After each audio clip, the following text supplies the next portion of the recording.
They never feared your weakness. They feared the day you'd realize you were never weak to begin with. You were never the problem, they were.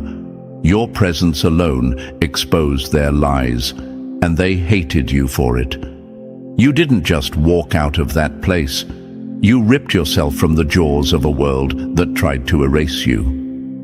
And now? Now they rot in the silence you left behind. The streets echo with a name they swore they'd forget. Yours. If you feel this message in your bones, like and subscribe. Help it reach every chosen one who still thinks they're alone. When you hit that button, you tell YouTube this message matters. You help light a signal fire in the dark for someone who needs it. So, chosen ones, listen carefully. The city that tried to bury you, it didn't just fail. It cursed itself the moment it tried. The ground it walks on now is cracked with regret. The air there is thick with what it couldn't kill, you. They weren't fighting you. No, they were foolish enough to pick a fight with the universe itself, because it was the universe that chose you. The power behind your survival wasn't born in those streets. It was written in the stars, long before their hate ever found a name. You weren't protected by chance. You were claimed by something greater. You were marked not for destruction, but for disruption. And your escape? That wasn't survival. That was war. That was rebellion. That was the moment the universe reminded them that you were never theirs to break. But don't get too comfortable. This message isn't just to remind you of what you are. It's to shake you for forgetting. You think you're alone? That silence in your life isn't absence, it's strategy. The universe doesn't waste noise on those who are still being shaped. You doubt your light because no one's clapping yet. But stars don't need applause to burn. Stop shrinking to survive what you were built to outshine. Stop wondering if you're making it up. They didn't hate you for nothing. They didn't fear you for a fantasy. They saw something in you that you were too tired to see in yourself. And they tried to kill it. That fear you saw in their eyes, that wasn't confusion. That was recognition. They saw your becoming before you did. You think it was just bad luck that everything fell apart when you started rising. No, that was resistance. That was spiritual warfare in disguise, not religious, universal. You were a threat to the ecosystem of their control. So they tried to collapse your foundation, break your name, isolate your voice. But the more they threw at you, the stronger your silence became. And now they sit in the ruins of their own creation, haunted not by your revenge, but by your absence. You don't have to lift a hand. They're being devoured by the echo of the life they tried to erase. That's what happens when you try to bury someone the universe has already marked. The curse they tried to place on you, it never stuck. It snapped back like a blade with no handle. Now they bleed from the wounds they meant for you. So stop doubting. You are not here by accident. You are not standing because you're lucky. You were never meant to blend in. You were always meant to break patterns, to shift atmospheres, to disturb the comfortable lies. You are not just a survivor. You are a signal, a reminder that even in silence, chosen ones rise. And when they rise, everything built on their oppression begins to fall. So rise, loud or quiet, just rise. So if you've made it this far, it's not by chance, it's alignment. You feel it, don't you? That pull in your chest, like something deep inside just woke up.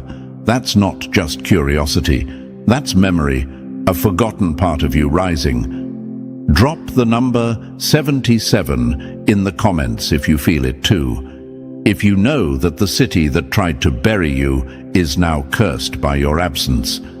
And now, let's break it all down, piece by piece. If you're truly one of the chosen, you won't be able to look away. Let's begin. Number 1. Dancing with daggers. When the devil learns to speak in concern.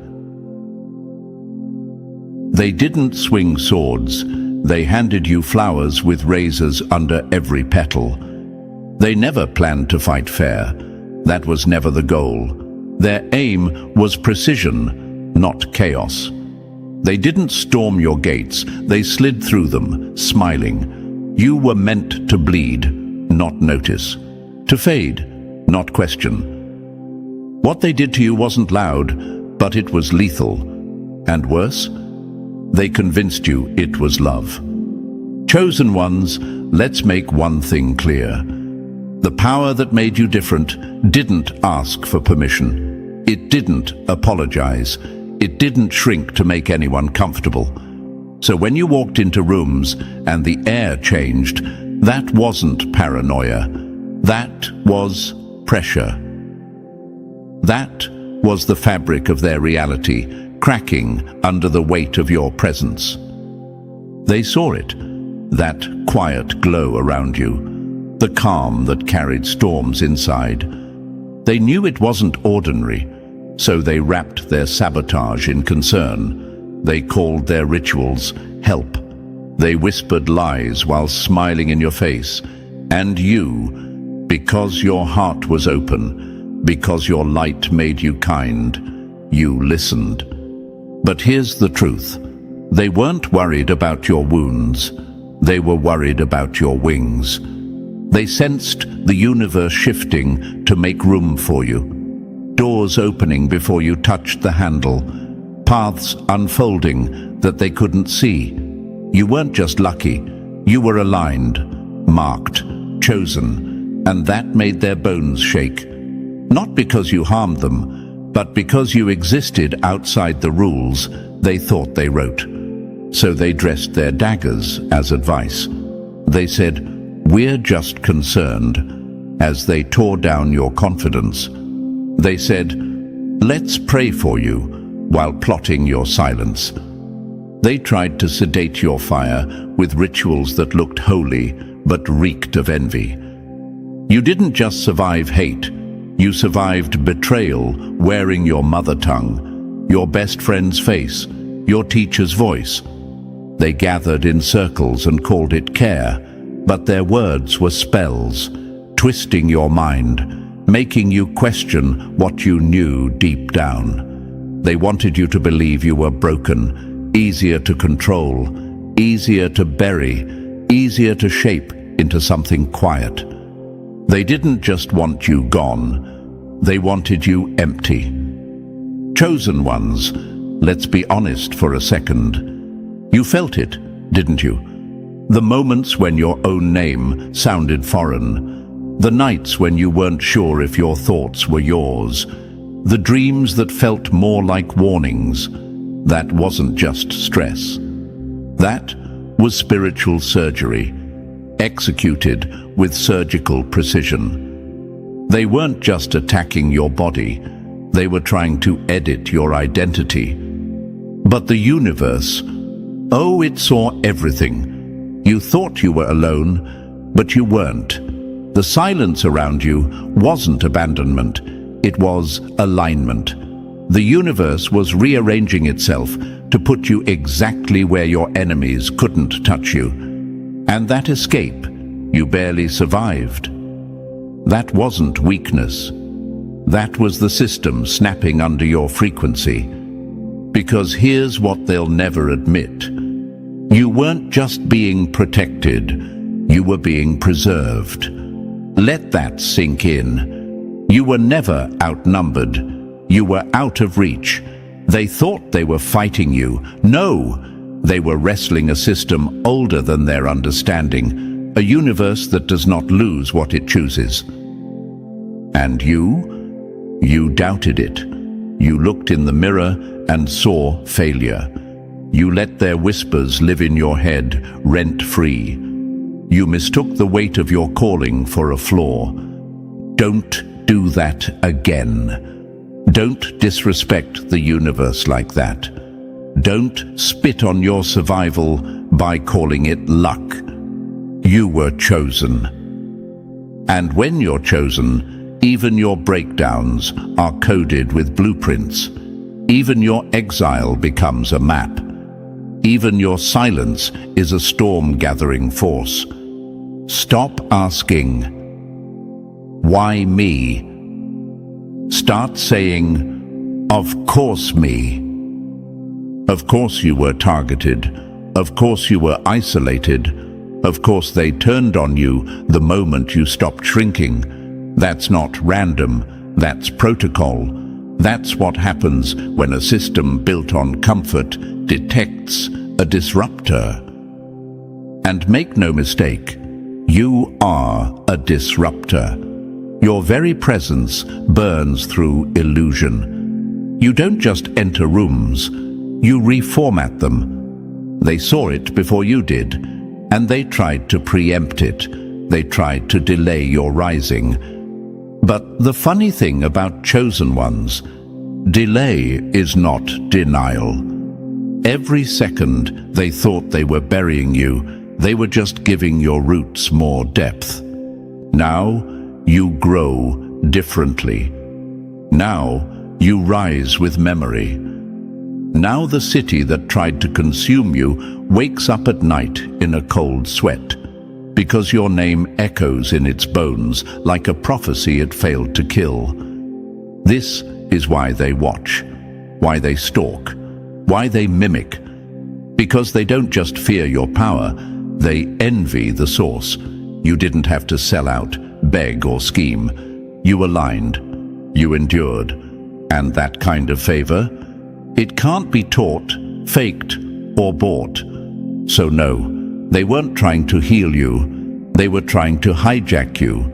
They performed concern like a well-rehearsed dance. But underneath every soft tone was the same bitter question. How dare you shine without our permission? Chosen ones, remember this. They didn't fight what you were. They fought what you were becoming. And now that you're becoming unstoppable, their curses echo back on them like a boomerang with teeth. You don't have to do a thing. Just keep rising, keep remembering, keep refusing to be rewritten. Because they tried to bury you with rituals dressed in light, but the universe was watching the whole time. And now the shadow of your survival is their curse. Number 2, they weren't jealous, they declared war. This wasn't envy. Don't give them that soft out. Envy is petty. Envy is watching from a distance and wishing it were them instead of you. What they did, that was premeditated warfare, calculated, cold, carried out with smiling faces and steady hands. They didn't just want what you had. They wanted you destroyed so no one else could ever have it again. You weren't just some bright light walking through dark places. You were the altar, the centerpiece, the one marked for sacrifice. And they dressed you in confusion, placed you before their hidden gods of control and conformity, hoping you'd kneel before they ever had to push. They thought if they made it look enough like love, you'd hand them the knife yourself. They waited for you to collapse. They thought isolation would make you soft. That being misunderstood would turn you inward, make you doubt, make you docile, that you'd question your own light until it dimmed itself. You were supposed to self-destruct, quietly, beautifully, tragically. The perfect tragedy no one would question. They wanted to say, see, even their strength was fake. So they put on their masks, smiled in your face, fed you poison in the form of concern. Just looking out for you, they said, as they whispered curses into your name. Just want what's best, they smiled, while slipping energy rot into your clothes, your dreams, your food. Root work laced with fake affection, fake opportunities, fake love that looked real enough to lean on until it broke. You felt it, didn't you? The sudden exhaustion after being around certain people, the weird sticky feeling after shaking their hand, the nightmares you couldn't explain, the conversations that left you doubting yourself for days. That wasn't imagination, that was infestation. They didn't want you sick, they wanted you unraveled, piece by piece, privately first, then publicly, until all that would be left was a shell, easy to forget, easier to mock. They cursed you with decay, but dressed it as healing, told others you were acting different while twisting their knives just out of sight. They whispered things that made you second-guess your own intuition, your own reflection. Confusion was the tool, shame was the goal. You were meant to be humiliated, made to walk through rituals, meant to strip you of your identity, deprogram your voice, make you hate your own glow. And for a moment, some of you almost believed it was working, that maybe this pain was just part of who you were, that maybe your strength had limits after all. But then everything stopped, not because they let up, not because they had a change of heart. No, the reason it stopped is because the universe stepped in. The warfare you didn't even know was being waged was met with a force they didn't calculate, the activation of a chosen one. You woke up. The spells snapped like old ropes. The false love started to stink in your spirit. The energy they sent began to boomerang. You saw through the disguises. You remembered what silence actually feels like. Peace, not confusion. You stopped blaming yourself, and you started standing. And here's the thing, when a chosen one stands, the whole ecosystem that fed off their destruction begins to tremble. Because the power that protects you isn't loud, it's not flashy. It waits, it watches, and then, in one single moment, it reclaims everything they thought was theirs. That's what happened to you. You were reclaimed, not by people, but by purpose. You're not still standing by luck. You're standing because the attacks failed. And they didn't just fail, they exposed themselves. Because when the chosen rise, their enemies begin to decay. Now those same mouths that cursed you are dry. Those same hands that tried to break you are empty. They sit in the ruins of plans that once revolved around your downfall. And they wonder why the energy won't flow for them anymore. Why their rituals fall flat. Why their peace is counterfeit and their joy is temporary. It's because they touched what was never theirs. They tried to rewrite what the universe had already sealed. You can't reverse a choosing. You can't hex alignment. And no amount of fake love, dark work, or envy-wrapped warfare can change what's been written in stars. So don't ever say it was just jealousy. Call it what it was, a full-blown campaign to erase you.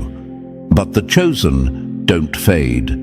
They transform. And the more you tried to kill us quietly, the louder our legacy became.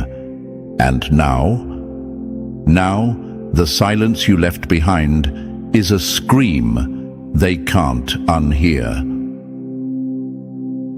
Number 3. Access Denied, when the universe blocks what was meant to break you. They called on every dark trick they knew, pulled from old books and broken minds, poured their time and hate into spells, curses and rituals designed to silence you at the source. They weren't just trying to slow you down. They wanted access to your spirit. They wanted to crack your core and rewrite what the universe sealed before you even took your first breath. But the answer was firm, final. Access denied. They couldn't crack your code because it was never written in their language. Every move they made ricocheted. Every curse bounced off and came back, dressed in their own intentions. The more they reached for you, the more the system glitched in their hands. They were trying to hack the universe, and the universe doesn't play that. Chosen ones, you didn't just survive. You flipped the entire current. You were supposed to break, and instead, you became unbreakable. They threw poison at your heart, expecting it to rot, but your heart metabolized it into wisdom. They tried to strangle your voice, but your silence became louder than their noise. They tried to fog your memory, hoping you'd forget your origin, your value, your weight. But the rituals they used only triggered your awakening. Because you weren't alone. You've never been alone. There is a force bigger than fate, older than fear, that's been walking beside you this whole time. Call it the universe, call it alignment, call it energy. Doesn't matter. What matters is, it chose you. Long before they targeted you, the universe prepared for this exact moment. They were playing with fire. You are that fire. They thought they could mask their sabotage behind rituals, behind pretty words, behind groupthink. But your protection wasn't paper thin. It was blood deep, rooted, ancestral, cosmic. Because the truth is, you come from a line that refuses to fold. The people before you didn't just live. They endured storms designed to erase bloodlines.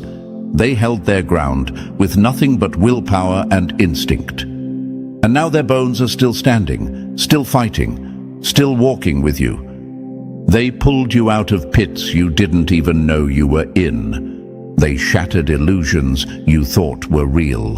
They burned masks off the faces you once trusted. And you thought you were losing everything. You thought the silence was punishment, that the isolation was proof that you were cursed.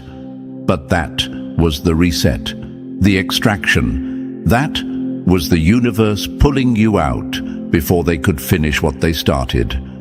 Every closed door, that was access denied. Every loss, that was the system purging dead weight. Every betrayal, that was truth rising from the floorboards. You thought things were falling apart, but they were falling into place. They underestimated one thing. The universe doesn't choose based on perfection. It chooses based on resilience. It chooses the one who can't be molded, the one who keeps rising, the one who burns quietly but refuses to die. That's you. They expected your silence to mean surrender, but your silence was preparation. You were syncing up, getting calibrated. While they were throwing curses, you were upgrading. They sent confusion. You built clarity. They sent chaos. You carved calm. They sent fake love. You learned how to love yourself for real. And now, look at them. Those same hands that tried to tie your fate. Empty. Those same mouths that mocked your struggle, quiet. Because there's nothing more terrifying to your enemies than a chosen one who finally knows who they are. They know now. They didn't just lose control. They never had it. They were fighting something they couldn't see, trying to manipulate a system they didn't understand, trying to curse a frequency they could never tune into. Your energy was encrypted, your path was shielded, and your breakthrough? It was already written. So the next time you question if you're protected, remember how many battles you didn't even know you were in. The next time you wonder why so many walked away, realize they weren't cut off. They were denied access to something they were never meant to touch. Chosen one, you're not standing here because you're lucky. You're standing here because everything they did failed. And now the curse has flipped. Not because you retaliated, but because the universe rebalanced itself. You were never at war alone. You were never the target. They were never the threat. They tried to hack the blueprint, but forgot. When the universe seals a soul, no hand can undo it. Number 4. When the web broke, how the network designed to bury you collapsed under its own weight. They didn't come alone. This wasn't one person acting out of spite, one bad friend, or one jealous family member. No, this was a network, woven tight, stitched together by silence, secrets, and shared intentions. They moved like a system, a hive mind dressed in familiarity, smiling in public, stabbing in spirit. It was an operation, and you were the target. But the problem was, the universe had other plans. When they reached for your crown, the atmosphere shifted. The system they used to move in silence suddenly lost its cover. Because when the universe chooses someone, it doesn't whisper back, it roars. Thunder covered your head. Ancestral echoes moved through time and space to stand in the gap. Something beyond them, older, wiser, untouchable, said, "Not this one." And just like that, the web began to fray. Altars raised against you, cracked on their own flaws. Mirrors meant to distort your image, shattered without warning. Whispers turned to echoes, then to silence. And every curse they thought they sent in secret returned with interest, heavy interest. They didn't expect the collapse, because they didn't think you'd survive long enough to see it. You were supposed to fall apart before the backlash ever touched them. That was the plan. Your breakdown was supposed to insulate them from consequence, but you didn't collapse. You ascended, quietly, relentlessly, protected in a way they couldn't decode, let alone disrupt. See, they thought they were being slick, casual, strategic, a few cold stares here, a sudden ghosting there, a fake apology masked as closure, a check-in that felt more like a probe. They moved like whispers in a haunted house, making you question your mind, your memory, your meaning. It was never just one of them. That's the trap. That's what made it so powerful and so dangerous. This was spiritual warfare, camouflaged as coincidence. They wanted you to believe it was just how life goes. But chosen ones, here's the truth. That wasn't life. That was architecture. A trap designed to exhaust your spirit until you gave up your crown willingly, not just physically, but energetically. They wanted you to bow before they even touched you. They wanted to be able to say, "Look, they changed. They're not special anymore."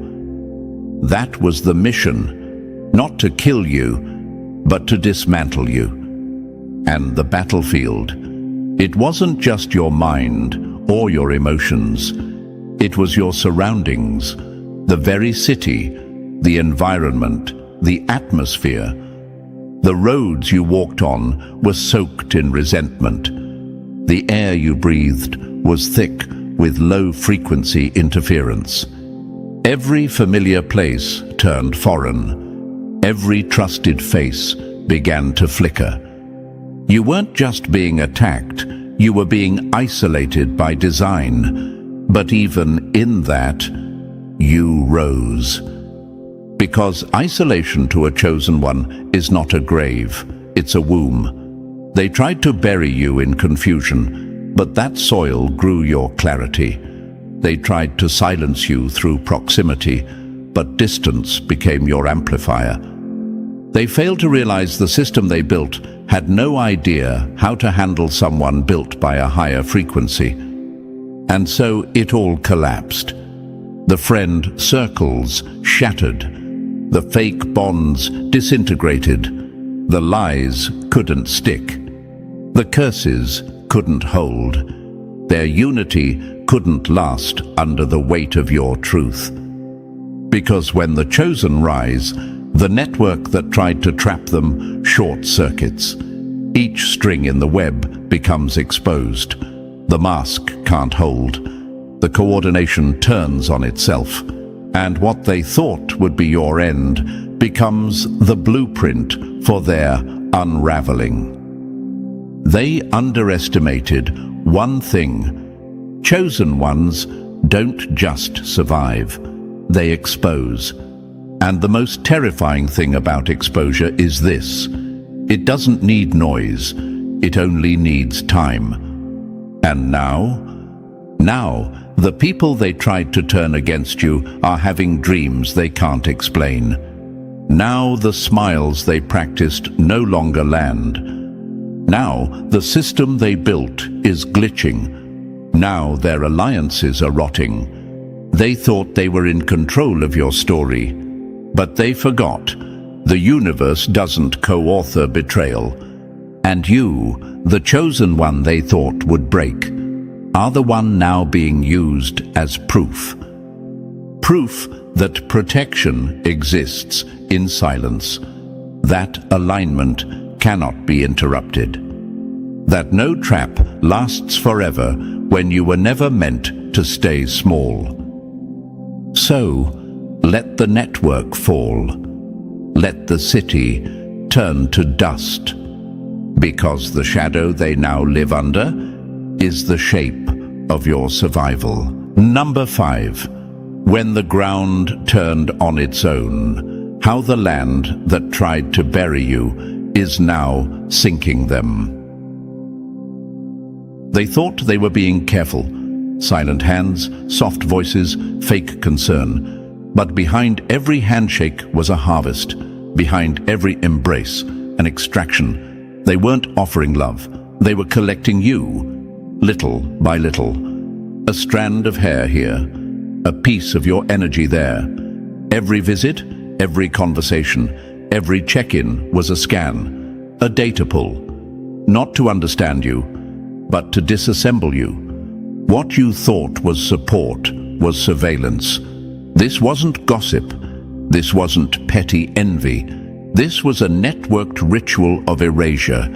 They studied your light like a virus they wanted to recreate, then destroy. And the scariest part, they didn't even know who they were anymore. They weren't people, they were vessels.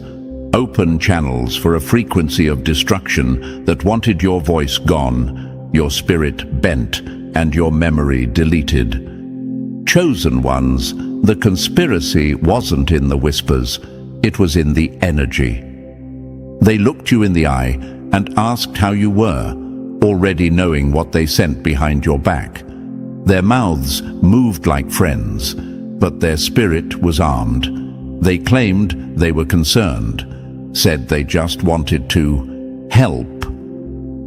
But help isn't supposed to drain you. It doesn't leave you sleepless. It doesn't make your soul recoil. They weren't praying for you. They were preying on you. They disguised their sabotage in sacred language, quoted verses while lighting candles for your downfall, cloaked malice in spirituality, painted their jealousy as protection. It wasn't faith, it was control. They weren't guiding you to the light. They were trying to drag you back into their darkness, back into the pit they called home. That pit they've normalized. That low place they've turned into a lifestyle. Because your rise reminded them of everything they abandoned in themselves. You walked different, spoke different. You had peace they couldn't trace, and it made them itch. The more you aligned with your truth, the more they contorted theirs. They couldn't understand how you still had light after what you went through. So they assumed it had to be stolen. They treated your glow like a threat to their comfort. And when that didn't work, they turned to the land. Yes, the land, the ground you walked on, the city itself. They embedded intentions into spaces, put weight in rooms they knew you'd enter, laid energetic traps in kitchens, bedrooms, cars. Whole environments were wired against you, hoping the atmosphere itself would break you down where their words couldn't. Because this wasn't just about hurting you, it was about undoing your existence. They didn't want to see you fall. They wanted to watch you unravel, publicly, slowly, so they could say, "See? Nothing special." So they could pretend they weren't the architects of your pain. But something happened they couldn't predict. The land turned on them. The very ground they cursed you on now moves under their feet. The rooms they filled with poison now echo with a cold silence. They thought they owned the territory, but they forgot that when you're chosen, even the soil can recognize your name. And when it does, it grieves when you're harmed, it mourns the betrayal, and it rises in protest. Now every space they set up for your collapse feels heavy, stale, off balance. Nothing flows. The blessings they tried to conjure bounce back like static. The favor they faked no longer holds. The soil is rejecting their roots because it remembers what they did to someone it was built to hold up. You were never meant to die there, not physically, not spiritually. But they planned for it. Oh, they designed your end with detail. But what they didn't realize was this. When the chosen are targeted with that level of cruelty, the environment keeps score. And when the land loses a soul, it was assigned to elevate. It curses those who spilled that soul's energy in vain. Now they live in places that feel hollow. Rooms that used to carry your light now carry echoes of it. And those echoes, they haunt. You didn't just survive them. You exposed the entire network. And now the system is eating itself alive. So if you've ever wondered why you had to leave so suddenly, why people turned cold overnight, why you felt sick in rooms that once felt warm, it was never just emotion. It was design. They weren't loving you. They were trying to delete you, but you escaped. And now their trap has turned into their cage. Because the land remembers, and the land never lies. Number 6. You became the proof, the fire they denied, now burning through their illusions. You didn't scream. You didn't fight them on their terms. You didn't write long essays trying to convince them of your worth. No, your existence was the essay. Your refusal was the revolt. Your survival was the sword. They wanted a reaction. They wanted drama. They wanted you to crack loud so they could point fingers and say, "See, told you they were unstable." But instead, you stood, quietly, calmly, with fire behind your eyes and silence that could shatter glass. And in that moment, everything changed. You became the proof.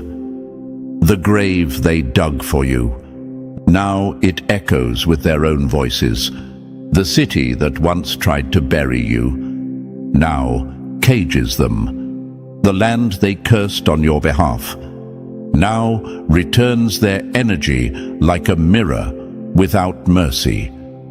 You didn't need revenge. You became a reflection. And the universe, it used your life like a verdict. Because chosen ones don't expose the lie by shouting it. They expose it by outliving it.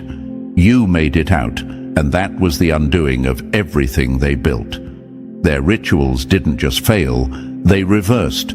Their masks didn't just slip, they crumbled. The spell they used to bind you snapped and snapped back. And now they sit in it.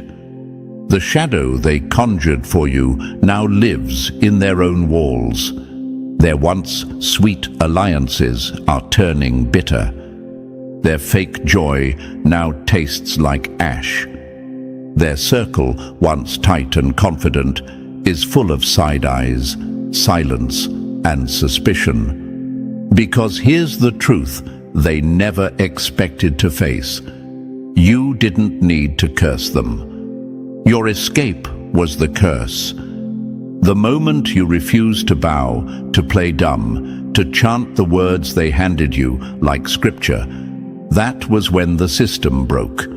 You didn't join their coven. You didn't kiss the ring. You didn't shrink to fit their narrative.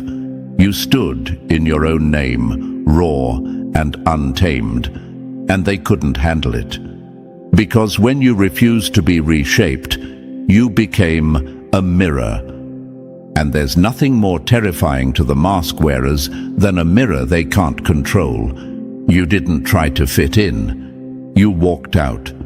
And that walkout cracked their illusion wide open. They told themselves you were confused, broken, a lost soul. But you healed in silence. You glowed in exile. And the whole time you were proof that the spell never held, that the power they pretended to have over you was never real, that their magic wasn't divine, it was desperate. And now, the mask of normalcy is slipping. Their secrets are leaking out in glances, in gut feelings, in conversations that feel off. The harmony they performed so well is out of tune. The things they whispered behind your back are starting to echo in their own homes. What was hidden is starting to rise. Because when the chosen survive, the lie dies. That's why they avoid you now. Not because they won, but because they know you saw them.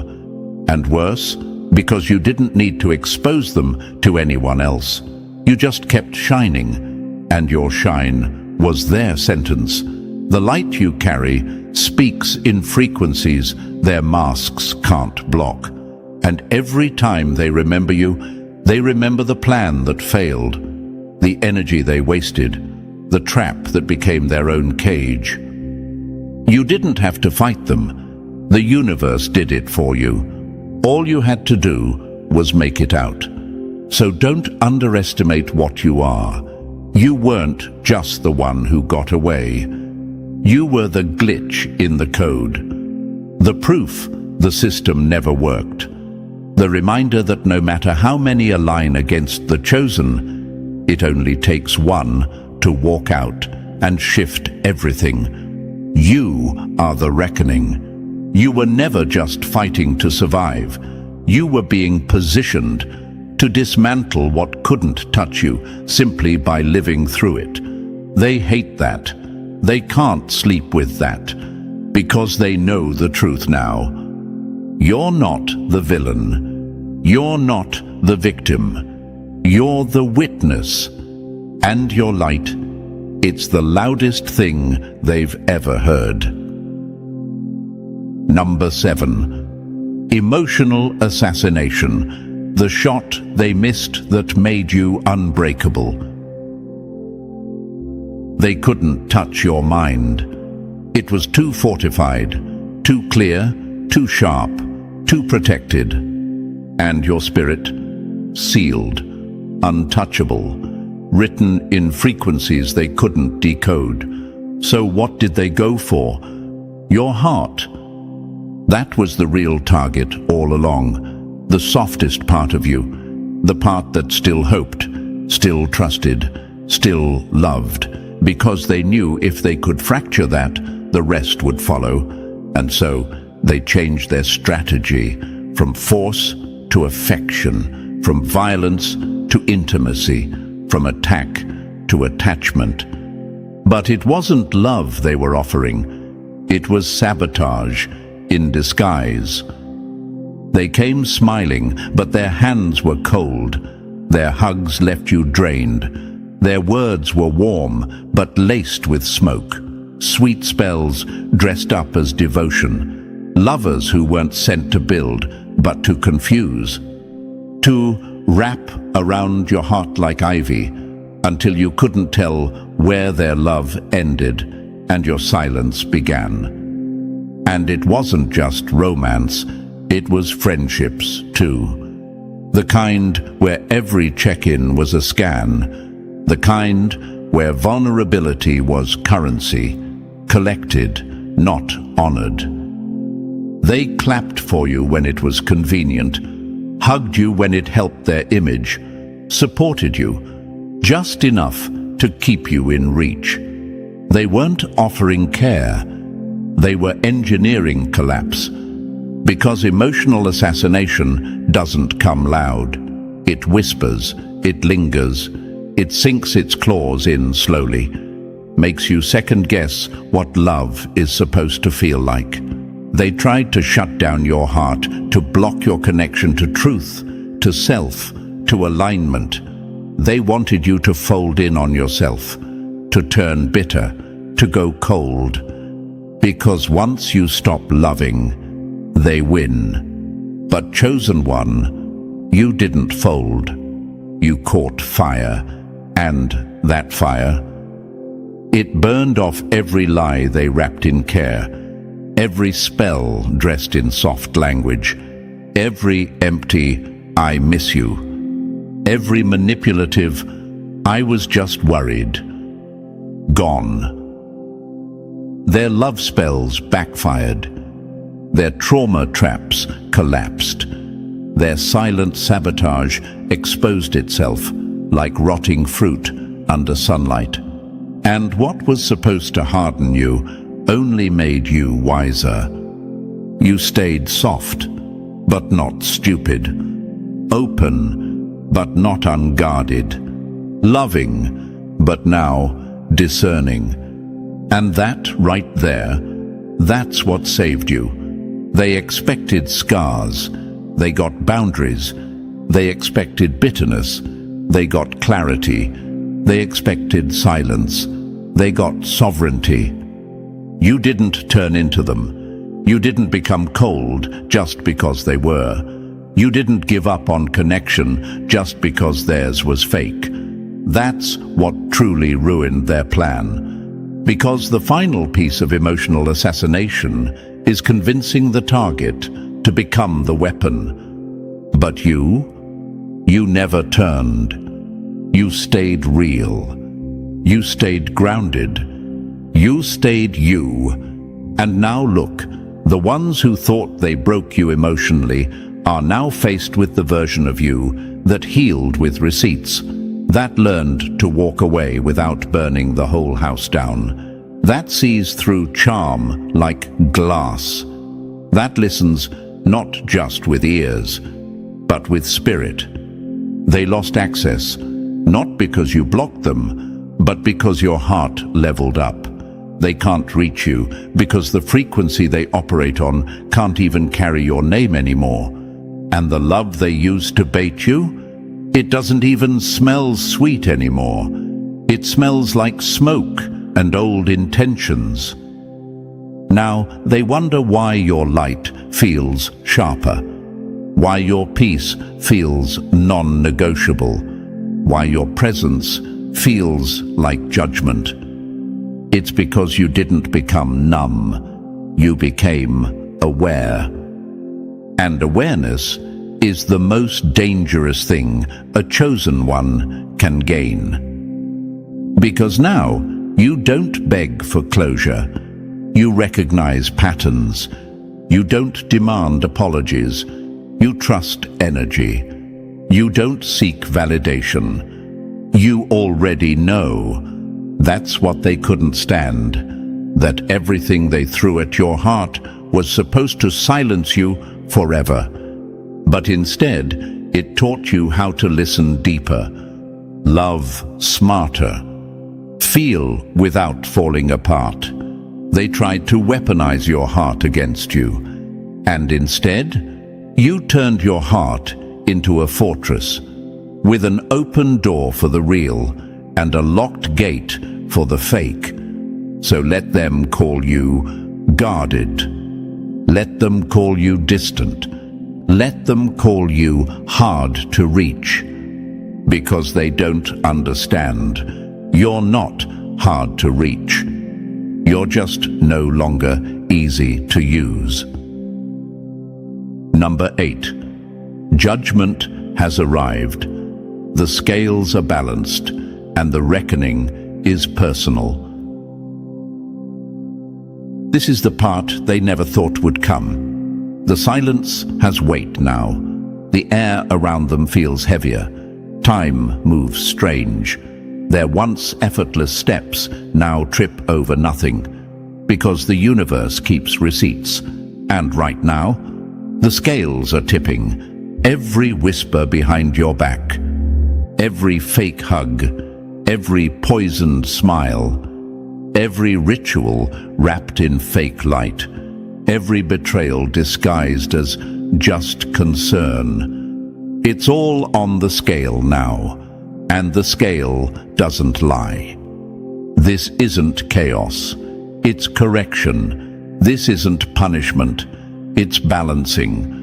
The universe doesn't forget. It doesn't move on until energy is accounted for, not out of revenge, but out of precision. The law is simple. What you send, you receive. What you build, you answer for. And when you target the chosen, you answer publicly. Because they didn't just mess with you, they touched alignment. They played with a frequency they couldn't comprehend. Tried to break a heart that was forged for this very war. They threw shadows at someone who was built from light. And now, the shadows are closing in. Not on you, but on them. Chosen one, your name was never empty. Your silence was never weakness. Every time you walked away instead of clapping back, the scale recorded it. Every time you cried in private and still chose kindness, it was logged. Every time you loved when you had every reason to hate, it stacked the weight of justice in your favor.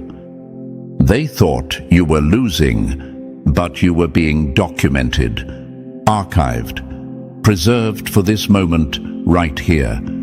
And now, the shift is happening. The universe is not cruel, but it is exact. Every lie they told is now unraveling in their own lives. The same confusion they sent. It's now their daily atmosphere. The peace they tried to take from you. It's evacuated their space. Because your protection was never in noise. It was in alignment. You were carried by something beyond them. shielded by timing, redirected by instinct, cloaked by unseen hands. You were never walking alone. Those dreams, that gut feeling that told you to leave suddenly, that odd chill in the room that didn't make sense, that wave of silence that felt like being wrapped up and pulled away, that was protection. That was guidance. That was your ancestors, your bloodline, your energy team, rearranging the board before the enemy made their next move. They blocked bullets you didn't even know were fired, snatched you out of pits you didn't realize you were one step from falling into. They moved entire timelines to keep your name from being buried in places you were never meant to die. You were never abandoned. You were positioned. And what they thought was your weakness, your heart, turned out to be your weapon. Not a weapon that harms, but one that refuses to corrupt. You didn't need to turn cold to survive. You didn't need to mimic their venom to stay standing. And because of that, the judgment is pure, clean, undeniable. You didn't retaliate. So now the retribution isn't coming from you, it's coming for you, because they violated something sacred. Not sacred in religion, sacred in design. You were aligned. You were chosen, and they moved against you like you were disposable. Now, the land mourns their decisions. The energy won't flow for them. The favor they once touched now rejects their hand. Because the universe doesn't play favorites, but it does play fair. And fairness, when the truth shows up, is a mirror they can't stand to look into. So don't be surprised when things start unraveling in their lives. Don't second-guess your peace. Don't feel guilty when their masks fall. You didn't ask for their downfall, you just stopped cushioning it. And the universe did the rest. This isn't karma. This is cosmic order. This is the echo of everything they set in motion, now returning to sender, marked undeliverable. You were protected, you were carried, you were crowned before they even knew your name. So walk forward. The scale is clear. The proof is you. Number 9. The legacy they'll never outrun. You were the proof, and now you're the record. They say it was luck. They say you slipped through the cracks, that the stars just happened to align, that maybe life just randomly worked in your favor for once. But you know the truth. Nothing about your survival was random. It wasn't luck. It was strategy. It was the universe rerouting the entire board behind the scenes while you were just trying to breathe. It was cosmic orchestration in real time. 100 little decisions, instincts, reroutes, silences, every single one guided, timed, protected. They mocked you, called you lost, spoke prophecies of your downfall, predicted your failure like weather. But while they were trying to bury you with assumptions, the universe was already writing your next chapter, in ink they'll never touch. You were the test, and they failed, publicly, loudly, in front of mirrors that now won't stop screaming. Because your survival isn't just a story, it's a disruption. Your existence shatters their narrative. You were supposed to be the one who never got up, the one who stayed broken, the cautionary tale. Instead, you became the blueprint. You didn't just survive, you ascended. Quietly, without spectacle, You rose without asking permission, and in doing so, you rewrote the energy in every room you left behind. And now, your name carries frequency. Your absence leaves shadows. Your silence feels like judgment.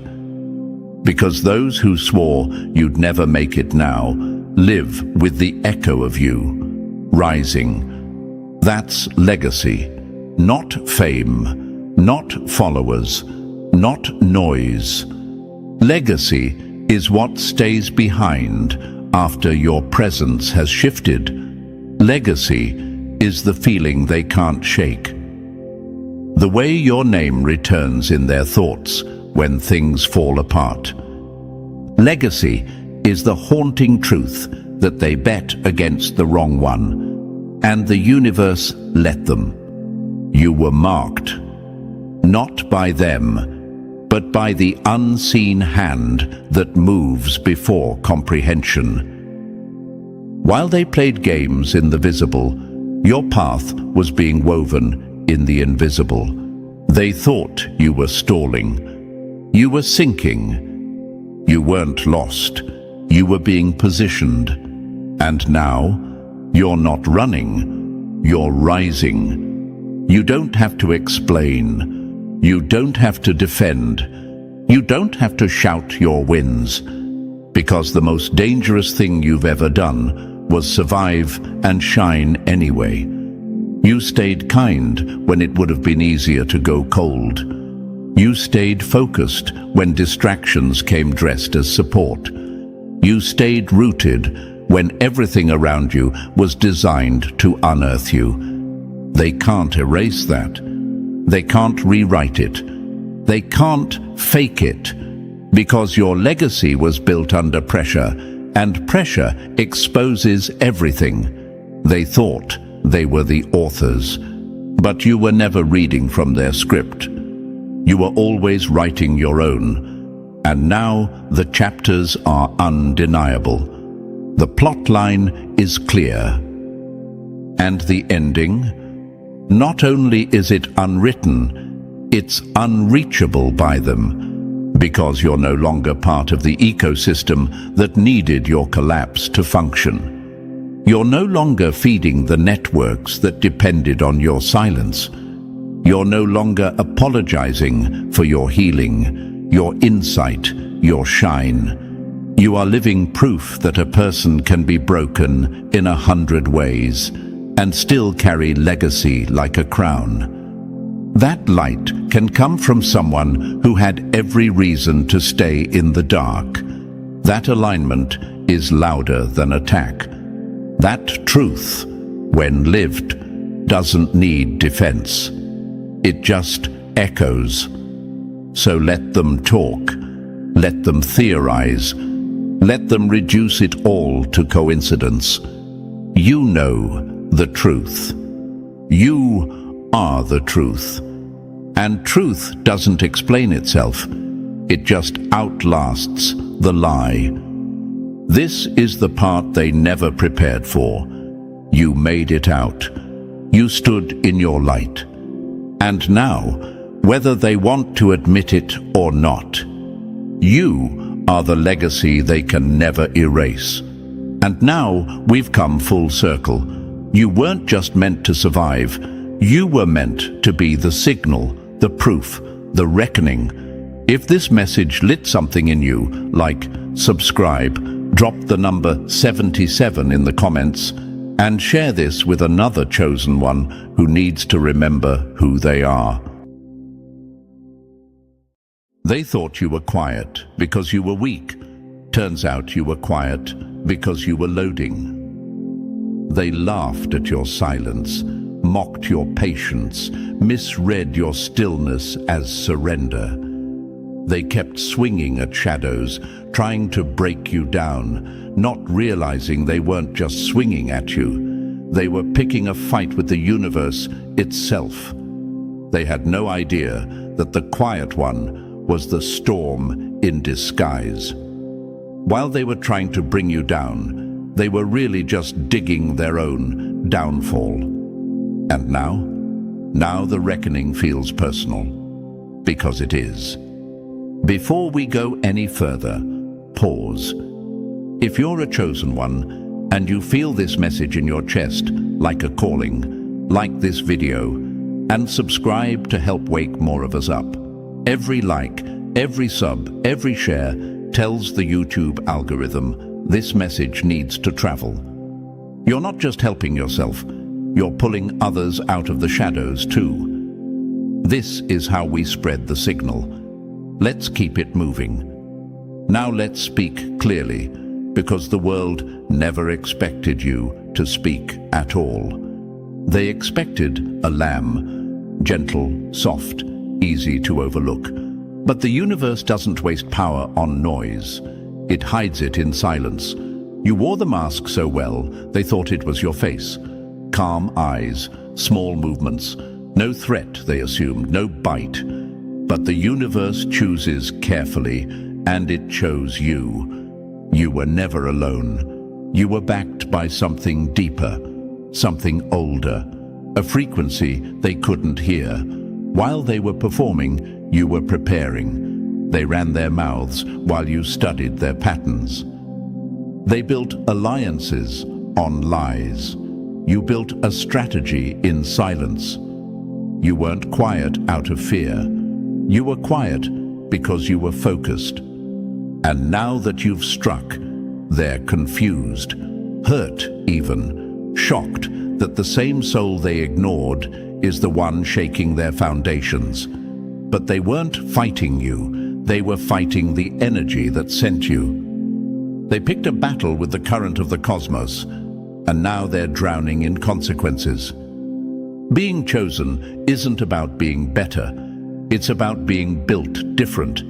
It's about carrying weight others run from. It's the loneliness in the crowd, the inner knowing that you don't belong to this world's games.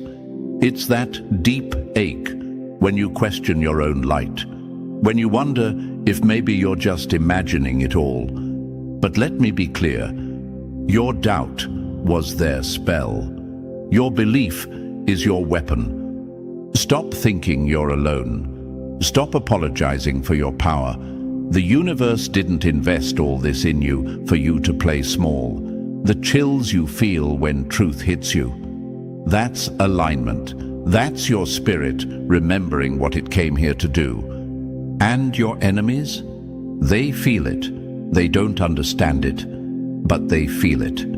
Your energy disturbs the lies they've built their lives on. Your growth reminds them of the work they're avoiding. You haunt them, not with ghosts, but with the reflection of everything they tried to suppress. So, no more shrinking. No more explaining your silence. You don't owe anyone a performance. You owe yourself the freedom to move like the force you are. Because the real threat was never the loudest in the room. It was the one who knew exactly when to strike and who to spare. Let the universe keep choosing. Let your presence keep disturbing. They weren't ready for you, but now they have no choice but to see you. So, if you've ever felt the sting of being underestimated, if your silence has been mistaken for weakness, you already know this message is yours. Drop the number 77 in the comments. If you've hit them so hard, they still can't figure out where the punch came from. That's the power of moving in silence. That's the force of the quiet ones. The universe didn't pick you to be seen. It picked you to be felt. And now, let's break it down step by step. If you're truly one of the chosen, something in you won't let you click away. Let's get into it. Number 1. They bit the hand that was holding them up. Now let them crawl. They thought you were soft because you held it all together. They thought you were weak because you kept forgiving. But even a dam has its limit. And when it breaks, it doesn't just leak. It washes out everything standing in its way. They never realized it, but the weight you carried, it wasn't just emotional. It wasn't just support. It was them. You carried their insecurities, their chaos, their irresponsibility, and made it all look effortless. But they got comfortable. They drank from your cup like it was endless, forgetting that even oceans pull back before they strike as tsunamis. And now, after all the taking, the draining, the backhanded comments and the fake smiles, they're confused. They want to know what happened. Here's what happened. The quiet one remembered who they were. The universe doesn't choose at random. It doesn't hand power to the loudest or the flashiest. It gives it to the ones who can handle it, the ones who can hold silence like a sword, who can endure betrayal without breaking, and still walk away without becoming what tried to hurt them. And you, chosen one, you are the proof of that power. You didn't just survive what they threw at you, you transformed through it. You didn't fight back in rage, you leveled up in silence. While they were running their mouths, you were outgrowing their reach. They don't understand how you're still standing. They don't understand how someone so sensitive, so emotional, so quiet could hit them where it hurts without even trying. But that's the thing. They were never fighting just you. They were messing with the system that placed you. They were gambling with universal order, mistaking your kindness for emptiness, your boundaries for breakdowns. And the universe, it doesn't forget who it backs. It always balances its accounts. You carried their weight, not because you were weak, but because you were built for more. You're the type who sees the cracks before they widen, who feels the energy shift before a word is spoken, who notices the way people look at you when they think you're not watching. You knew they were draining you, but you kept showing up anyway, hoping, just maybe, they'd grow. But instead, they grew bolder in their disrespect. They thought they had you figured out. And maybe for a while, they did. But the moment the universe reminded you who you are, it was game over. Now they call you cold, distant, changed. No, you're just no longer carrying weight that isn't yours. You're no longer softening your voice to make others comfortable. You're no longer setting yourself on fire to keep people warm. Some of you might be thinking right now, was I stupid for being so kind, for giving so much? No, you were chosen to see it all, to feel it all. That's the cost of the calling. The pain was never punishment, it was preparation. The betrayal was never a curse, it was calibration. Stop doubting your light just because others couldn't handle its warmth. Stop thinking your softness was a flaw. The quiet ones are not broken, they're tactical, and your silence, that was your setup. That was you watching, learning, remembering who you are. You were being studied by people who thought they were smarter. You were being drained by people who mistook your compassion for complacency. You were being tested by the very system that knew, once awakened, you would become unshakable. Let me make something clear. They weren't just ungrateful, they were arrogant. They thought they were stepping on you, but they were stepping on the groundwork of something ancient. And now, that ground is shifting. Now the foundation is cracking, and they can't figure out why the energy around you feels different. Why your absence hits harder than your presence ever did. Because when the universe chooses someone, it moves differently for them. It hides them in plain sight. It lets them take a few hits, lets them feel the sting of betrayal, not to break them, but to sharpen them, to awaken them, to refine the weapon inside them. And now that you've remembered, they feel it. They know they messed up. They just don't know how bad yet. Chosen ones, hear this loud and clear. Stop shrinking to keep the peace. You were never meant to fit in with people who can't even carry their own weight. You were made to shift rooms, to disturb egos, to break cycles that have survived for generations. That's why it felt heavy. It was. You were carrying years, decades, lifetimes of patterns no one else dared to break. You're not too much. You're the reset button they fear. You're not emotional. You're in tune with forces they pretend don't exist. And you're not alone. The universe walks with you like a shadow, always present, always watching, always backing the one it chose. So the next time you wonder if you were wrong to care, the next time guilt tries to creep in after cutting someone off, remember, they weren't sorry when they drained you. They were only sorry when you finally said no more.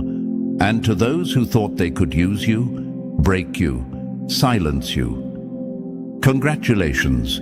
You just taught a chosen one how to hit without lifting a finger. Let them crawl now.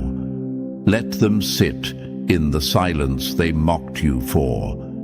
Because now that you've reclaimed your power, they'll never hear silence the same way again. Number 2, don't mistake my silence for surrender. I was just waiting for the right angle to end the game. They thought you were easy to handle because you didn't strike back.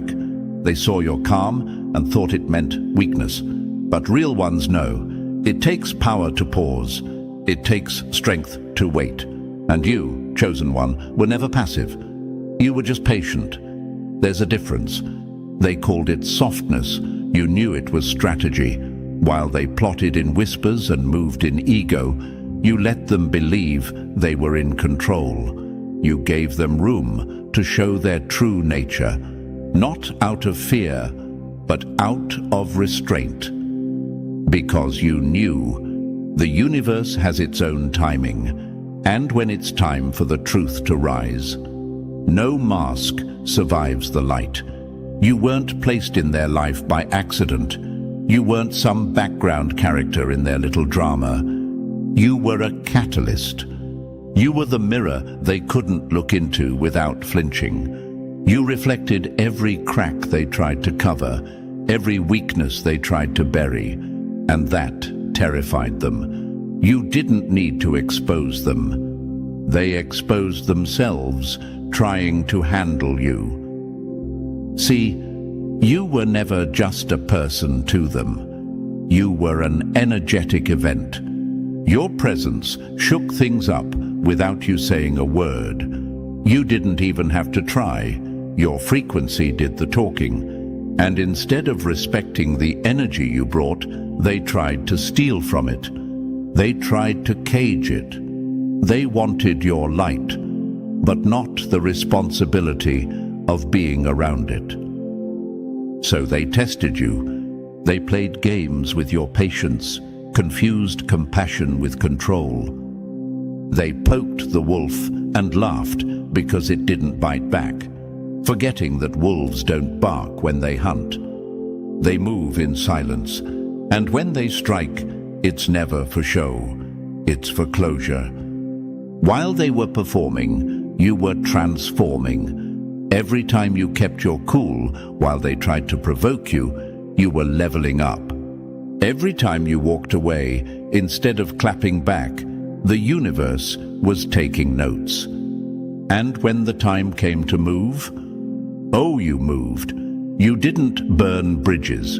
You let them burn themselves by thinking they could cross you twice. You didn't seek revenge. You became living proof that karma doesn't always hit loud. It hits clean, and it hits with clarity. And if they're feeling the absence of your energy now, good. Because your presence was never ordinary. You weren't just nice to have around. You were the balance they never acknowledged. The peace they took for granted. The wisdom they dismissed. Some of them are still out here confused, asking why everything's falling apart. They think it's just bad luck.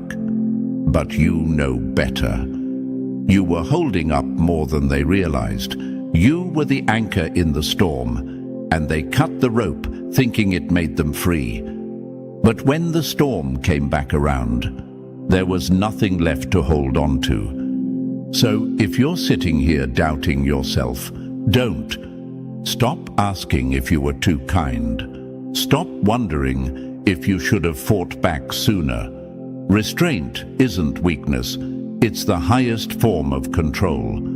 And when the universe fights for you, you don't need to raise your voice. The world shifts to clear your path. You were never meant to match their chaos. You were meant to end it. And that power? It doesn't need to prove itself. It just needs to be remembered. So, don't feel guilty for the silence. Don't feel bad for the distance. They didn't lose you. They lost access to the energy they never appreciated. And now, they can feel it. They're haunted by the echo of your calm, by the weight of your absence, by the realization that the one they called too soft was the only one strong enough to stand still while their lies fell apart. The power of being chosen isn't loud. It's in the pause, the silence, the refusal to dance in chaos. You didn't win by clapping back. You won by walking away undefeated. Let that silence ring. Let your energy speak louder than any confrontation ever could. Because the quiet ones, we don't need to roar to remind them who we are. Our presence was the storm, and our restraint was just the warning before it hit. Number 3. They thought you were the game, but you were the final exam. They thought they were playing with you, thought they were slick, clever, pulling strings, spinning lies, manipulating behind the scenes like they were writing the script. But what they didn't realize was they weren't the players. They were being tested. And you weren't the game. You were the measuring stick, the line they weren't supposed to cross, the storm warning they chose to ignore. They mistook your compassion for confusion, your calm for cluelessness, your humility for inferiority. But they couldn't have been more wrong. You were placed in their path not for entertainment, not for validation, not even for connection. You were sent as a checkpoint, a mirror, a moment from the universe itself saying, "Let's see what you'll do when something rare shows up." And they failed, miserably. Because the truth is, when the universe sends a chosen one into someone's life, it's never random. It's precise. It's intentional. You were never there just to share space. You were there to shift it. You weren't meant to be loved on the surface. You were meant to be recognized on a soul level. But they couldn't see past their ego. They couldn't recognize energy when it didn't come in loud, flashy, or wrapped in their usual fantasy. What they called vulnerability was alignment.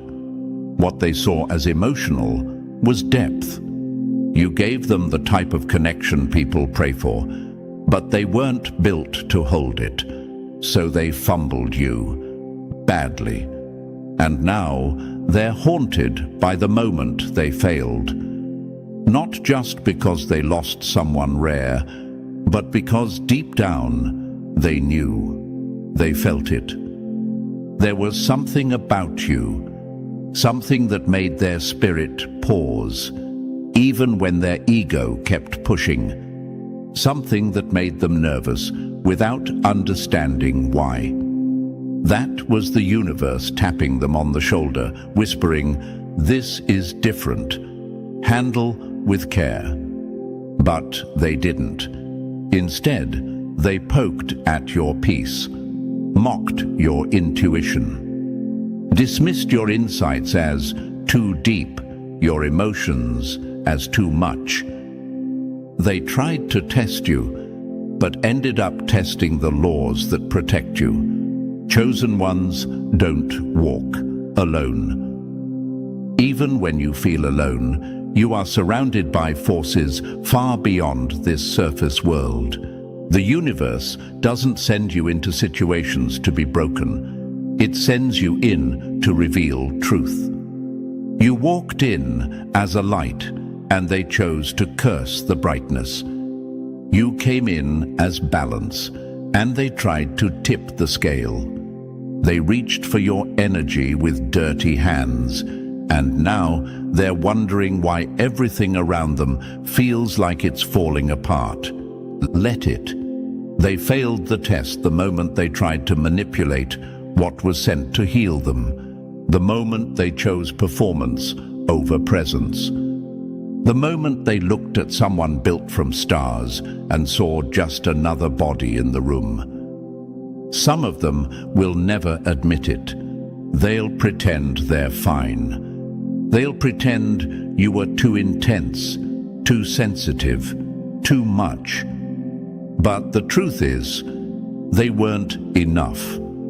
Not enough depth, not enough self-awareness, not enough integrity to handle the weight of real energy. You gave them a chance to grow, to evolve, to look in the mirror and finally confront their own reflection. And instead, they mocked the mirror, laughed at the light, ran from the one thing that could have actually helped them heal. So let them sit with it.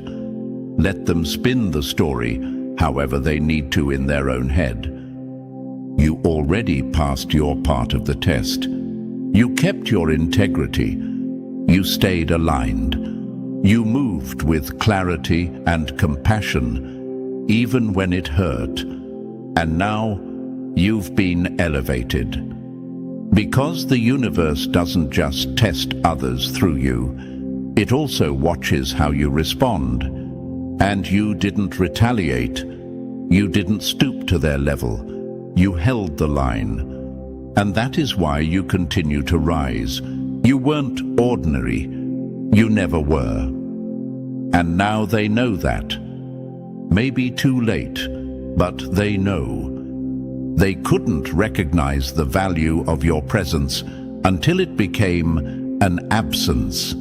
And now, every fake smile they gave, every passive-aggressive jab, every moment they treated you like you were disposable, it all replays in their mind like echoes in an empty room.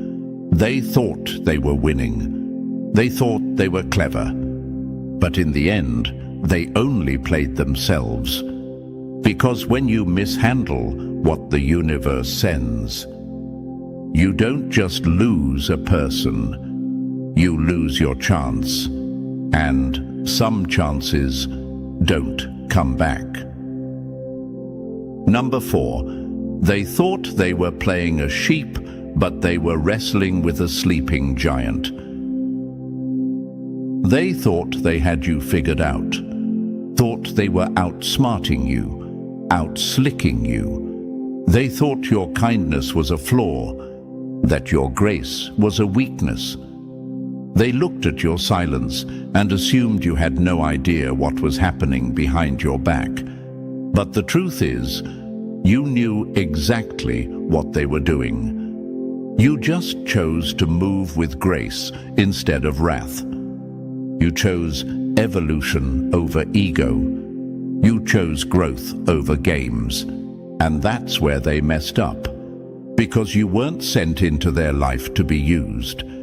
You were sent to guide, to elevate, to awaken something inside them they didn't even know was asleep. You were the moment in their life where they could have shifted for the better. The opportunity to meet something real for once. But instead of humbling themselves in the presence of rare energy, they tried to conquer it. They chose control over connection, manipulation over honesty, ego over evolution. And now they're left wondering why everything feels off, why no relationship after you seems to stick, why no energy feels as calm, as deep, as grounding as yours did. That's because they weren't interacting with just a person. They were interacting with alignment, with a force sent by the universe to give them a chance to wake up. And they fumbled that chance. You gave them love when confusion was all they gave you. You gave them clarity while they served chaos. You defended their name in rooms they'd never defend yours in. You believed in their potential more than they did themselves. That wasn't weakness, that was grace. You showed them what it feels like to be seen, even when they were trying to hide. You gave them access to your calm when they brought storms. You gave them protection, even while they plotted. They thought they were in control, thought they were the ones pulling strings, but they didn't realize the entire time they were being watched, not by some religious force, but by the energetic system that governs balance, by the laws that keep order in the chaos, by the same universe that chose you. They weren't fooling anyone but themselves. You could have snapped. You could have exposed every lie, clapped back with receipts, burned bridges with the same fire they tried to drown you in. But instead, you walked away. You let karma speak louder than your voice ever needed to. You let life deliver the lessons you were too evolved to teach with petty reactions. Because grace doesn't mean letting things slide forever. It means giving someone enough space to grow before they self-destruct. It's the silent countdown before the shift. And you gave them time. You gave them patience. You gave them every tool to do better. And they used those tools to dig their own grave. Now, they sit with the weight of your absence. Now, they hear your silence louder than your words ever rang. Now they realize you weren't the fool. They were. For thinking grace meant you didn't have limits. For thinking your boundaries were flexible. For thinking your presence was guaranteed. And chosen one, this is where you need to stop doubting. Stop questioning if you were too soft, too forgiving, too loyal. You weren't too anything. You were the lesson, the moment where their story could have turned, but they weren't ready. And now they're left to face the echo of that loss. Because when the universe sends someone into your life aligned, elevated, and intentional, and you violate that connection, that's not just a breakup. That's a spiritual decline. The energy that once covered them, protected them, balanced them, it walks out with you. So let them sit with their confusion. Let them scroll back through old messages, wondering how they misread the signs. Let them wonder why peace hasn't found them since. You don't owe them closure. You were the grace they didn't deserve. And now they'll never feel that warmth again. And you walk on, not bitter, but better, not angry, but aligned. Because your grace wasn't wasted, it was witnessed. The universe always keeps record, and when you lead with light, even when it hurts, you don't lose. You graduate.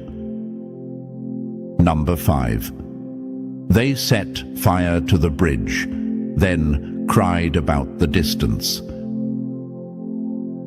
They couldn't see you for what you were because they were blinded by a hunger for power that wasn't real. Titles, control, ego, status, that's what they chased. While you stood there, a whole force in human form. They looked past you, trying to dominate shadows.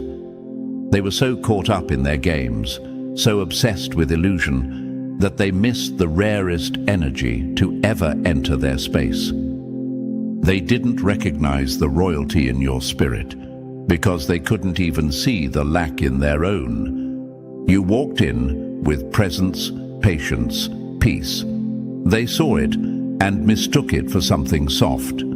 They thought they could manipulate it, mold it, twist it to serve them. They thought you were a tool when you were actually the test. And now?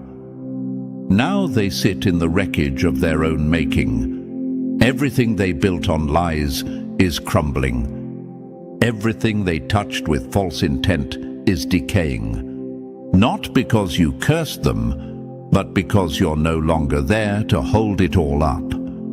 Your presence was doing more work than they ever acknowledged. Your energy balanced rooms that would have fallen apart without you. And now that you're gone, the air feels heavier. The walls feel smaller. The silence, deafening. They're replaying it all in their mind now. Every moment they dismissed you, every word they twisted to protect their pride. Every time you offered love, clarity, and calm, and they returned it with confusion and cruelty. They mocked you when you prayed in silence for things to get better. They laughed at your peace because it didn't look like power. But real power doesn't need to prove itself.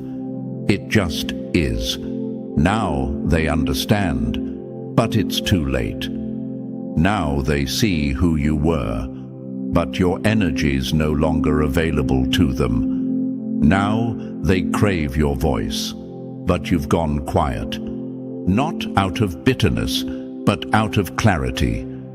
You were never there to be broken. You were never meant to be conquered. You were placed in their life as a moment of truth, a checkpoint, a clean slate, a rare, powerful opportunity to shift into something greater. And they failed spectacularly. They thought they could play both sides, act one way to your face and another when your back was turned. But the universe was watching the whole time. And when a chosen one gets hurt, the system reacts. Energy doesn't lie. And now it's correcting the imbalance they created. They didn't just lose access to your presence, they lost the protection that came with it. The clarity, the grounding, the emotional safety they never acknowledged. Now they're surrounded by the very chaos they used to throw your way. Except this time, there's no one left to absorb it. No shield, no stabilizer, no you. And here's what hits them the hardest. You were never trying to punish them. You were trying to love them through their damage. You wanted to see them win, even when they wanted to see you fall. You were loyal beyond reason. You gave grace like it was endless. But everyone has a limit. And the moment you reached yours, the shift began. This question mark. This is the reckoning. And no, it's not revenge. It's reflection. a reflection of every moment they could have grown, but chose ego instead. Every chance they had to match your energy, but chose manipulation instead. Every time they were offered peace, and they chose war. Now they sit in silence and call it karma.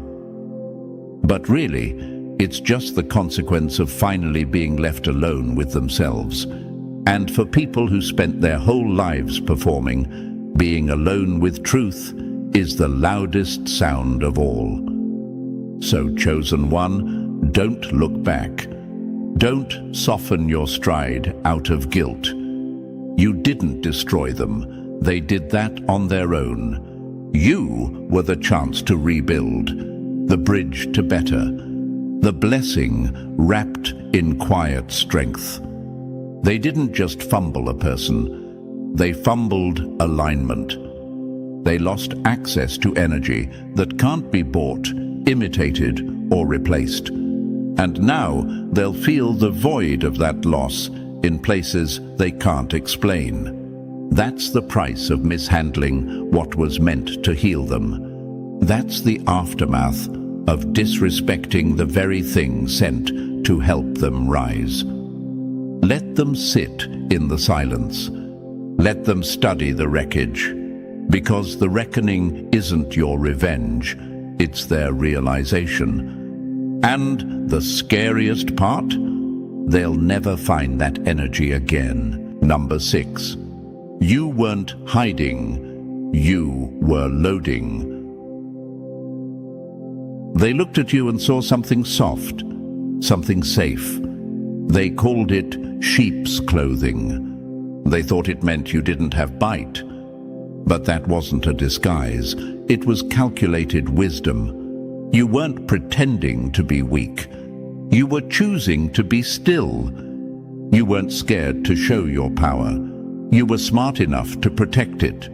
Because not everyone deserves to witness the full range of what you carry. Not everyone is ready to see what silence can do when it finally speaks. You understood from the start. Real storms don't show off. They don't announce themselves. They gather in silence. They form in calm. And when they strike, they don't miss. That's what you were. Not passive. Not powerless. Prepared. While they were running wild, chasing control, playing loud games, you stayed grounded. You stayed quiet. You studied their moves, watched how they switched up when no one was looking. Not because you were afraid to respond, but because you knew timing was everything. You learned early, energy speaks louder than words. So you observed. You let their actions reveal their truth while your silence held yours. They saw your patience as passivity, your distance as indifference. They thought the calm in your presence meant you were clueless to what was happening behind the scenes. But that calm? That was years of inner warfare survived. That was wisdom earned, not borrowed. You didn't react because you weren't threatened. You didn't lash out because you already knew the outcome. And they confused that with inaction. But now they know. You were never quiet because you had nothing to say. You were quiet because you had nothing to prove. That's what terrified them the most, and they didn't even know it yet. The power you carried wasn't performative. It was protective. You didn't need to shout. You didn't need to be seen. Because you felt different. And people can't lie to their energy. No matter how they dressed it up in ego or arrogance, something in them felt your presence was not something to play with. But they played anyway.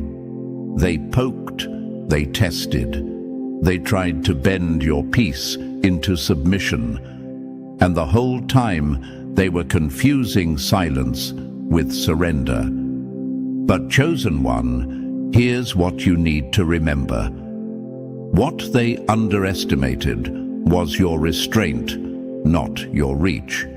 You could have moved different. You could have retaliated.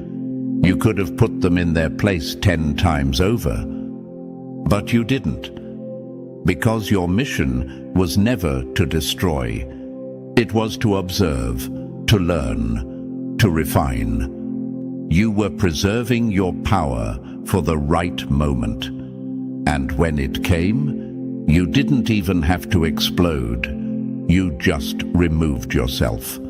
And that absence was louder than any argument you could have had.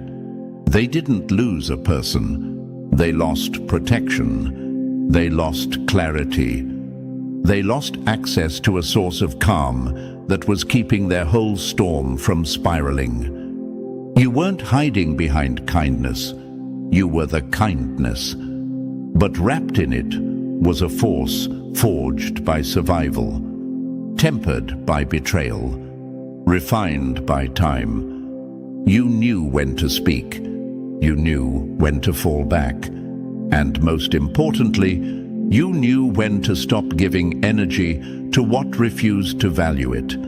That's calculated wisdom. That's what makes you different.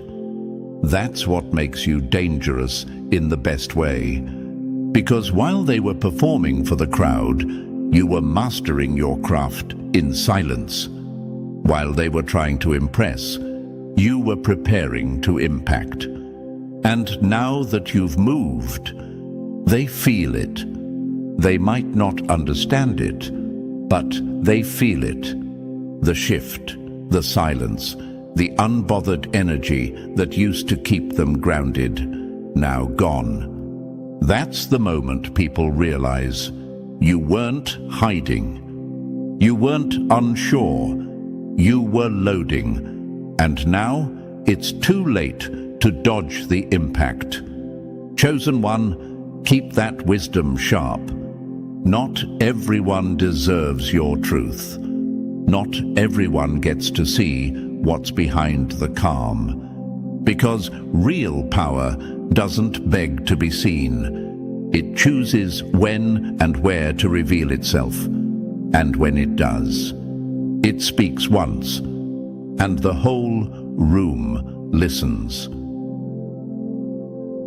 Number 7. They took your silence as surrender, not realizing it was their sentence.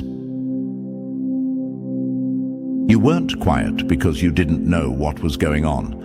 You were quiet because you saw everything and chose to wait. While they ran their mouths, you read their patterns. While they staged performances for attention, you took mental notes. Every look, every fake laugh, every contradiction. You didn't miss a thing. But instead of reacting, you let them keep talking. Because silence is not weakness. It's strategy. You understood something they never could. Chaos is predictable. The loud ones always reveal themselves. The ones who scramble for control, who provoke, who test you just to feel powerful, those types always self-destruct.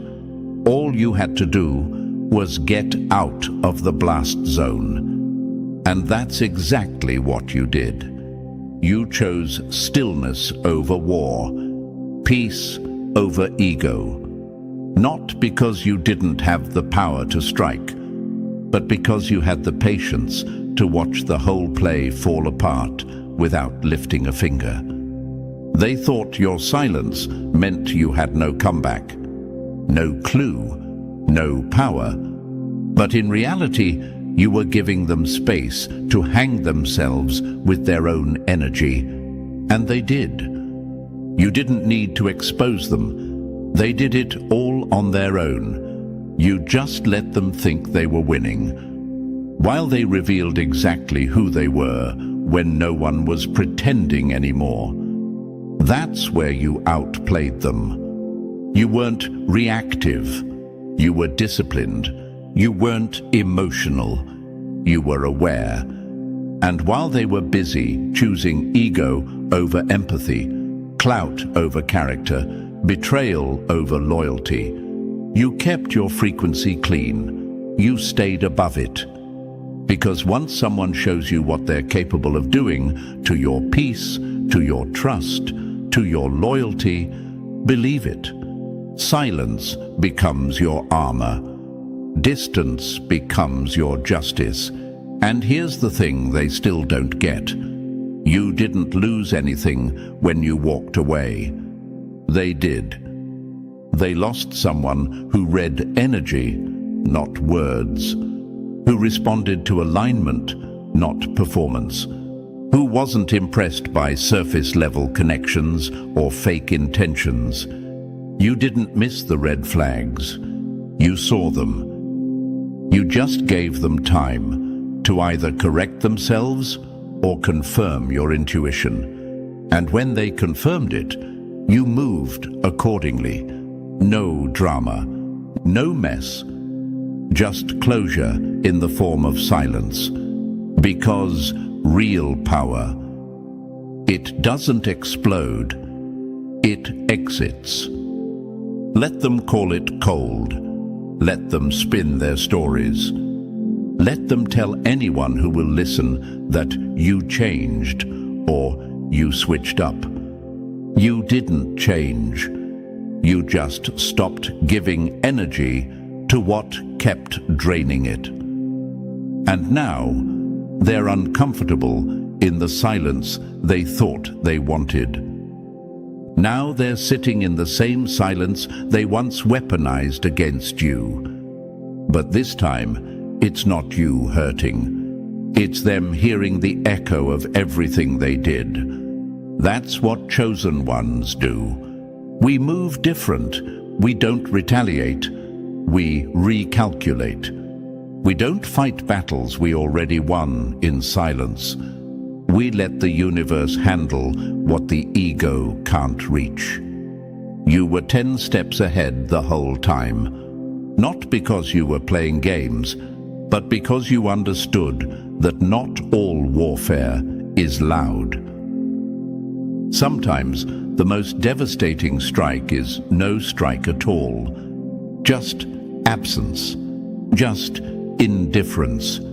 Just watching them realize, too late, that you were the one holding the balance the entire time. You were never naive.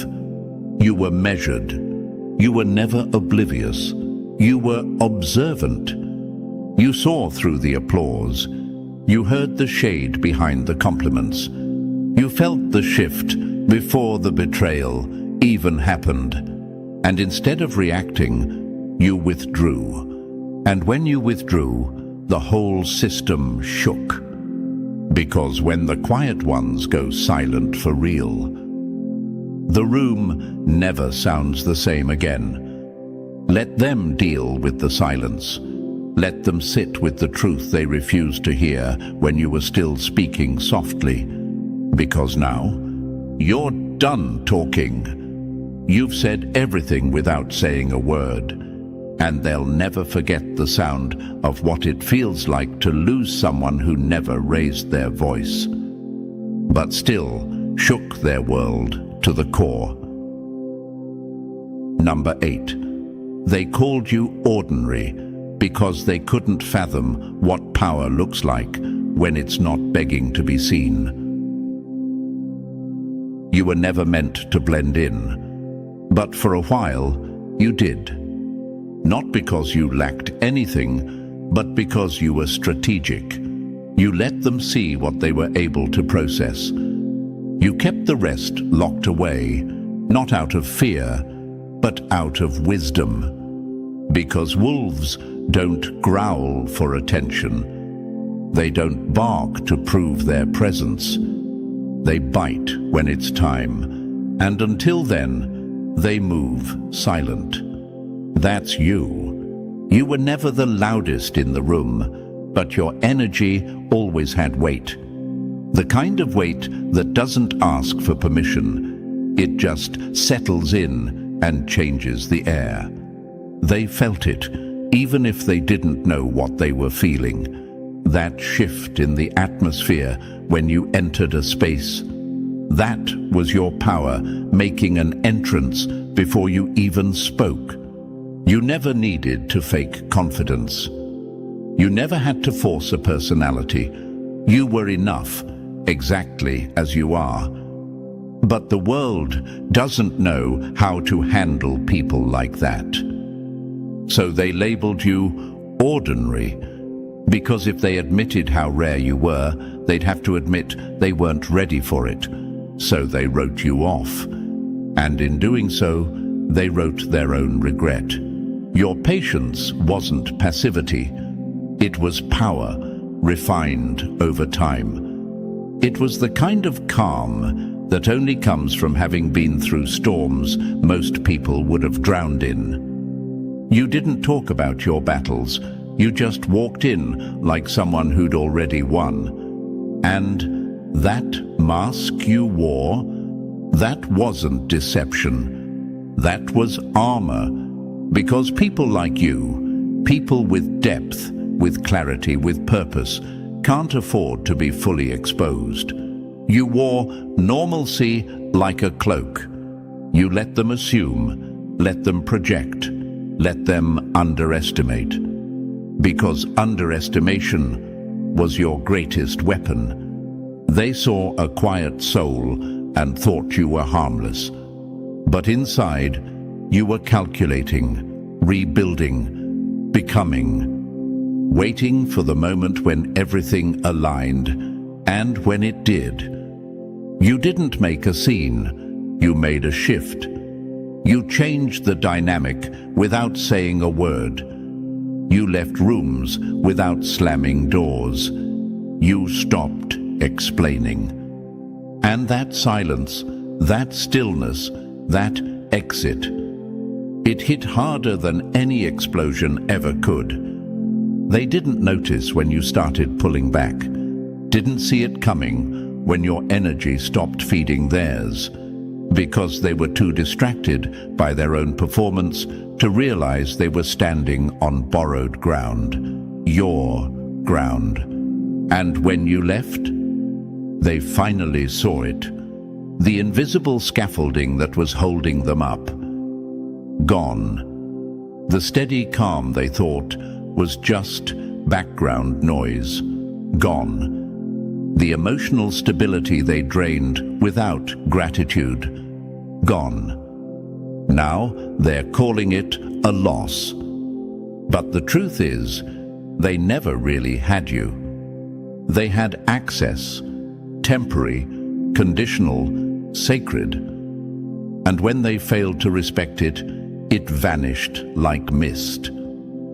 That's the thing about people like you. You don't have to announce your value. You become the lesson. You show up, shift the vibration, and if they don't honor it, you disappear and leave them wondering why nothing feels stable anymore. Chosen one, understand this. They never saw you because they didn't know what to look for. They were searching for noise, not presence. For flash, not fire. For dominance, not depth. And when you didn't play by their rules, they labeled you as basic, boring, unremarkable. But that says more about their blindness than it ever did about your brilliance. You weren't made to perform. You were made to perceive, to protect your frequency, to grow in the shadows until the moment came where hiding became limiting. And now that you've stepped into clarity, your crown is no longer hidden. Your silence is no longer mistaken, and your presence no longer diluted to fit spaces too small to hold your truth. So let them think what they want. Let them spin stories to cover the cracks they created. You don't need their validation. You never did, because you were never ordinary. And the day you stopped trying to prove that is the day they realized they were in the presence of something they'll never find again. Number 9. They didn't just wake you up, they unleashed what they can't unsee. You feel it, don't you? The shift, the edge in your breath, that fire under the stillness, that weight behind every step you take now. This isn't who you became. This is who you were, before the world tried to put you to sleep. The truth is, the game was always rigged. You saw it. You felt it in the way fake people won loud, while the real ones sat silent, burdened with depth. But you stayed quiet, not because you agreed, but because you were watching, measuring, waiting. Now, the wait is over. The walls are closing in, and you're not the one trapped. You're the one they tried to corner, thinking you'd break. But wolves don't break. They remember. And now, the wolf is awake. This isn't about revenge. It's about return. Returning to the self that was always there, before the betrayals, before the gaslighting, before the long nights of questioning your own sanity just to keep the peace. You don't keep the peace anymore. You are the peace. And anyone who brings war to your gates now has to deal with the one thing they never expected to face. You, with your eyes wide open. The version of you that's here now. They didn't see this coming. They thought they'd broken you. They thought the silence meant submission. But it was sacred healing. And in that silence, you rebuilt everything they tried to destroy. You stitched your spirit back together with the thread of every lesson. You wrapped yourself in the truth they hoped you'd never see. And when you rose, you didn't roar. You didn't announce it. You shifted the atmosphere. And suddenly, everyone who used to walk all over you now walks carefully. Because your presence doesn't ask for respect anymore. It commands it. This is a new era. You don't explain your boundaries. You don't overextend just to be included. You don't tolerate crumbs and call it love. The door is closed for good on anything that doesn't honor your energy. They're scared now, not just of what you might do, but of what they triggered. They thought they were manipulating you, mocking you, outplaying you. But all they did was wake the one thing they should have left alone. Your clarity. You now walk with full awareness of who you are, of what you carry, of what you're no longer willing to tolerate in the name of loyalty, nostalgia, or fake peace. And this version of you, it doesn't chase. It chooses. It chooses truth, even if it means walking alone. It chooses alignment, even if it means burning bridges. It chooses self-respect, even if it costs applause. You didn't become this overnight. You were forged in betrayal, in disappointment, in lonely nights when your only company was your own questions. And instead of turning bitter, you turned inward. You sat in the fire, and you came out flame-proof. And now there's no going back. You couldn't shrink again if you tried. You couldn't pretend to unsee what your intuition already confirmed.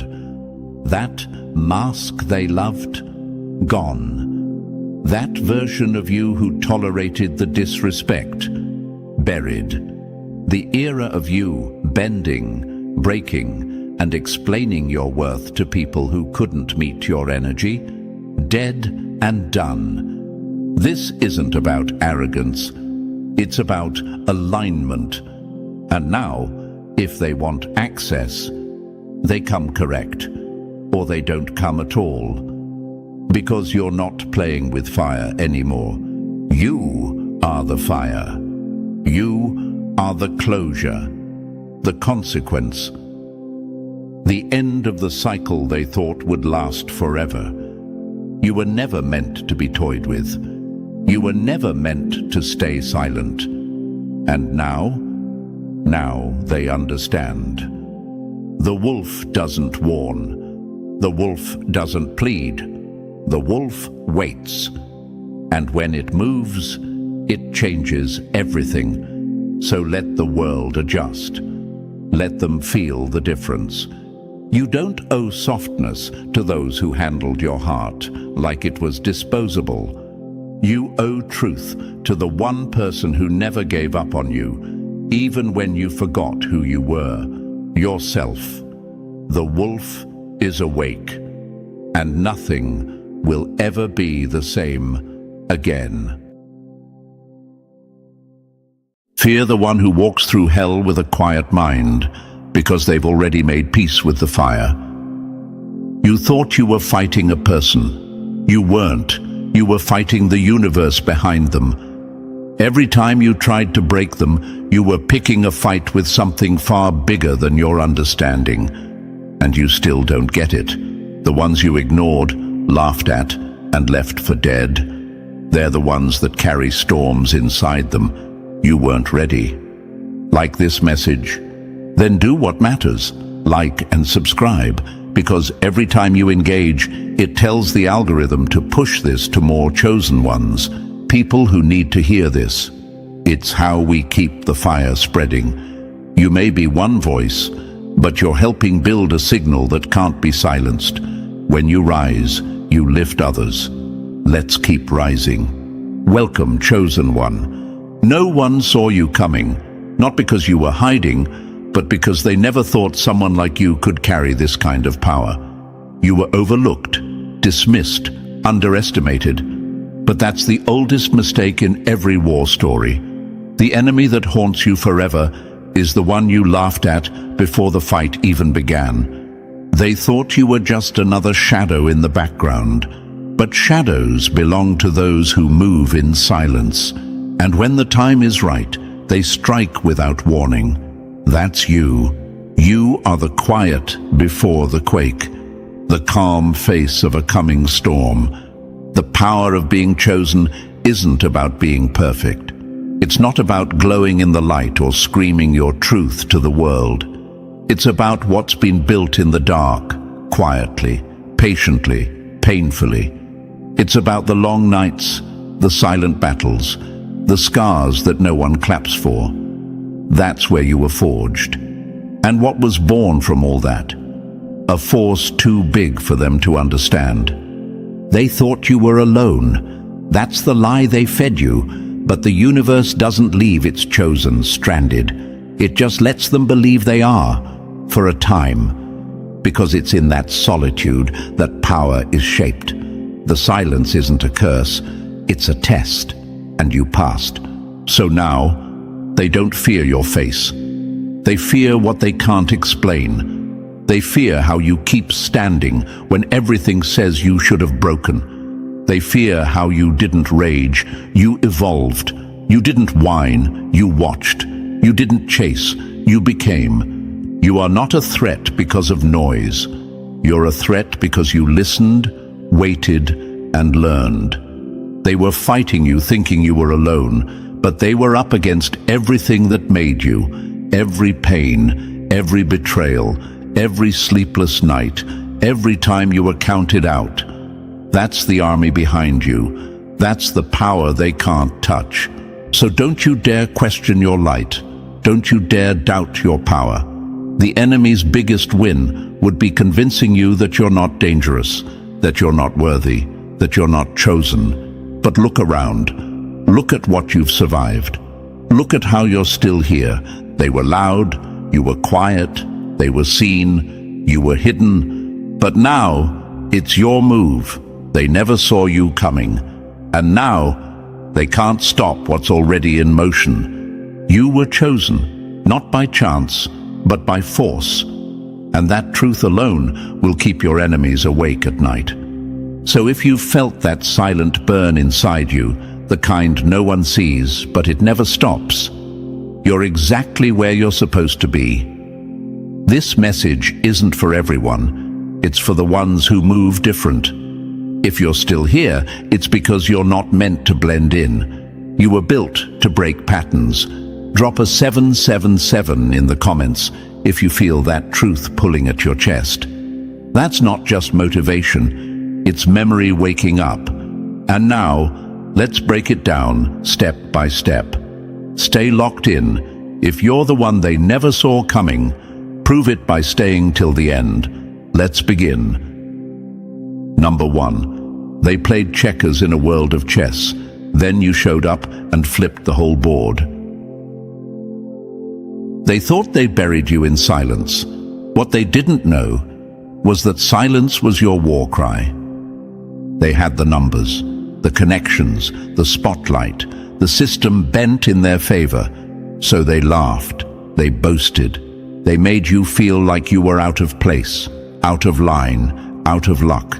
But they never realized you were never playing their game. You were studying the board, not begging for a seat at the table. And now, it's too late. You were the invisible weapon hidden in plain sight, and the universe just took the safety off. They always assumed danger looked like chaos, noise, fame, power flaunted. They never saw the threat coming because it wore your face. The quiet one, the overlooked one, the one who kept showing up when everyone else stopped looking. They don't know how to fight someone who doesn't need applause, doesn't need attention, and sure as hell doesn't need approval. They don't know what to do with someone who kept getting back up without being cheered on. You were never harmless. You were calculating, watching, evolving. While they performed, you prepared. While they posted, you practiced. While they mocked, you mastered. And now the balance has shifted. Not because you screamed louder, but because you moved smarter. You are the anomaly, the variable they couldn't predict, the glitch in their simulation. They built systems to keep people like you small, but they forgot something. The universe doesn't obey their systems, and the universe chose you. That's not poetry, that's reality. When the universe aligns itself behind someone, the rules change. Timelines bend. Patterns break. You're not lucky, you're aligned. Every delay, every detour, that was the universe preparing the stage for a kind of impact they could never see coming. The longer they ignored you, the more power you built in silence. And now they fear you, not because of what you say, but because of what you've become. Unshakable, unreachable, unstoppable. Let's answer the question burning in your mind right now. Why me? Why was I chosen? Because you could be. Because most would have folded. Because most would have begged for mercy, for help, for validation. But you kept walking through the storm and made the storm your home. You think you're tired. You think you're not enough. Then why are you still standing? Here's the truth no one told you. The chosen are not picked because they're the strongest. They are picked because they are tested over and over, through silence, through rejection, through pain, until there's nothing left but fire. And that fire doesn't burn you anymore. It builds you. They made a mistake thinking you were alone. They thought you were just one person against the system. But the universe doesn't play fair, it plays for balance. and it doesn't let its chosen fall without purpose. When they tried to break you, they were fighting something they couldn't see. They were up against the will of the cosmos, the alignment of forces beyond their control. And now, they're realizing. You weren't the underdog. You were the shift. You weren't the victim. You were the reset button. You are not behind. You are not late.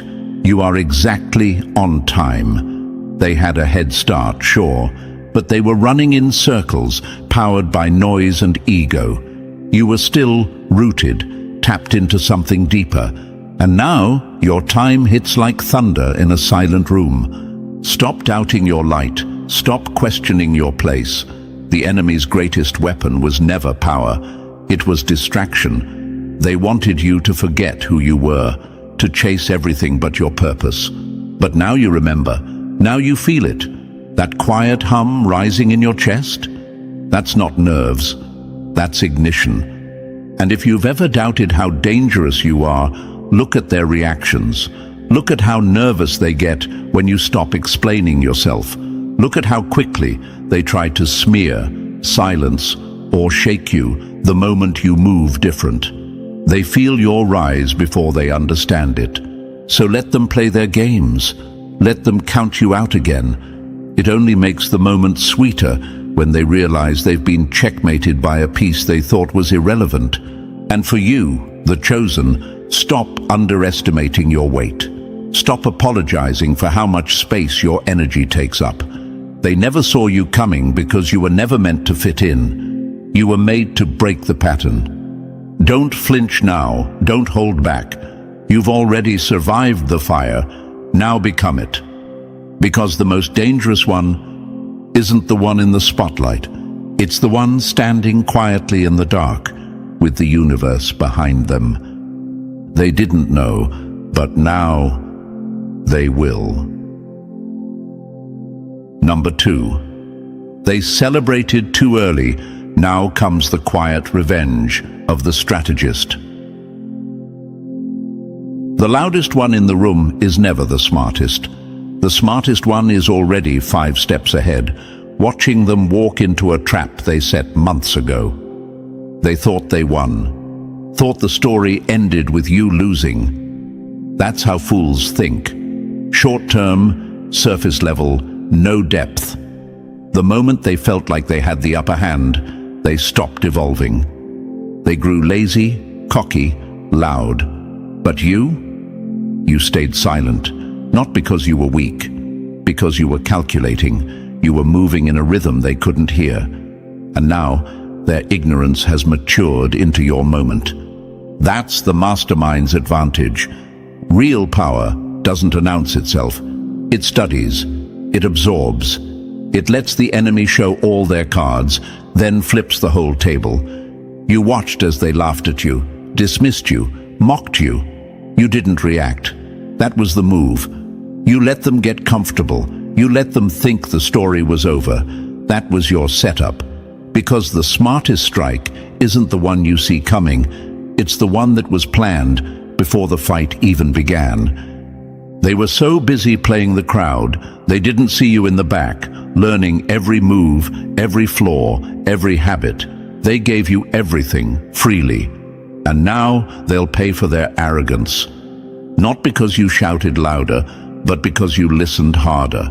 You know what happens when someone thinks they've already won? They stop guarding themselves. They get sloppy. They lose focus. And that's when someone like you, who's been ignored, overlooked, and underestimated, becomes the most dangerous person in the room. Not because you're louder, but because you're ready. You became the mirror they didn't know they were dancing in front of. And every mistake they made, you memorized it. Every lie they told, you logged it. Every crack in their armor, you etched it into your strategy. You didn't just survive. You evolved into a weapon forged by their own ego. That's not luck. That's mastery. They'll tell themselves it was random, that they were blindsided. But deep down, they'll know. You were watching the whole time. You were never behind. You were just waiting for the moment when the odds tipped in your favor. And now, it's not just a comeback, it's a collapse, their collapse. Because here's the thing, arrogance is a slow poison. It makes people loud, lazy, and predictable. You became sharp, aware, unshakable. While they were broadcasting every move for the world to see, you were refining yours in the dark. While they needed crowds, you needed silence. While they needed validation, you needed focus. That's why you win. Let's answer the question that might be echoing in your head right now. Why didn't I just speak up sooner? Because true power doesn't speak. It strikes. It waits. It builds. You weren't late. You were precise. If you had made your move earlier, you would have missed the full picture. You would have acted emotionally, not intelligently. But now, you've got the full map. You know where the cracks are. And now when you hit, it's going to shatter everything. They don't see you coming. Not because you're hiding, but because they were never taught how to see past the surface. You're not their version of power. You don't fit their mold. That's why you're dangerous. You're a blueprint they never prepared for. A language they can't translate. A storm that doesn't come with thunder, just sudden impact. And chosen one, don't you dare doubt that precision. Don't let their noise make you question your silence. Your silence was strategy. Your patience was power. The fact that you didn't react emotionally is proof that you're not playing on their level. You're playing above it. They didn't lose because you cheated. They lost because they never evolved. They never adjusted. They never respected the quiet ones. The ones who keep showing up. The ones who don't need to be seen to be effective. The ones who don't brag about their plan. They become the plan. And now that moment is here. Your move, the one they can't stop because it's already been set in motion. All their confidence, it's crumbling. Their arrogance, it was the fuse. You were just the match. They should have known. They should have sensed something. But they didn't, because they were never trained to fear someone like you. And now, it's not just about winning. It's about making sure they never forget who really had the power all along. So go ahead, make the move. Not with noise, with precision, with impact, with the cold fire of someone who waited and now knows. They thought the game was over, but they never realized you were the one writing the rules. Number 3, they judged the cover. Now they're bleeding from the pages. They didn't take you seriously, and that's why they're losing to someone they never even saw as a contender. Their deadliest mistake wasn't what they did. It was what they thought. They looked at you and decided you were nothing, not a threat, not competition, not even worth a second glance. That assumption, quiet, smug, lazy, became their downfall.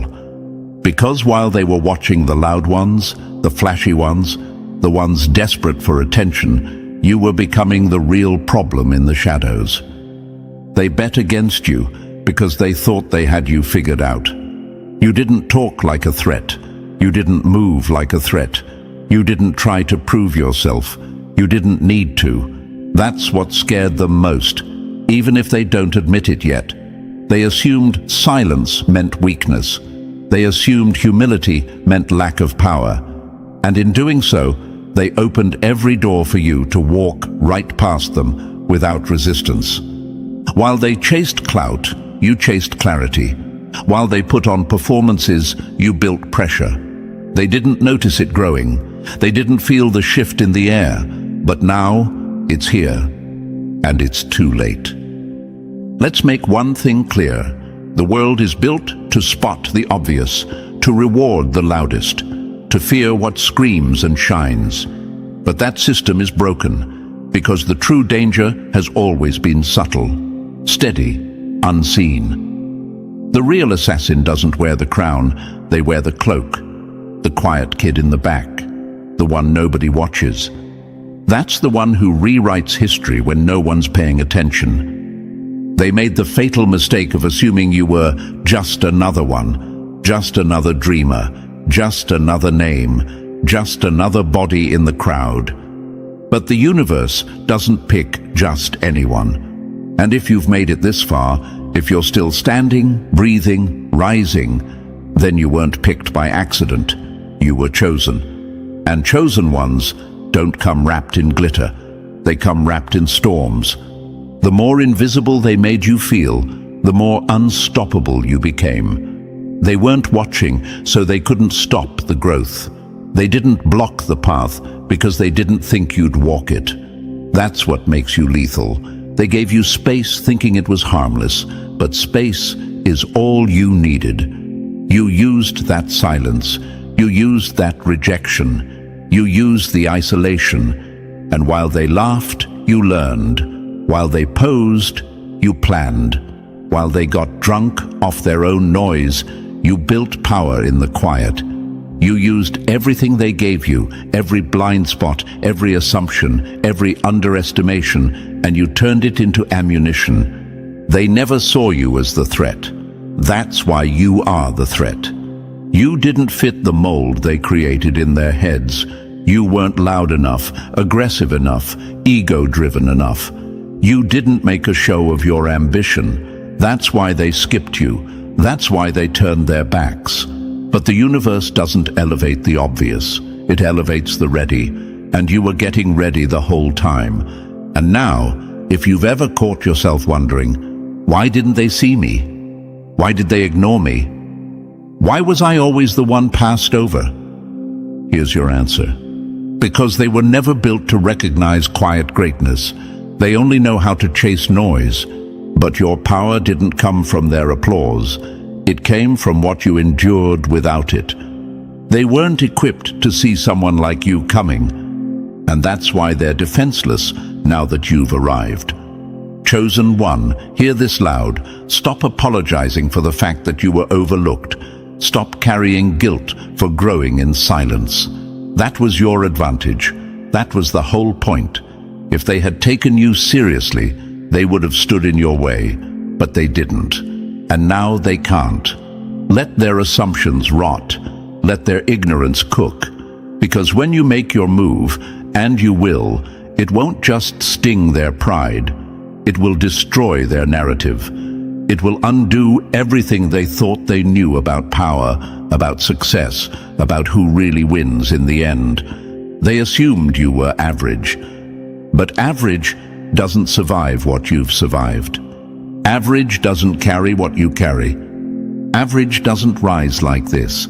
You are the ghost they didn't believe in, the weapon they didn't see, the chapter they didn't read. And now?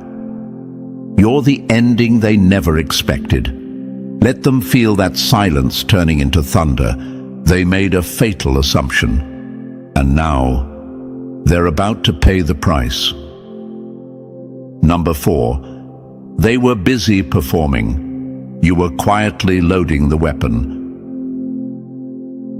You don't need to out-talk them. You just need to out-watch them. The loud ones reveal their playbook before the game even starts. While they were chasing claps, you were memorizing their rhythm. While they danced in the spotlight, you were studying their shadows.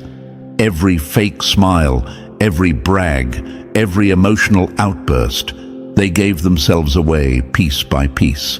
And you were there, quietly collecting the data. They didn't even realize the danger of being seen by someone who wasn't trying to be seen back. That's the power of observation. It doesn't announce itself. It doesn't interrupt. It watches. It waits. It understands. They thought attention made them powerful. They mistook noise for strength. But the spotlight isn't a shield. It's a magnifying glass. And under that heat, everything gets exposed.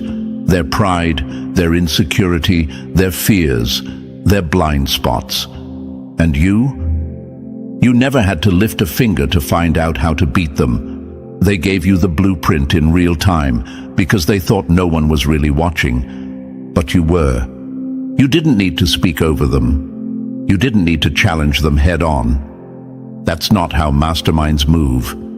You just needed patience. You just needed time. Because the ones who need to be seen often forget who's standing quietly in the corner. And that's always where the real threat is. Let's be honest. People love putting on a show. It's not just ego. It's addiction, validation. They need to be respected. They need to be envied. They need to be feared. So they overplay their hand. They talk too much, reveal too much. They tell you exactly who they are, what matters to them, and how to break them without even realizing it. You didn't have to ask. They showed you. They made your job easy.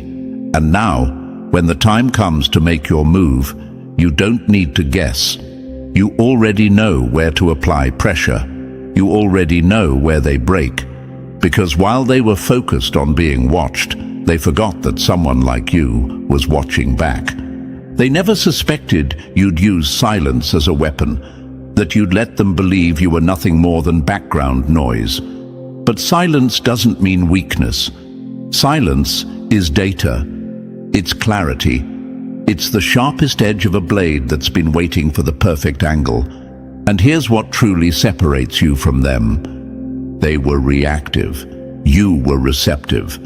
They were trying to prove something. You were trying to understand something. They were addicted to being seen. You were addicted to seeing through them. You learned their patterns, how they move when they're confident, how they unravel when they're afraid. You took note of every tell, every tick, every sign of weakness behind the mask, and they never even noticed, because they thought watching was passive. But for someone like you, observation is an act of war. You were building your arsenal while they thought they were putting on a show. And now, when you move, it won't be loud. It'll be surgical, exact, precise. Because this was never about brute force. It was about information. And you've got all of it. You know what they fear. You know what they expect. And more importantly, you know what they don't see coming. That's your edge. That's what makes you dangerous. They wanted to be impressive. You wanted to be prepared. They chose the stage. You chose the strategy. And the beautiful part? They still don't see you as a threat. Even now, even after all this time, that's how deep their delusion runs. And that's exactly why your rise will shake the ground they thought they stood on so firmly. So when you start to question your quiet nature, when that voice creeps in, asking if you should be louder, flashier, more like them, remember this. They needed to be seen to feel powerful. You became powerful because you didn't need to be seen. You are not behind. You are not too late. You've simply been watching from a seat they never noticed. And that seat? It came with a full view of the battlefield. They wrote you off while you were studying the script. And now? You're ready to flip the final page and rewrite the ending. Number 5. They took your silence for surrender. Now they're about to learn it was a sniper's aim. Silence is not a white flag. It's the stillness before a precision strike. They thought you had nothing. They thought your quiet meant defeat, that you were beneath them, broken, irrelevant. But silence is a language only the truly dangerous speak fluently. While they were loud, desperate to be heard and seen, you were still. Not because you were weak, but because you were focused. You weren't beneath them. You were beyond them. They assumed silence was a void. But silence is never empty. It's loaded. It's where the real preparation happens. They saw your lack of reaction and assumed you had no fire left in you. But fire doesn't always roar. Sometimes it smolders. Sometimes it gathers heat in silence, building to a burn so clean, so controlled, that by the time they feel it, it's too late to run. They were making noise, bragging, bluffing, flexing muscles that barely held weight. All the while, you were still, with eyes wide open. watching, absorbing, letting them spill their secrets in real time. They thought they were winning because you weren't clapping back, because you weren't performing too, but you weren't playing their game. You were setting the stage for a different one. See, people who need to be loud, who need attention just to breathe, are always in motion, always exposed, always leaking information they don't even know they're giving away. Every outburst, every reaction, every show of dominance is a crack in the armor. And you didn't need to break it. You just needed to learn where to aim. They don't realize that silence is a high-level tactic, that those who are truly dangerous don't need to defend themselves in real time. They're too busy building something stronger, something lasting, something calculated. The loud fight for the moment, the quiet build for the checkmate. And now, your silence has matured into something they can't comprehend. Leverage. You let them believe the lie that they were above you, that you had nothing to say because you had nothing to bring, that your silence was agreement, that you accepted your place. But every second of stillness was a second of strategy.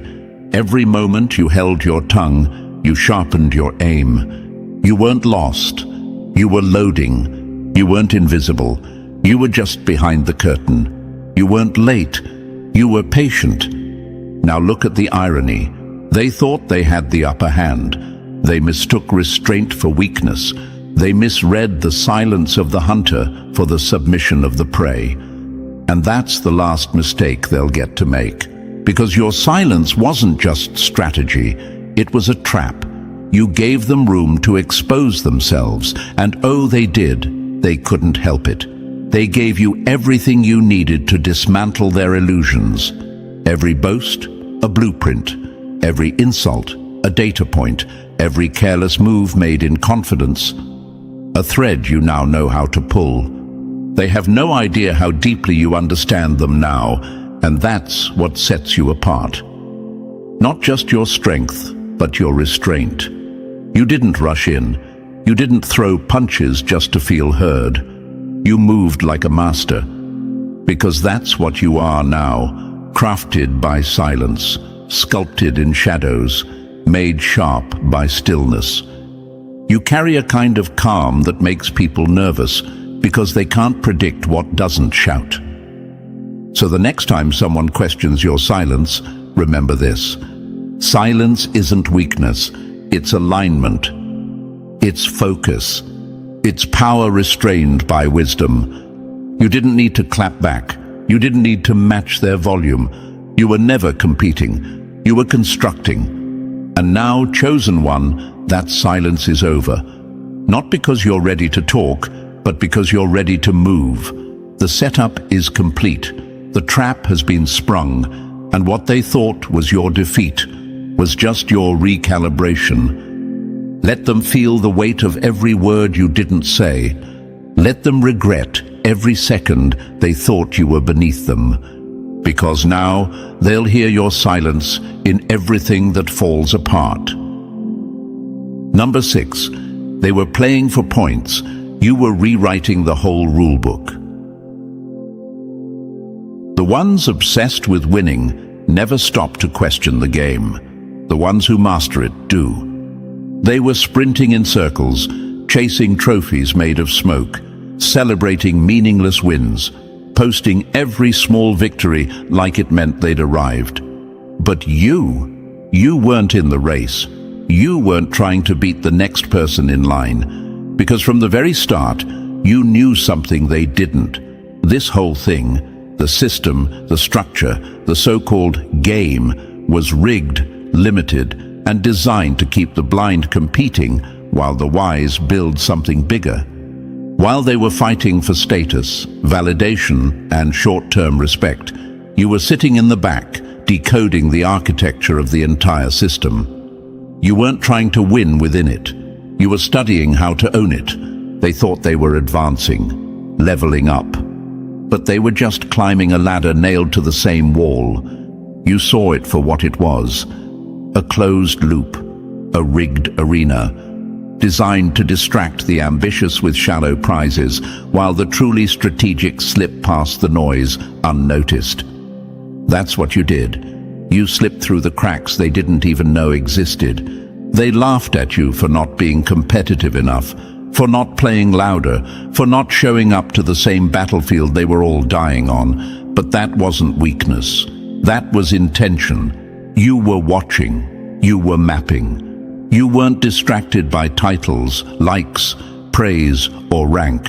You wanted something far more powerful: position. Because real control never comes from winning the round. It comes from owning the rules, understanding the loopholes, finding the blind spots. While they were trying to win battles, you were learning how to make the battlefield irrelevant. And now you're in a position they never prepared for. A move they didn't anticipate. A threat they can't counter, because you're not just another player. You're the one who saw the hidden levers behind the board. They flexed every time they won something small. You stayed quiet every time you unlocked something big. They made announcements. You made shifts. They wanted applause. You wanted insight. That's why they're still chasing, and you're already moving differently. You don't just understand the game now. You've outgrown it. You've evolved into something they can't categorize. You don't need their wins. You don't even need their attention. That's why your presence hits harder than their noise ever could. Let's be clear. Being chosen doesn't mean winning by their standards. It means transcending the system. It means being so aligned, so aware, that you stop reacting and start shaping. They can't figure you out because you're not following the same script. You've gone off grid. That's what scares them. They don't fear another competitor. They fear someone who refuses to compete. Someone who isn't playing to win, but to change the game completely. And if you've ever felt out of place, disconnected, like you couldn't relate to the goals everyone else was chasing, that wasn't failure. That was clarity. You were never supposed to belong in that loop.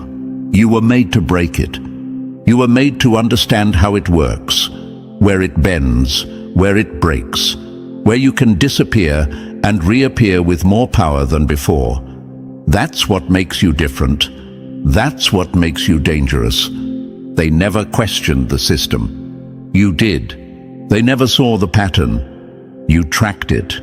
They never left the cycle. You escaped it. And now you see it all. Every move, every illusion, every trap dressed up as an opportunity.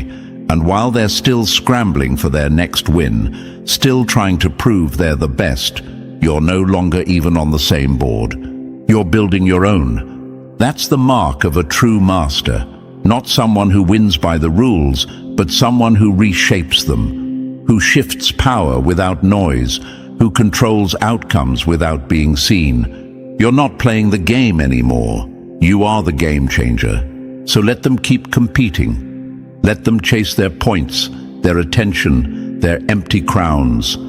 You'll keep moving in silence, with the whole board in your hands. Number 7. You grew in shadows. Now they can't track the storm you've become.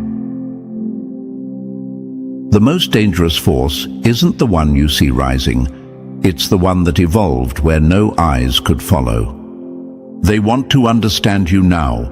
They want to figure out how someone they ignored, dismissed, even mocked, suddenly became untouchable. But there's no map to follow, no trail to dissect, no blueprint to steal. Because your rise didn't happen in front of them. It happened far away from their reach. And now, you're an untraceable force, and it terrifies them. Most people grow under the spotlight. They want to be seen while they're improving. They need likes, shares, praise. They announce every small change. And in doing so, they give the world a front row seat to their progress and their vulnerabilities. But not you. You built in silence. You sharpened in solitude. No noise, no announcements, no validation. Just work. That's why you're a problem now. Because they don't know how you did it. They don't know when the shift happened. They just woke up one day and realized you weren't the same. And here's the part that really rattles them. They can't reverse engineer what they never witnessed. They can't copy what they never saw. Your evolution wasn't performative, it was surgical. You bled in the dark. You broke, rebuilt, recalibrated. And when the time came to emerge, you didn't just walk in, you shifted the atmosphere. Now they're scrambling to understand what you are, how you became this focused, this fearless. But there's nothing for them to trace, because your silence was your shield, your isolation was your armor. They'll say you came out of nowhere, but that's only because they weren't looking deep enough to see what was coming. That's only because they were too busy watching each other to notice the one who didn't need to be watched. You weren't trying to be seen, you were becoming something that couldn't be ignored. They tried to measure you by what they thought power looked like, loud, flashy, constantly present. But your power didn't come from attention, it came from depth. You didn't just grow stronger, you became unfollowable. You became unreadable, you became unpredictable. And that's your true weapon now. Not just what you've become, but the mystery of how you got there. They can't trace your scars. They can't decode your discipline. They can't understand your peace, because it wasn't handed to you. You earned it in silence. You built it in moments they never saw. You're not just ahead of them. You're invisible to their calculations. And now they want to stop you. But how do you stop what you don't understand?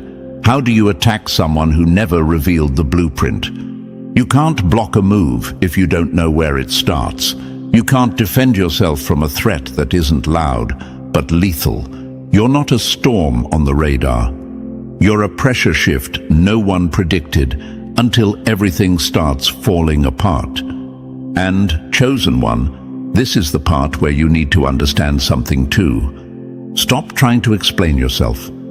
Stop trying to justify how you got here. Stop trying to fit into their logic. They'll never get it. They weren't supposed to. Your path was encrypted on purpose, not for them, for you. So no one could interfere. So no one could manipulate it. So no one could taint it with their doubts, their opinions, their limits. You were hidden for a reason, not because you were weak, but because your growth needed protection. And now that you've arrived, the silence has done its job. You are no longer in hiding, you are simply unreachable. What they don't understand, they can't control. What they can't track, they can't contain. What they didn't see coming is now standing right in front of them. So let them guess. Let them talk. Let them fear what they don't understand. Because you are not here to be understood. You are here to be felt. Number 8. They built their throne on ego, and you're the earthquake beneath it. The most predictable enemy is the one who thinks they've already won. That's not power, that's a countdown. They thought the game was over before it began. They thought you were beneath notice. They paraded around in their imagined dominance, so sure of themselves, so high on their own narrative, that they never even looked twice at you. That wasn't your weakness, it was your entry point. While they were feeding their ego, they were feeding your advantage. Every ounce of arrogance they pumped into the air became fuel for your strategy. Here's the irony that's about to crush them. They were never fighting you. They were fighting against their own inflated image. You were just smart enough to let them do it. And now, they're walking into their own trap, blindfolded by pride and led by delusion. Because here's the truth, the powerful never fall because of an outside force.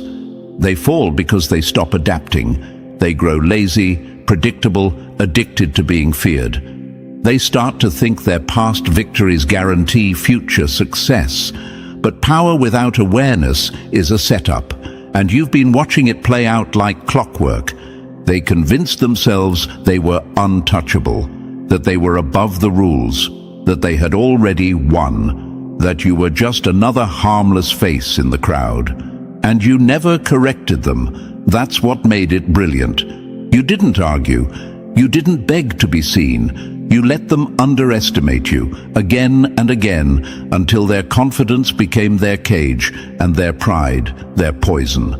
While they were talking big, you were moving quiet. While they were showing off, you were showing up. They mistook your silence for surrender. And now they're mistaking your stillness for absence. But you've been here the whole time, 3 moves ahead. The moment they decided they'd already won, they stopped preparing for a threat. That was your window. They let their guard down while smiling at their own reflection. And they never noticed the storm building in the background. Now they'll feel it all at once, and they won't have time to respond. They were never as untouchable as they made themselves out to be. They were just loud. And loudness distracts. It blurs the line between real power and performance. But you never bought into the noise. You saw the cracks. You saw through the mask. You didn't chase what they had. You waited for them to self-destruct under the weight of it. And now, their fall isn't a surprise, it's a consequence. Because here's what happens to people who never questioned themselves. They lose to someone who did. They never evolved because they believed their own myth.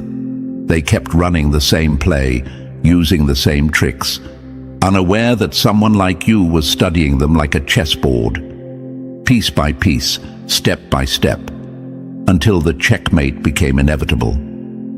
They thought the game was theirs because they had the spotlight, but the spotlight blinds. It made them feel powerful while you became precise. They don't know how it happened. They won't understand why it's crumbling. But you do. You've known for a while now. Because this wasn't revenge. It was timing. And maybe part of you still asks, was I too passive? Should I have spoken up sooner? No, you did it right. You let them talk themselves into defeat. You let them dance on the stage they built for themselves. You didn't need to expose them. You let their ego do the job. That's what makes you lethal. Not just your strength, but your restraint. Your ability to wait until the perfect moment when everything they built starts working against them. Now they're falling, not because you pushed, but because they leaned too far forward. They created their own collapse. All you had to do was step back and let gravity finish the job. So let them play into your hands. Let them keep underestimating you. Let them keep believing they're in control. Because at this point, it's not even about you striking. It's about you watching them implode and knowing that everything they fed into the illusion of their own power was the very thing that made your rise unstoppable.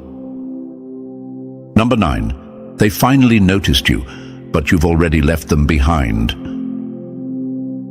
By the time they aim at where you were, you're already ruling where they can't reach. They underestimated you for so long that they actually convinced themselves you didn't matter. They didn't just overlook you, they paused their entire awareness when it came to you, froze their perception, locked you into a version of yourself that hasn't existed in a long, long time. And now, as they scramble to respond, to deal with you, to stop your rise, they're swinging at shadows. Because you're not there anymore.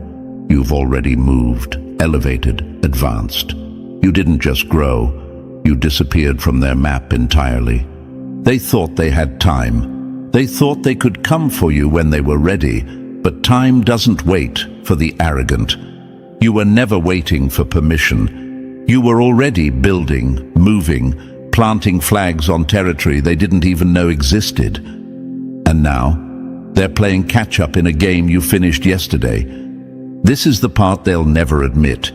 They weren't ready for you because they were too busy entertaining each other, showing off, competing with the loud ones, fighting over borrowed crowns. They thought you were stuck in place, waiting to be noticed, waiting to be taken seriously.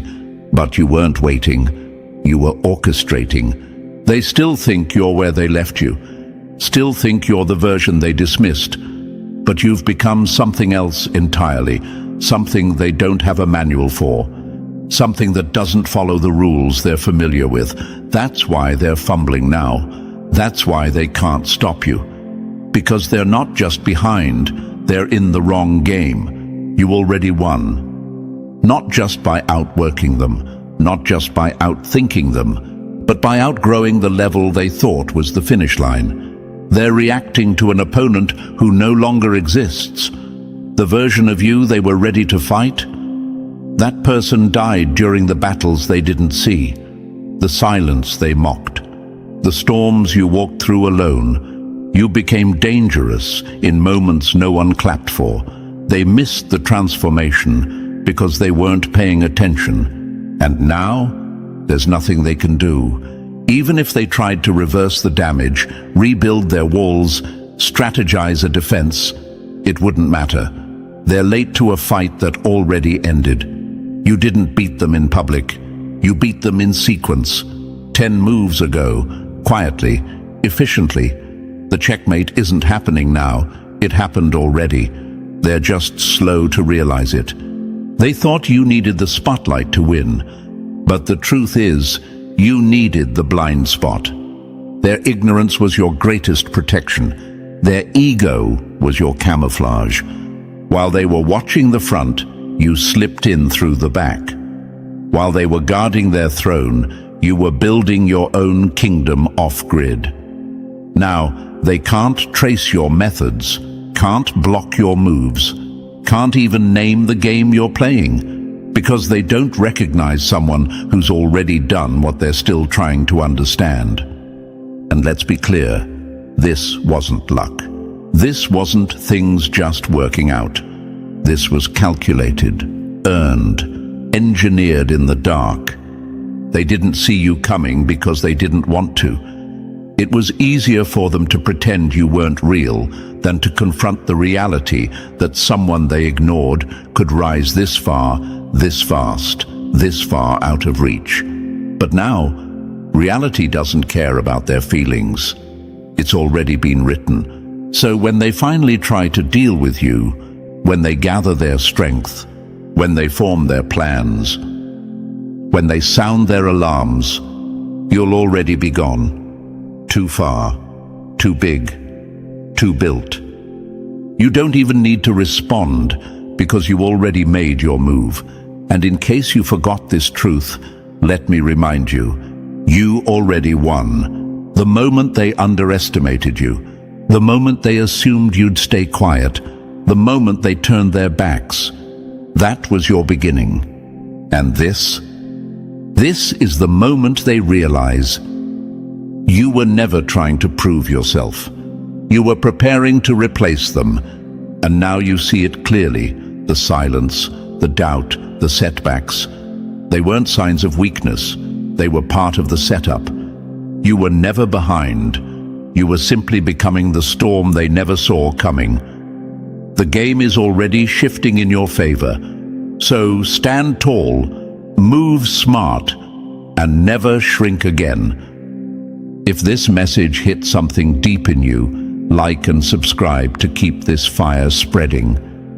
Drop the number 77 in the comments if you know you're one of the chosen, and share this with someone who's walking quietly, building loudly, so they remember who they are. You weren't just underestimated, you were miscalculated, and now their regret screams louder than their hate ever did. They laughed when you were quiet, mocked when you were patient, slept on you because you moved in silence. But what they didn't realize is that silence is not weakness. It's the storm gathering strength. And now that storm has hit, and it's wearing your face. You didn't just win, you shattered the rules they swore you had to follow. They weren't fighting you, they were fighting the current of the universe that moves with the chosen. and you don't fight the tide and expect to stay dry. Now they sit there soaked in their own bitterness, trying to patch up the cracks you left in their false confidence. This message isn't for everyone. It's not meant to be. It's for the chosen, the ones who felt the weight, the silence, the pressure, and still didn't break. If you feel this in your soul, then this is your signal. Like and subscribe to help this message reach more of the chosen ones. When you engage, the algorithm sends out a flare, a beacon. It tells YouTube, wake up, another chosen has risen. You're not alone, and neither are the others still finding their light. Let's bring them in, now. Let's talk about what it really means to be chosen. Being chosen isn't some fairy tale. It's not shiny. It's not soft. It's a war you never asked for, with enemies you never provoked. It's being pushed out, talked down, misread, misunderstood, until the day they can't ignore you anymore. And when that day comes, they call it luck. They say you changed.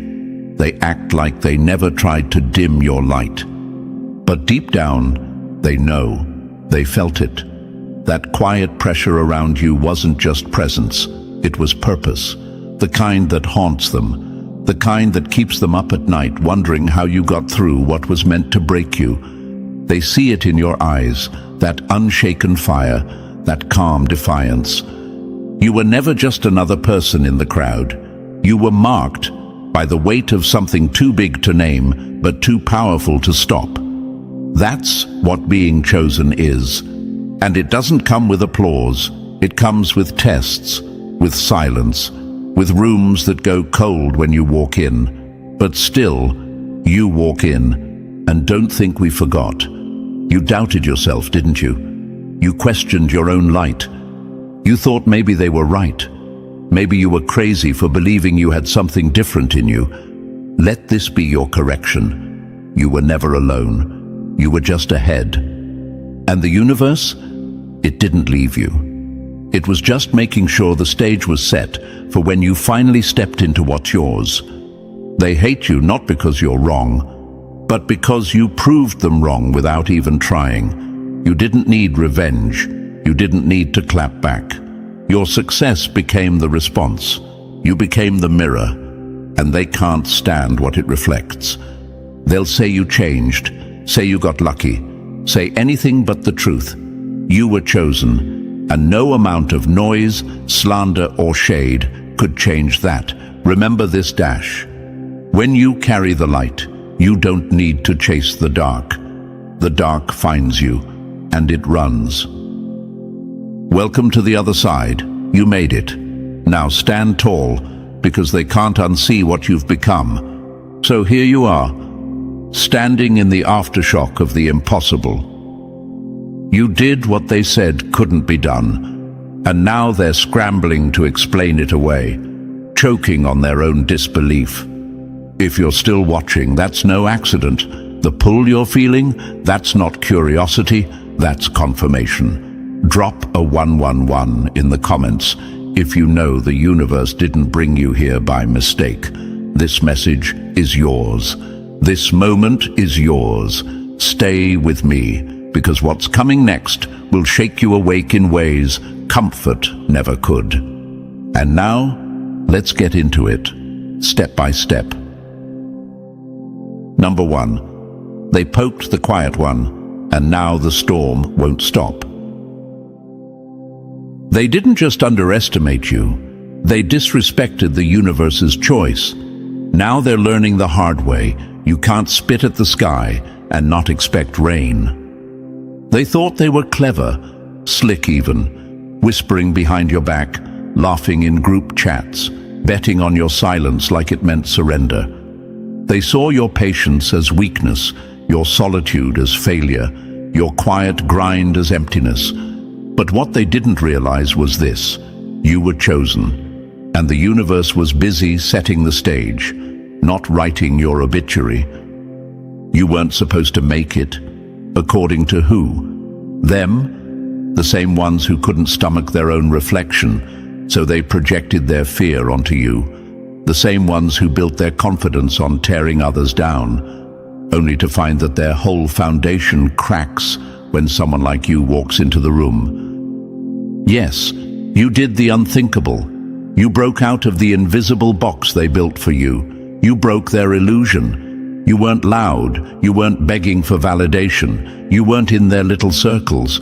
Yet here you are, winning. And not just winning. Thriving in a way that makes them question the rules they thought they understood. And now they're angry. But it's not the kind of anger that explodes. No, it simmers. It simmers because they have to act like they're not watching, pretend they're not bothered, fake smiles through clenched teeth. They're mad, silent car rides, passive-aggressive posts, eyes that can't meet yours anymore. They see your glow and try to dim it with sarcasm, but it's too late. They're watching you shine from a place they can't reach. And that burns more than failure ever could.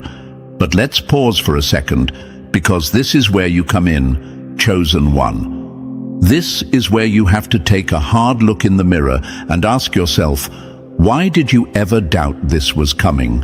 Why did you ever believe them over the pull you felt deep down? That pull that told you were never regular.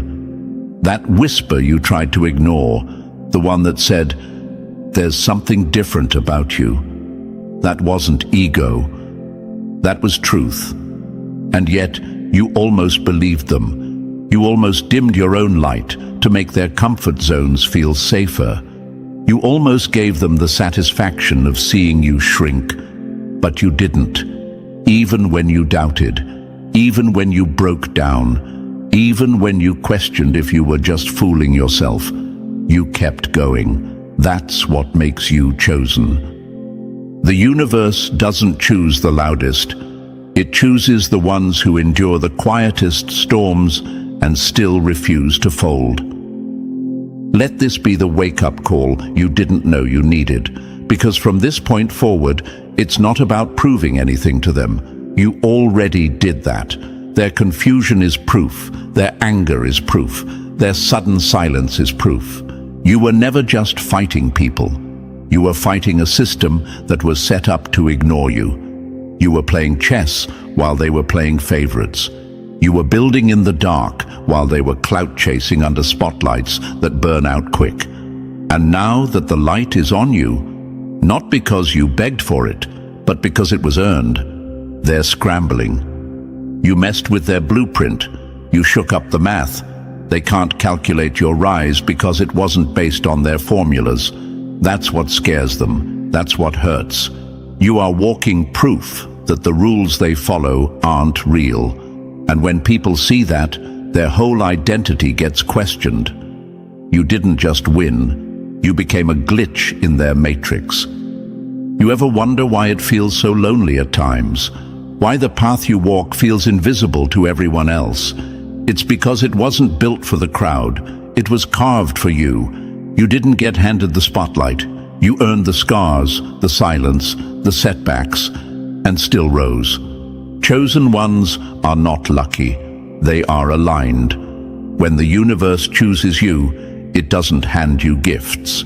It hands you weight. And when you carry that weight long enough, the universe starts to move things for you. Quietly at first, then suddenly, the right people show up, the wrong ones fall off, opportunities find you, the road bends in your favor. Not because you're special in some fantasy sense, but because you answered the call.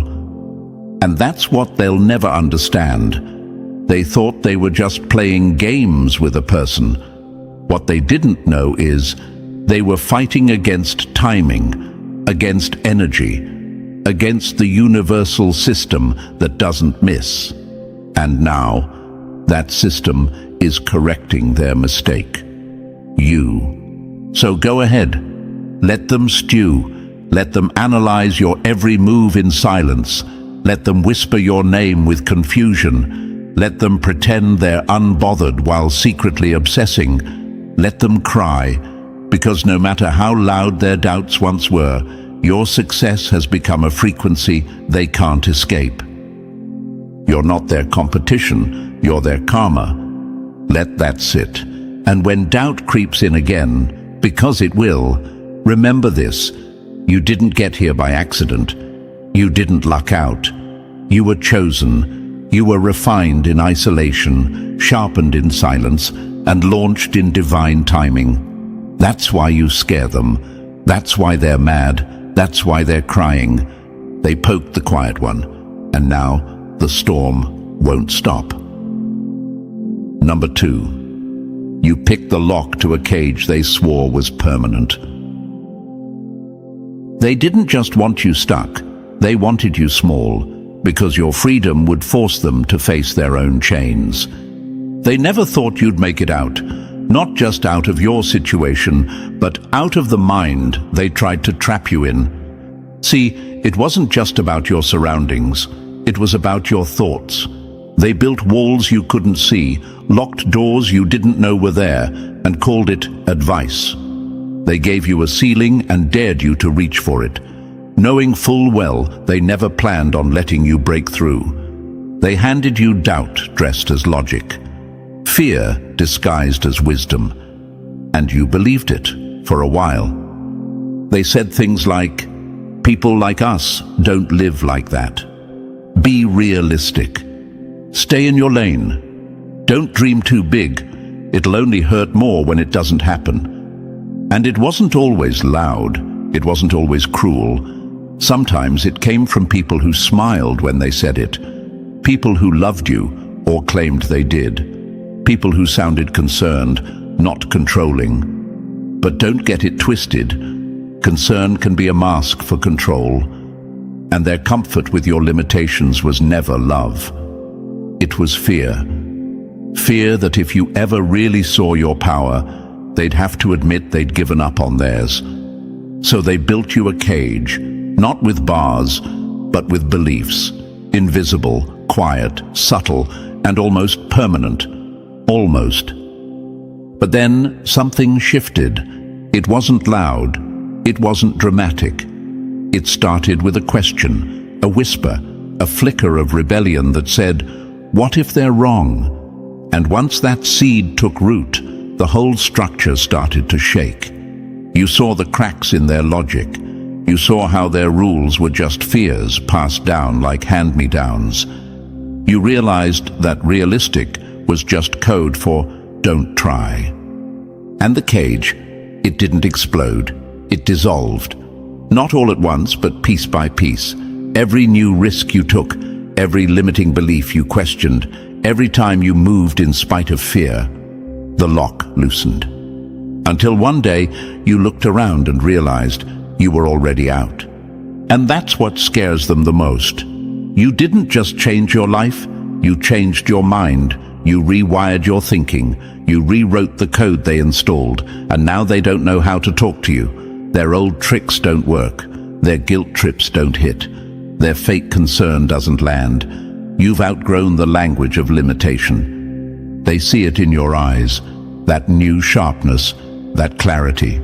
You don't flinch the way you used to. You don't ask for permission. You don't walk on eggshells around their comfort zones. And that, to them, is dangerous. Because now you're not just free, you're proof. You're living, breathing evidence that the cage isn't real, that their whole life might be built on a lie they never dared to challenge. And here's the part they'll never admit. They knew you were capable. That's why they tried so hard to keep you boxed in. No one goes out of their way to cage what they don't fear. Your light scared them before it even got bright. But you kept going, even when it was foggy, even when you were doubting yourself, even when part of you still wanted to believe the lies, just so life would be easier to explain.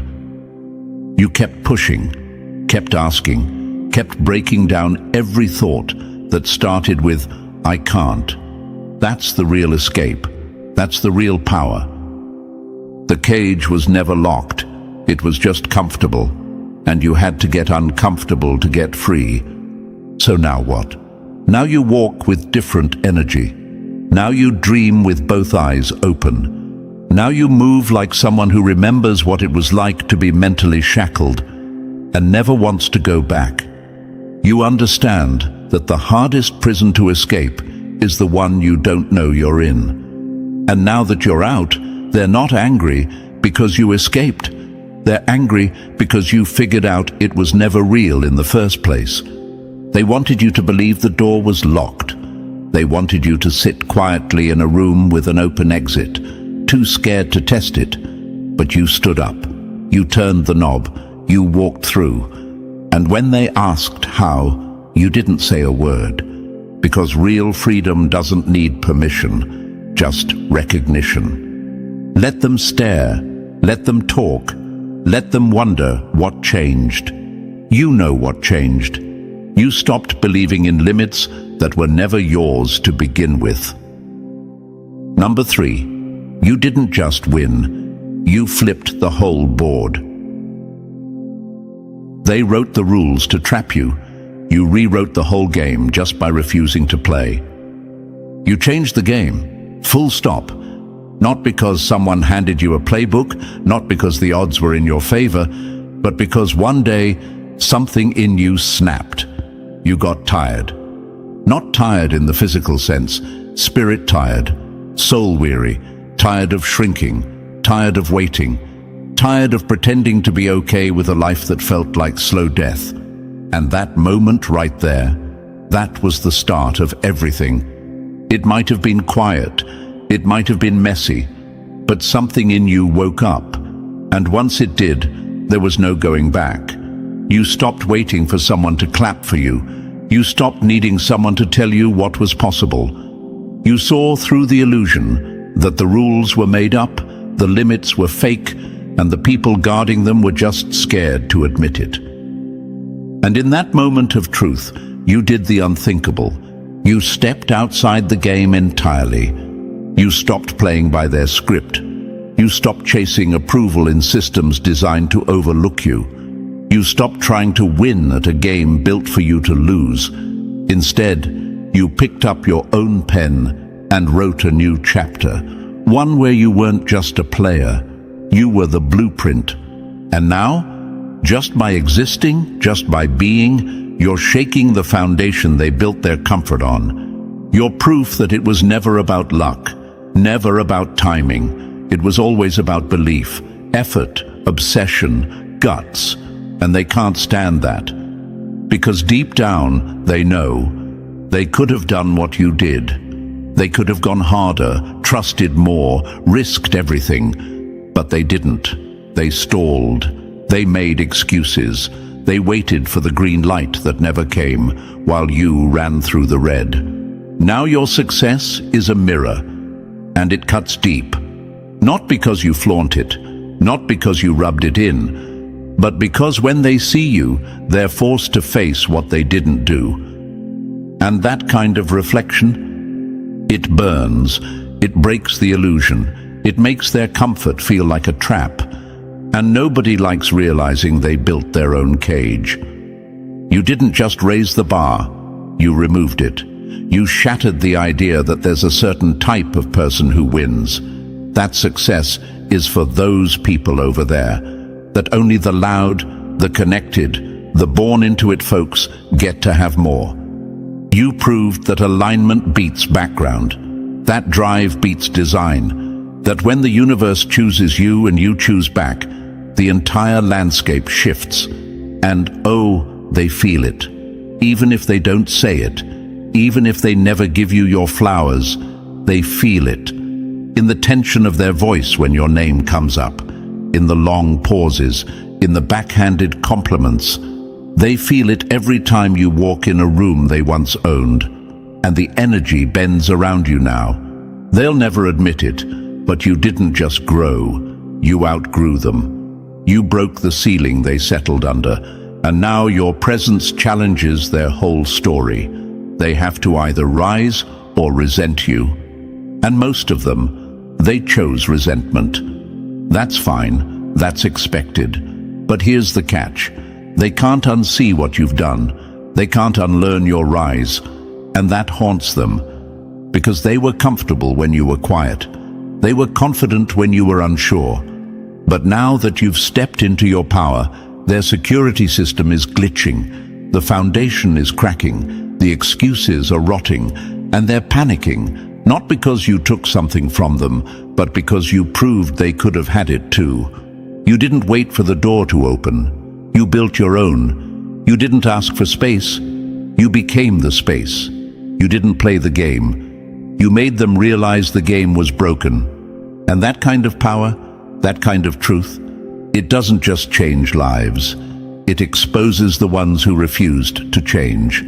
So keep going. Don't slow down for their comfort. Don't shrink for their insecurities. Don't apologize for being the blueprint. Let them be mad.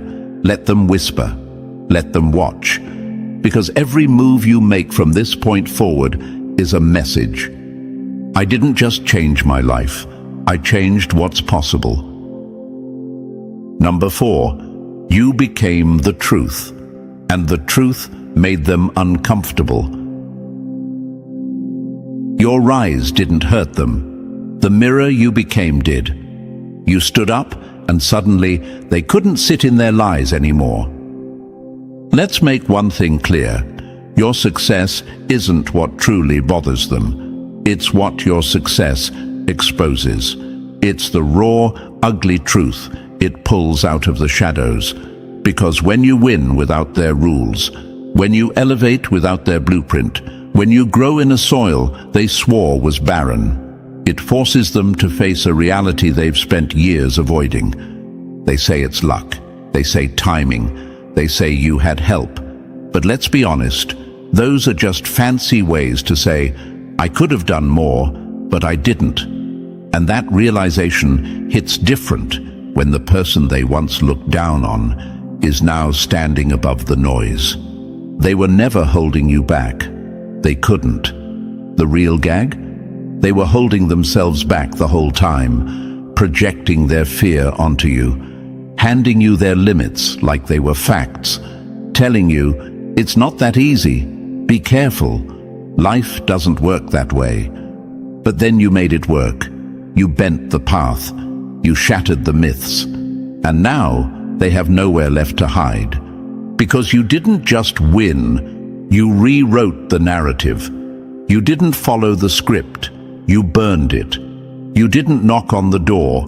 You built your own house, turned the lights on, and invited yourself in. And the ones still waiting for approval, they don't know how to process that. See you existing at this level? It makes their excuses look paper thin, their delays look deliberate, their doubt look like fear. You've become the thing they swore couldn't exist. And that's terrifying, because now every time they say, I can't, they remember you could and did. You are the proof they tried to bury. And the more you rise, the more their mask slips. The fake support starts to fade. The backhanded compliments get sharper. The energy in the room shifts when you speak, when you walk in, when your name gets mentioned. It's not paranoia, it's perception. Because whether they admit it or not, your life is convicting theirs. You ever notice how they suddenly go quiet when you share good news? How they try to change the subject? How their smile doesn't quite reach their eyes? That's not indifference.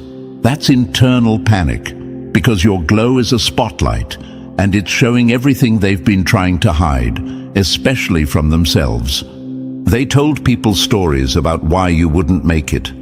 They laughed at your dreams, counted you out, maybe even felt sorry for you. Now they have to circle back, change the narrative, act like they always believed in you. But the truth doesn't forget, and neither do you. And no, you didn't do it to prove them wrong. You didn't wake up obsessed with revenge.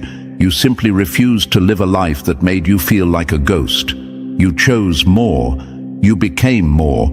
And your existence, in its full unapologetic power, is now the loudest truth in the room. It's uncomfortable. It's undeniable. It's unforgettable. When you become what they said was impossible, their lies start to sound like confessions. So let them shift, let them squirm, let them whisper. You don't owe them comfort. You don't need to play small to make them feel big again. You've already done the heavy lifting, breaking the mental chains, surviving the silence, walking through fire with nothing but belief in your bones. And now, you're the reminder, the standard, the ghost of potential they buried showing back up in living form. And that's why they're mad. You proved them wrong simply by being right about you the whole time. So keep walking, keep shining, don't explain, don't defend, don't dilute the message just because it's hard for them to hear. You've become living proof that the system they clung to was flawed. And if that truth burns, good. Truth should burn when it's been buried too long. And you were the match they never saw coming. Number 5, you didn't just win. You changed the whole sport. They practiced their whole lives for a game that no longer matters, and now they're mad the scoreboard doesn't recognize their points. Let's be real. Your success didn't just shock them, it shook them. Not because you made it, but because you made it without their formula. You didn't take their path. You didn't follow their map. You didn't ask for directions. You tore up the script, wrote your own rules, and now you're operating in a realm they don't even understand. That's not just winning, that's disrupting the ecosystem. That's making their entire belief system collapse in on itself. They're not mad that you succeeded. They're mad that you succeeded outside their control. They're mad because you've become undeniable without ever playing the part they thought you needed to play. You didn't wait your turn. You didn't earn your stripes by kissing up, following trends, or staying quiet. You created your own momentum, and now their whole system is glitching because it was never built to recognize someone like you. This is what happens when a chosen one stops waiting and starts building. You've made it painfully obvious that the game they were loyal to, the one with fake rules, imaginary hierarchies, and gatekeepers guarding nothing, was just a mental illusion passed down through fear and repetition. And now that you've blown through it, they're stuck, scrambling, confused. They trained for a race you're not even running anymore, and they're exhausted trying to catch someone who refused to run laps in their cage. They can't compete with what they can't understand. And let's get one thing straight. They never saw you as competition in the beginning. That's why they underestimated you. That's why they overlooked you. You weren't in their conversations, their circles, or their schemes. You were invisible until your presence made too much noise to ignore. Now they're trying to catch up, not realizing you already left the stadium. They thought your power was rooted in talent or timing. They still don't understand its alignment. When the universe backs you, when your purpose clicks into place, when you stop trying to fit in and start honoring your own lane, you become untouchable. Not because you're better, but because you stopped playing by their limits. That's the thing about chosen ones. You don't just change your life, you change what life looks like for everyone around you. You expand the idea of what's possible. You open doors they never even knew existed.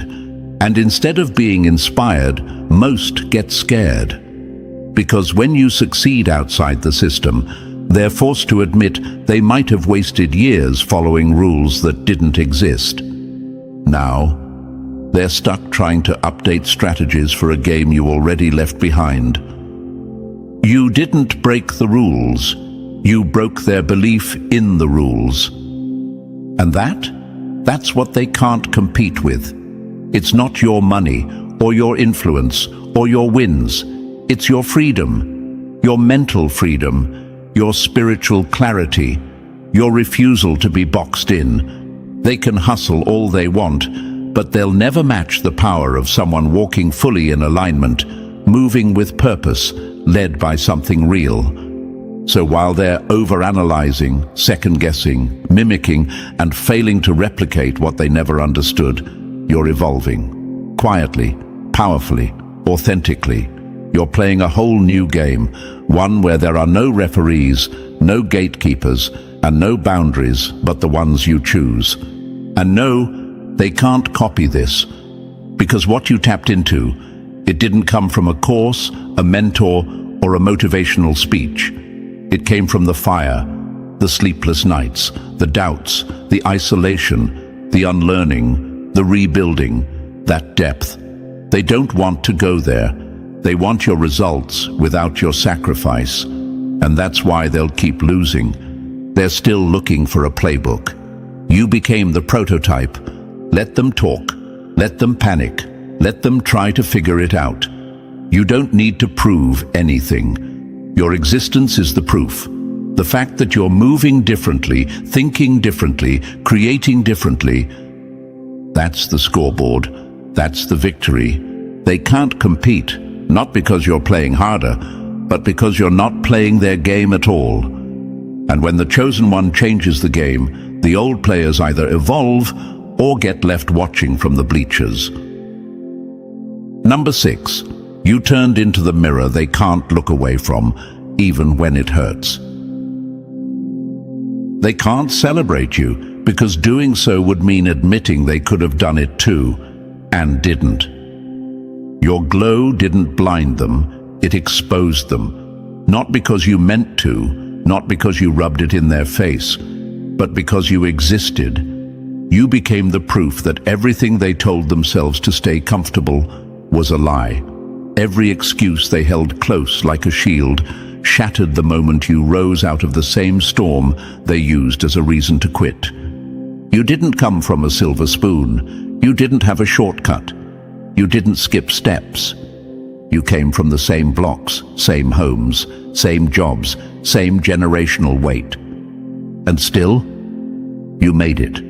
You rose. You decided not to let your starting point be your ending. And that decision, that's what makes you the mirror. A mirror they never asked for, but now can't escape, because when you level up without the usual cheat codes, it forces people to look at what they did with their time, their energy, their chances. And most people aren't ready for that kind of truth. So they try to dim you, label you, say you changed. Of course you did. You had to. You weren't going to stay in a mindset that was never yours to begin with. You were evolving. They were standing still. And that stillness, it starts to rot when someone near them starts to move. Let's be clear. This isn't about jealousy. It's deeper than that. It's conviction. Because while they were making excuses, you were making adjustments. While they were numbing their dreams, you were building yours brick by brick in silence. They had the same hours in the day, the same access to effort, the same sky. But they told themselves the story that people like us don't get that far. And then you got that far, and now the story doesn't work anymore. So they rewrite it, not with facts, but with fiction. You got lucky. You had help. You changed. But the truth, they never even tried. And the worst kind of pain is knowing that the only thing that stood between them and the life they wanted was their own refusal to begin. That's why your presence makes them flinch. That's why they avoid eye contact when the topic of doing better comes up. That's why they go quiet when you speak. It's not about hate. It's about the reflection. You became a walking, breathing version of the life they convinced themselves wasn't possible. And that kind of truth hits harder than any insult ever could. They didn't want better to be possible for someone like you, because that means it was always possible for them too. But they didn't want possible. They wanted permission, and you didn't wait for it. You gave it to yourself. You let go of the noise. You tuned out the "you can't" and leaned into the whisper that said, "Watch me." You made sacrifices they'll never understand. You fought battles in your mind they were too afraid to confront. And now, when they see you free, healed, leveling up, it's not resentment they feel. It's the weight of what they refuse to face in themselves. You didn't change, you just stopped pretending. And now, they have to stop pretending too. They don't hate your growth, they hate what it reminds them of, the version of themselves they were supposed to become, the goals they pushed aside, the chances they let rot, the dreams they once had but buried under comfort and fear. And now those ghosts are rising every time your name gets brought up. You are the wake-up call they never wanted but desperately needed. And here's the thing, you're not done. You're still rising, still evolving, and every level you climb makes the mirror sharper, louder, harder to avoid. Some will run from it, some will crack under it, and a rare few, they'll finally face it. They'll finally admit, if they did it, maybe I can too. So don't dim, don't downplay, don't try to soften the edges of who you've become just to make them more comfortable in their delay. You earned this version of you. And if being your full, unapologetic self makes the room feel uncomfortable, that's not your problem. That's just the mirror doing its job. Because you didn't just reflect their truth, you became it. And now, they can't unsee what's possible. Number 7, you grew past the garden they tried to keep you in. They loved you when you were manageable, not when you became magnetic. Some people were cool with you growing, as long as it happened their way, as long as they could measure it, mold it, and monitor it. They clapped when you were the student, cheered when you were still asking for advice, nodded approvingly when you stayed within the lines they quietly drew around your potential. But the moment your growth became unpredictable, the moment it stopped needing their permission or direction, the energy changed. You grew wild, not reckless, wild, as in untamed, as in free, as in you no longer asked for sunlight, you reached for it yourself. And that scared the hell out of them. Because now they can't say they built you. They can't take credit for your rise.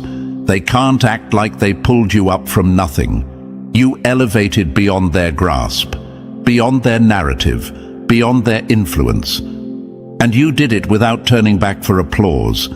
That's why they say you changed. That's why they say you're too much now. But let's be honest. What they really mean is, you stopped playing the role they gave you. You were never meant to be domesticated. You were never supposed to stay small just to make someone else feel tall. You were always meant to grow in every direction, wildly, freely, fully.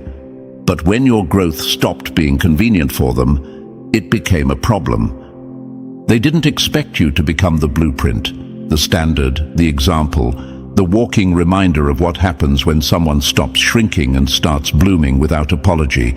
You outgrew their influence, outgrew their advice, outgrew the little box they tried to package your greatness in. You weren't supposed to need them anymore, and that's why they're mad.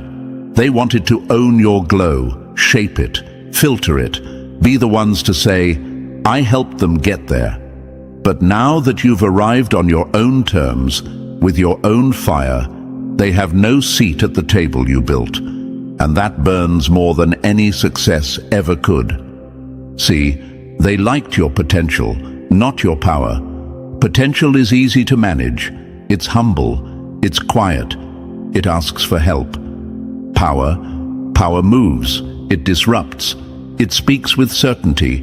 It no longer asks for permission to be seen. And once you stepped into that power, you became something they could no longer influence. And that, to people used to being in control, is terrifying. But you didn't grow to be controlled.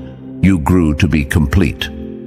They called it rebellion, but it was just you becoming everything they never expected to witness, let alone try to contain. And no, you're not too much. You're just finally being everything you've always been, without editing yourself for their comfort. You're not overconfident. You're aware. You're not arrogant. You're aligned. You're not cold. You're clear. And clarity will always offend those who benefited from your confusion. They didn't lose you because you grew. They lost you because they tried to own your growth. And the wild doesn't answer to gardeners. You no longer fit their narrative, so now they tell a different story. One that paints you as distant, changed, difficult. But here's the truth they don't say out loud. You never changed. You just stopped asking how tall you were allowed to grow. You stopped watering dead conversations. You stopped seeking advice from people who secretly envied your hunger. You stopped entertaining small thinking dressed up as realism. You stopped letting people cap your capacity just because they couldn't imagine more. And now you bloom on your own time, in your own direction, on your own terms. Let them be uncomfortable, let them talk, let them whisper. They were never meant to be the authors of your story, just passing characters. And now their chapters are closed. You are no longer someone they can mold, no longer someone they can claim. You're not the project anymore. You're the presence, the proof, the path. And they can either evolve or get left rereading the part of your story where they thought you'd stay small. Because the truth is, you didn't become too much. You just stopped being less. Number 8, you are the receipt they can't rip up. You didn't just win, you removed every excuse they ever leaned on. You became the proof that it could have been done and that they simply didn't do it. There's a special kind of silence that follows your name now. It's not respect, not yet. It's discomfort, it's tension. It's the sound of people choking on their own justifications.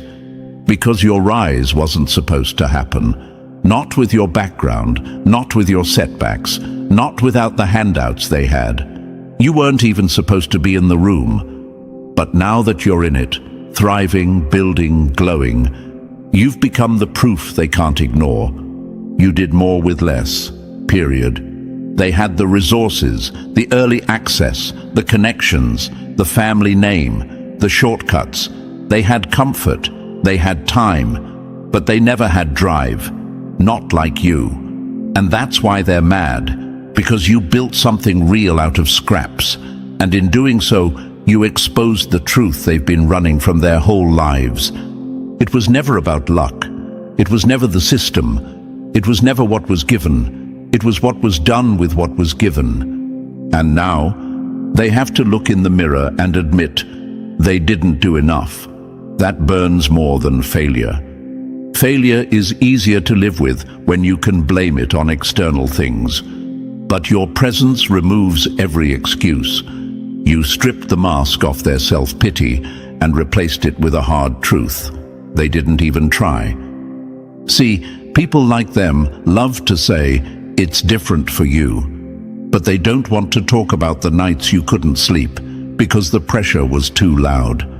They don't want to acknowledge the sacrifices you made, the loneliness, the rejections, the silent seasons where you had to be your own motivation. They can't admit that your hunger was forged in fire while theirs was dulled by comfort. Because you had no safety net, you had no one calling in favors for you, no roadmap, just raw grit, just a deep, soul-level refusal to settle. While they had comfort, you had clarity, and clarity will take you further than privilege ever will. Now, they watch from the sidelines, bitter, confused, uncomfortable, because you shattered their illusion. You were the one they pitied, the one they talked down to, the one they didn't even consider a contender. And now, you're living the life they only talked about, the life they said was impossible, unrealistic, for people with advantages. You proved that none of that was real. You showed what happens when someone stops waiting for approval and starts building with what little they've got. You turned scraps into systems, setbacks into strategies, pain into power. You are the walking, breathing contradiction to everything they told themselves so they could stay safe. And now their comfort looks like cowardice next to your courage. They say you changed, say you forgot where you came from, but what they really mean is you didn't stay where they left you. You didn't freeze in place. You moved, you grew, you evolved. And now, instead of being someone they can help, guide, or feel superior to, you're someone they can't even look in the eyes. Because you remind them. You remind them of the dreams they shelved, the passion they buried, the steps they didn't take, and the terrifying truth that maybe it was always possible. They were just too scared to go get it. That's the power of your presence. You don't have to say a word. You walk into a room and shift the temperature. You speak, and their subconscious scrambles for an excuse. You smile, and it feels like a spotlight on everything they could have been. It's not your fault. It's just your existence. That's how loud living proof speaks. You didn't come from privilege. You came from pressure, and you made diamonds. So let them talk. Let them try to discredit you. Let them twist the narrative. None of it matters now. You've already done the one thing they prayed would never happen. You made it undeniable. You're not a theory. You're not a motivational quote. You're a receipt, a living transaction between pain and power, sacrifice and success. And no matter what they say, they can't throw that receipt away. It exists. You exist. And every time you rise, every time you thrive, every time you level up again, that receipt gets stamped all over again. You are the proof that they could have done more, but didn't. And that truth, it echoes louder than anything they'll ever say. Number 9, you are the storm they never saw coming. They were fine with your survival. They could stomach your struggle, even applaud small wins, as long as you stayed below them, as long as you didn't challenge their position, their pride, their comfort. But then you rose, not just surviving, but thriving, not just existing, but dominating. And suddenly, you weren't an underdog. You were a threat. You didn't need noise. You didn't need validation. You didn't flex. You moved, quiet, precise, relentless. And that's what made it hit harder. Because now, you're their silent nightmare. You are proof that comfort kills growth. Proof that surviving isn't enough. Proof that they settled and you didn't. You didn't scream. You became the scream. And now, they want to cry. And now, here we are, full circle. You didn't just rise, you redefined what rising looks like. You didn't ask for power, you became it.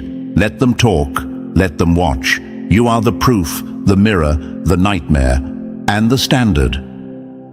If this message hit your soul, it wasn't by accident. Like, subscribe, and drop 77 in the comments if you know you're one of the chosen. Share this with someone who needs to wake up to their power. The universe doesn't choose at random. It chooses the ready. And clearly, you're ready.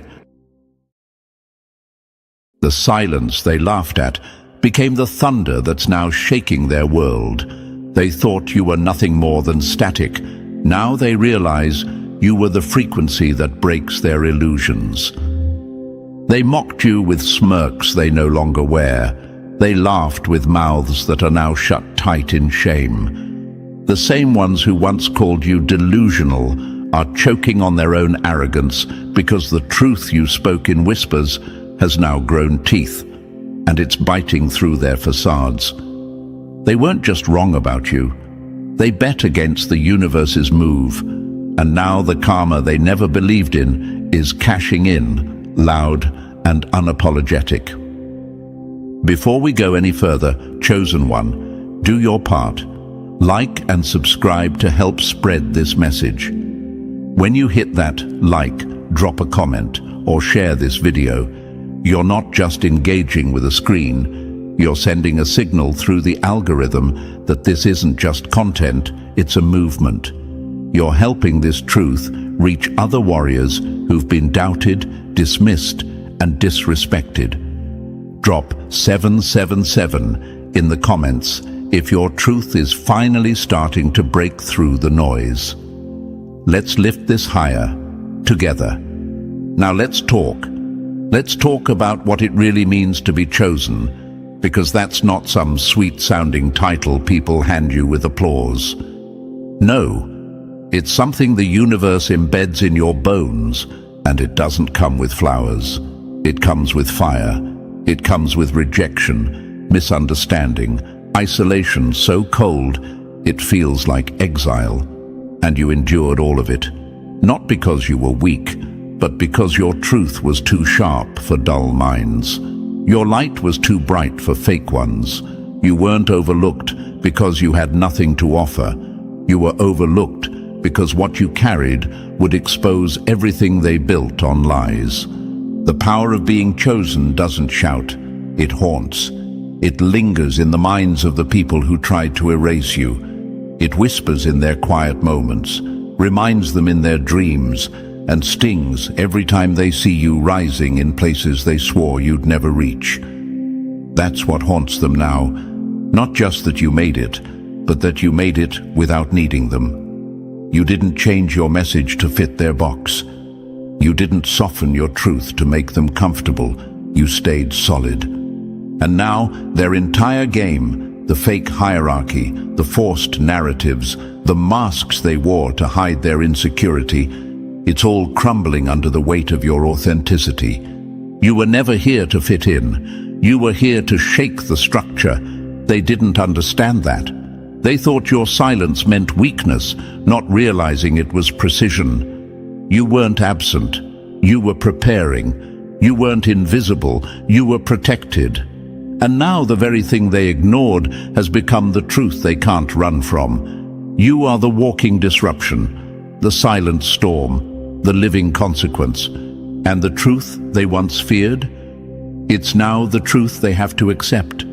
Because you're no longer asking to be seen. You're being seen anyway. Not because they finally chose you, but because the universe never unchose you. This is the season where your truth doesn't just echo, it commands. You don't need a stage to be powerful. You are the stage. You are the shift. And for those who played with your name, underestimated your soul, and mocked your vision, their game is officially over. So tell me, Chosen One, are you ready to walk through the ashes of their game and into the fire of your own truth? If you've ever felt the sting of being doubted, if you've watched people twist your silence into weakness, then this message was carved in time just for you. Drop the number 77 in the comments if you feel the shift, if you know the tables are turning and the lies are cracking under the weight of your truth, and hit that like button, not for vanity, but to help this signal reach other warriors who are rising just like you. Because this isn't just a script, it's a reckoning. And now, let's go all the way in, step by step. Trust this. If you're truly chosen, you won't need to force yourself to stay. You'll feel the pull. Their game is done. Your truth is rising. Let's get started. Number 1. They laughed at the truth. Now it's laughing back. They mocked your vision because it wasn't theirs to understand. But now the same truth they laughed at has come back dressed in power, and it's laughing at them. They laughed when you spoke, not because you were wrong, but because their minds were too small to hold what you carried. They didn't mock your truth because it lacked value. They mocked it because it threatened the lies they were building their identity on. You offered insight, they labeled it insanity. You dropped wisdom, they acted like it was gibberish. But now those same voices are choking on the silence. The laughter has stopped, the smirks have faded, and your truth, the one they dismissed, is out in the open, glowing with undeniable weight, commanding respect they can't fake and attention they can't escape. This is the poetic justice the universe always promises. It doesn't scream in your defense. It waits until the very same ones who buried you in mockery are buried by the momentum of your breakthrough. You see, the universe doesn't retaliate with noise. It lets your rise become the echo they can't silence. Your glow becomes their regret. And now, the truth they once labeled crazy is becoming the blueprint for how they navigate their own collapsing world. They didn't just laugh at you, they laughed at the assignment, the calling, the divine frequency you were tuned into long before they even knew which way was up. You were decoding patterns they couldn't even see, speaking truths they hadn't lived enough to comprehend. And now, they're quoting you, copying you, imitating the same essence they used to ridicule. That's what happens when truth matures. It doesn't get louder, it gets heavier. It bends the room, and the weight of it, it's breaking them. Ask yourself, why did it hurt so much when they laughed? Why did their rejection feel like betrayal? Because somewhere deep inside, you knew they weren't just denying you, they were denying truth itself. And that's the deepest cut. You weren't asking for praise, you were offering alignment. But their egos were too bloated to receive what was real. So they laughed. It was easier to dismiss you than to deal with what your presence made them feel: small, fake, fragile. But now the roles have reversed. The joke is different now. They see your words showing up in articles, in conversations, in the mouths of people they respect. They hear echoes of your voice in places they thought you'd never reach. And the worst part for them, you didn't change to become acceptable. The world is finally catching up to the frequency you've always been on. That's not evolution on their part. That's exposure on yours. Let's call it what it is. Their laughter was never about truth. It was about fear. Fear that you were seeing something they couldn't control. Fear that your silence wasn't confusion, but calibration. Fear that the light in you might one day outshine the illusions they worshipped. And now that it has, they're scrambling, pretending they always believed, acting like they knew what you were carrying all along. But you remember. Oh, you remember the rooms you were laughed out of, the circles that couldn't hold you, the friends who turned strangers, the family who said you were too much, too deep, too intense. Now they listen a little longer. Now they repost your truth and hope no one remembers how they once rolled their eyes. It happened to all the greats. Nikola Tesla, a genius mocked by a world that couldn't keep up. He wasn't speaking madness. He was speaking into a future that hadn't arrived yet. And when it did, the world realized they weren't dealing with a lunatic. They were dealing with a pioneer. Or look at Kanye West, often called unstable, for saying what others were too scared to admit. But somehow, years later, the culture moves in the very direction he predicted. They laugh first because they don't understand. But they always circle back when understanding is no longer optional. Albert Einstein, Muhammad Ali, J.K. Rowling. They all wore the label of crazy, delusional, unrealistic, until the world adjusted its eyes and saw them for what they really were: chosen ones, selected not for conformity, but for disruption. And you are part of that lineage. Your mind doesn't work like theirs because it was never supposed to. Your path feels foreign because it was paved in dimensions they haven't walked through yet. And your truth? It's not just a message, it's a movement. But here's what hits the hardest. They know they laughed. They remember what they said. They remember how they looked at you like you were a glitch in the matrix. And now, watching you rise, walk in clarity, move in confidence, it's torment. Because your evolution is not just growth, it's a mirror. And when they see you, they don't just see success. They see everything they missed, every opportunity to align with you, every chance to understand, every moment they wasted pretending your truth wasn't real. Chosen one, hear me. You are the consequence. You don't need to flex. Your very presence now carries the weight of all the truths they ignored. Your peace screams louder than their doubt ever did. Your existence is the echo of divine correction, and the more you walk in it, the more they're forced to confront the reality they tried to hide from. So what do you do now? Do you gloat? No, that's not your energy. You don't rise to be petty. You rise because you're aligned. Let your presence continue to pierce the illusions. Let your words continue to disturb the comfortable. Let your truth continue to unravel the fake, because they may have laughed at the beginning, but at the end, they'll remember who you were when no one else saw it, and that remembrance will echo in every corner of their regret. You didn't change your truth to fit their world. You stayed true, and your truth changed the world around you. And now the laughter? It's coming from a different side of the room.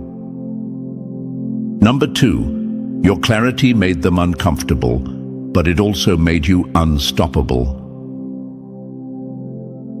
You weren't too intense, they were too shallow. Your insight wasn't too much, it was too real for fake minds. And now that the fog is lifting, they're realizing your vision wasn't extreme, it was accurate. They said you were doing too much, that you were overthinking, that you were too serious, too deep, too intense. But now the truth is crawling back to their door in the very language you once spoke. What they called overthinking was actually your intuition dissecting realities they didn't have the capacity to perceive. Your intensity, that wasn't drama, that was clarity. You weren't emotional, you were awake. And the only reason it made them uncomfortable is because it exposed just how asleep they were. Let's make this plain. Your clarity was never the problem. Their shallow understanding of truth was. Your ability to see beneath the surface, to hear the unspoken, to read energy in rooms where words were just noise, that didn't make you too much.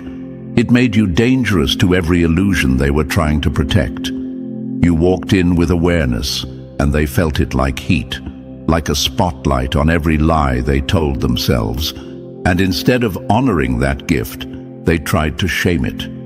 You see, shallow people can't survive deep waters, and when they sensed the depth in you, emotional, spiritual, intellectual, their first instinct wasn't to explore it, it was to label it. Why? Because labeling something lets them contain it. It lets them feel in control.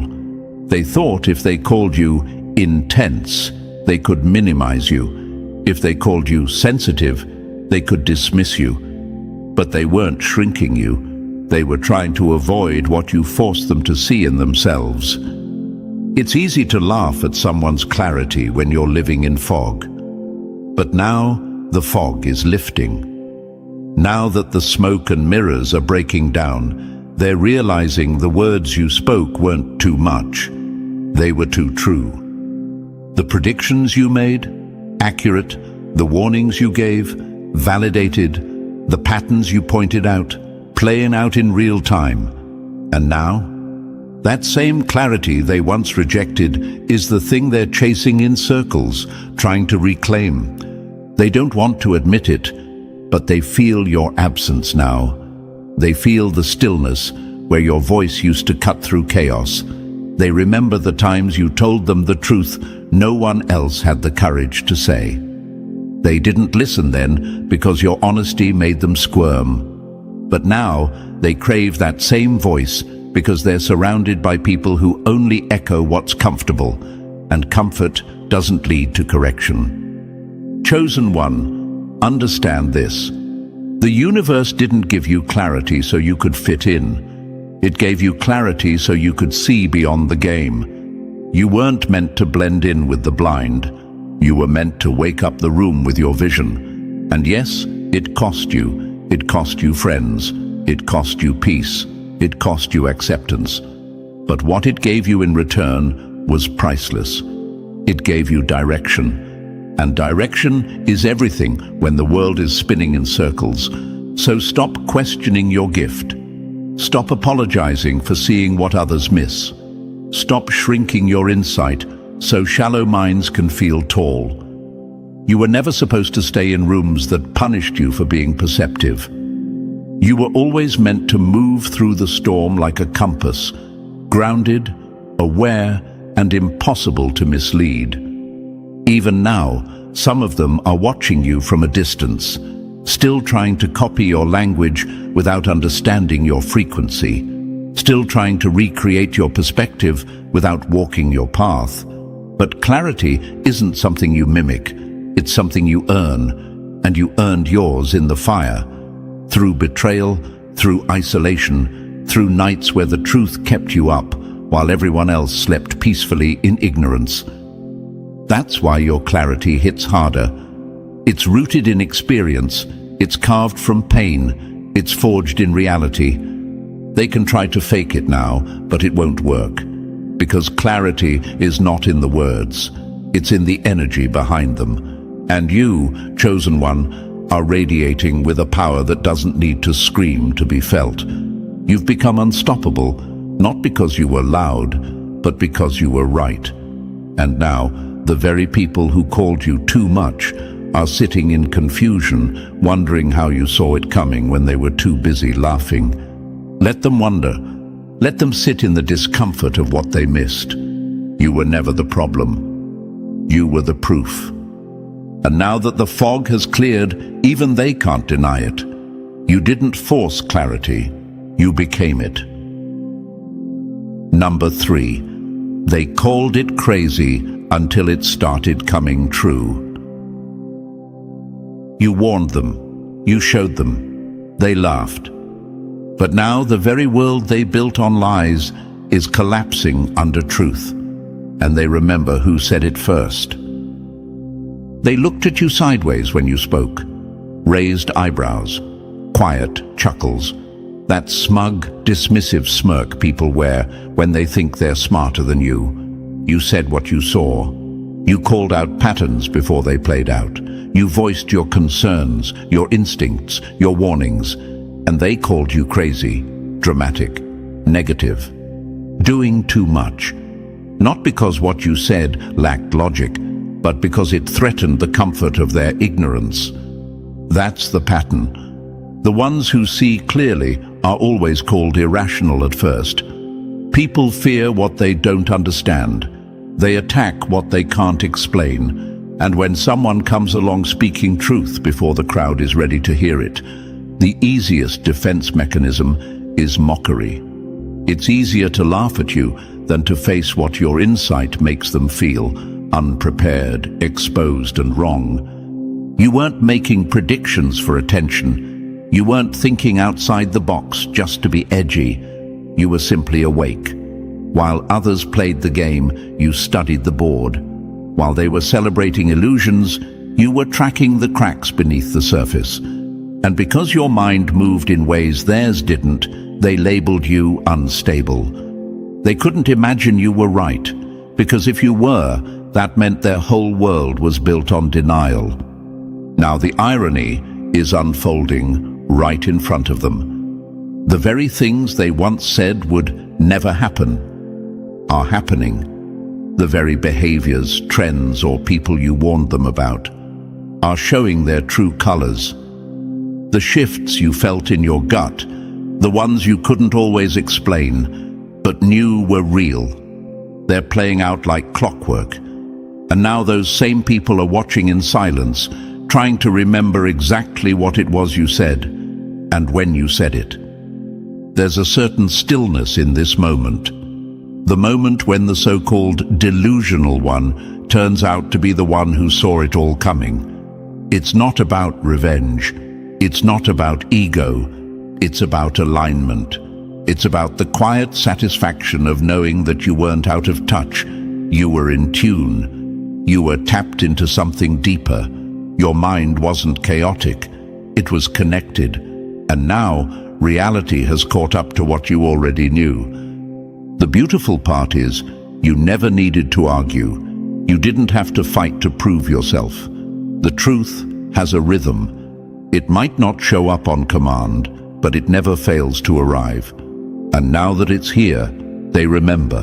They remember every time they brushed you off, every time they whispered behind your back, every time they used your name as a joke.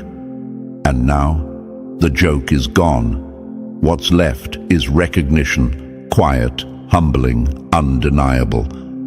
But let's talk about what that did to you, because it wasn't easy, being the one who saw what no one else would acknowledge. You questioned yourself. You wondered if maybe you really were overthinking. You sat in silence, biting your tongue, watching the world applaud ignorance while punishing insight. You felt alone in your awareness, heavy with thoughts you couldn't shake. And even though part of you wanted to believe you were wrong, some deeper part always knew you weren't. That inner conflict, it forged something powerful. It gave you a kind of strength most people never develop. The strength to hold your truth, even when no one claps for it. The strength to trust your mind when the crowd calls it madness. That's a rare kind of power, and now, as everything unfolds, that power is what sets you apart. You didn't just survive their ridicule, you rose above it, and you watched as truth did exactly what truth always does, reveal everything. So what now? Now you walk differently, not with arrogance, but with calm. You don't need to say, "I told you so." You don't need to remind anyone. They already remember. And deep down they know they should have listened. They should have paid attention. Because you weren't trying to be right. You were trying to be real. You weren't competing. You were clarifying. Let this be your reminder. You were never crazy. You were just early. And that's not a flaw. It's a gift. A sharp mind is often misunderstood by dull ones. A focused vision unsettles blurry perspectives. You didn't need the world to understand you when you spoke. You just needed to stay standing until the world caught up. And now that it has, you don't need their validation. You already have the one thing they can't fake, truth that came true.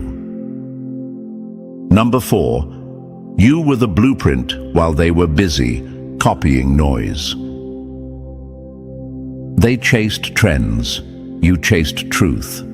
They built echo chambers, you built foundations, and now the same people who doubted you are copying you.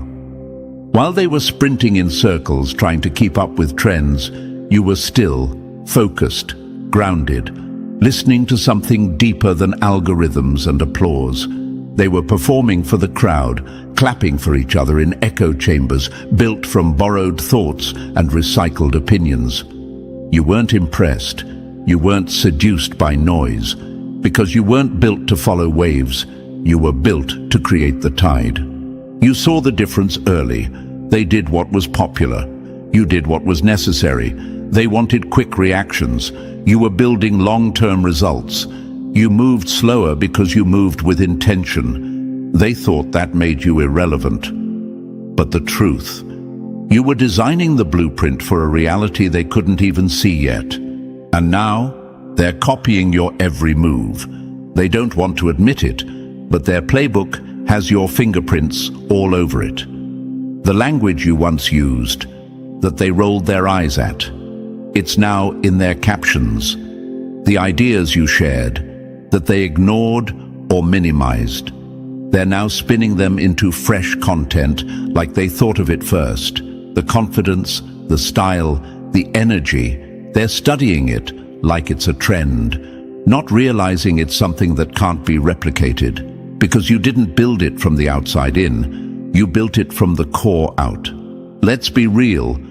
They didn't see value in your originality when it was raw, when it wasn't polished or popular. They called you weird, difficult, too intense. But the truth is, they were intimidated. You weren't just different, you were unexplainable. And what people can't explain, they try to erase. So they downplayed you, avoided giving you credit, laughed behind your back. Now, they're taking notes from the very person they never wanted to acknowledge. And here's what stings them. You never begged for their attention. You never asked to be seen. You didn't scream for relevance. You stayed true, even when no one clapped. That's why your influence hits different, because it was forged in silence, not hype. You became the standard they're trying to reach, and that truth is haunting them. Because they thought they were ahead of you, but now they're realizing you were ahead of time. When they were trying to go viral, you were trying to go deep. When they were searching for likes, you were searching for meaning. They dressed up confusion and sold it as charisma, while you sat in the quiet, doing the hard work of building something real. And now, the structures they created from trends are collapsing under the pressure of your authenticity. And what's worse for them, you're not even trying. You're not scrambling to keep up. You are the current. They used to talk about you like you were delusional. Now they study you like a manual, silently, carefully, hoping no one notices where their new energy came from. But we notice, and so do they. The truth is, they never really disliked you. They feared what you represented.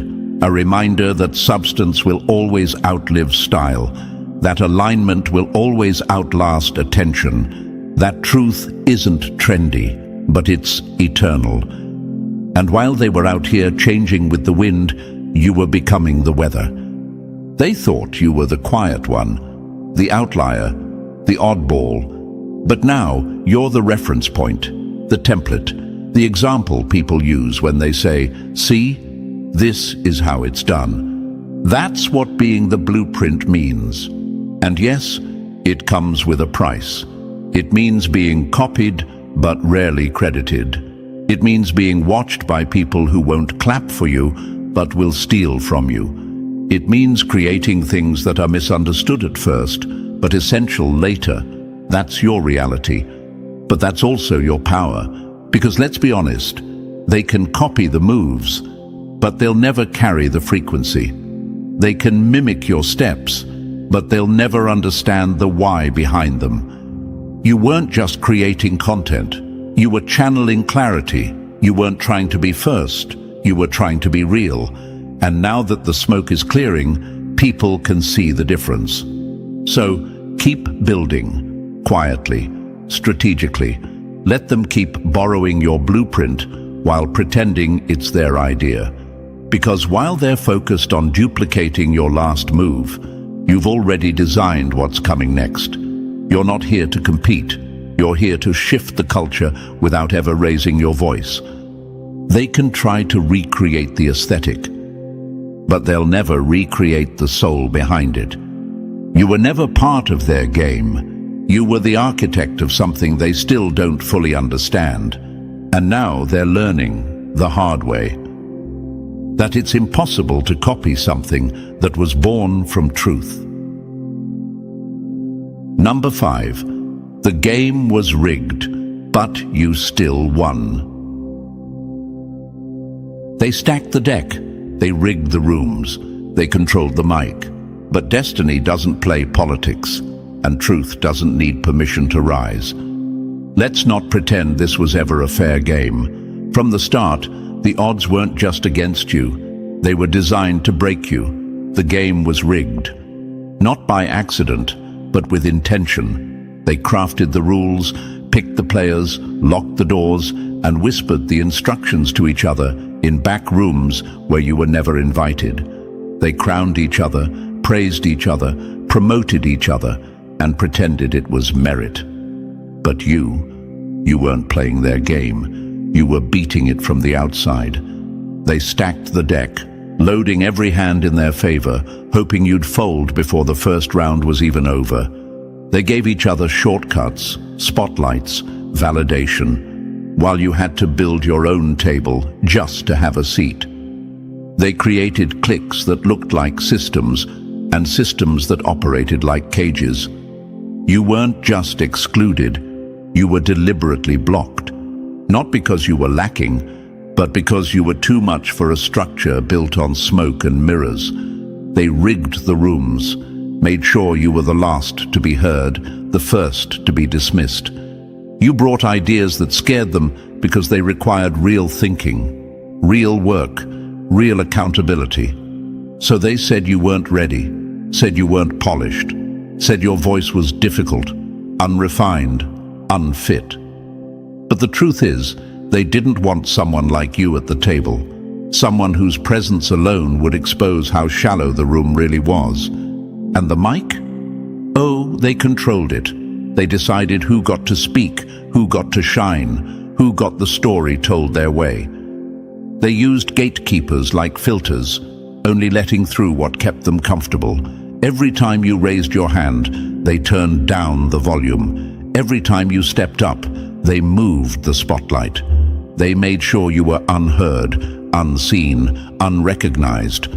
But what they didn't realize was, you didn't need their mic to be heard, because destiny doesn't ask for permission. Truth doesn't need a stage to be powerful, it just needs time. And time, chosen one, has now caught up with you. Despite all the blocks, despite all the manipulation, despite every invisible wall they built in front of your progress, you still won. Not because you played their game better than them, but because you refused to play it at all. You stayed grounded in who you were. You moved with purpose, even when no one clapped. You walked through rooms that tried to dim you, and you didn't shrink. You learned to speak without a mic, shine without a spotlight, and build without approval. That's what scares them now. Because everything they tried to stop, it's blooming in spite of them. You're showing up in spaces they thought were locked to you forever. You're creating waves without asking for entry. And the system they tried so hard to rig against you, it's breaking, not because you forced it, but because truth has a weight they can't deny anymore. And the beauty of it all? You never had to lower yourself to win. You didn't have to play dirty. You didn't have to compromise your core values. You didn't sell out. You didn't beg.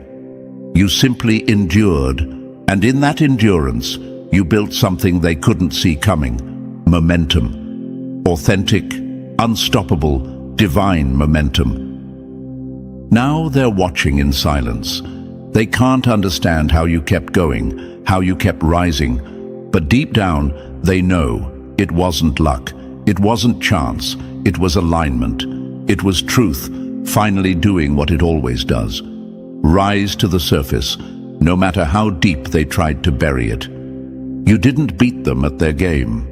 You outlasted the illusion. And now, without needing their mic, their platform, their approval, you've become the message, the standard, the example, and the same ones who once played puppet master.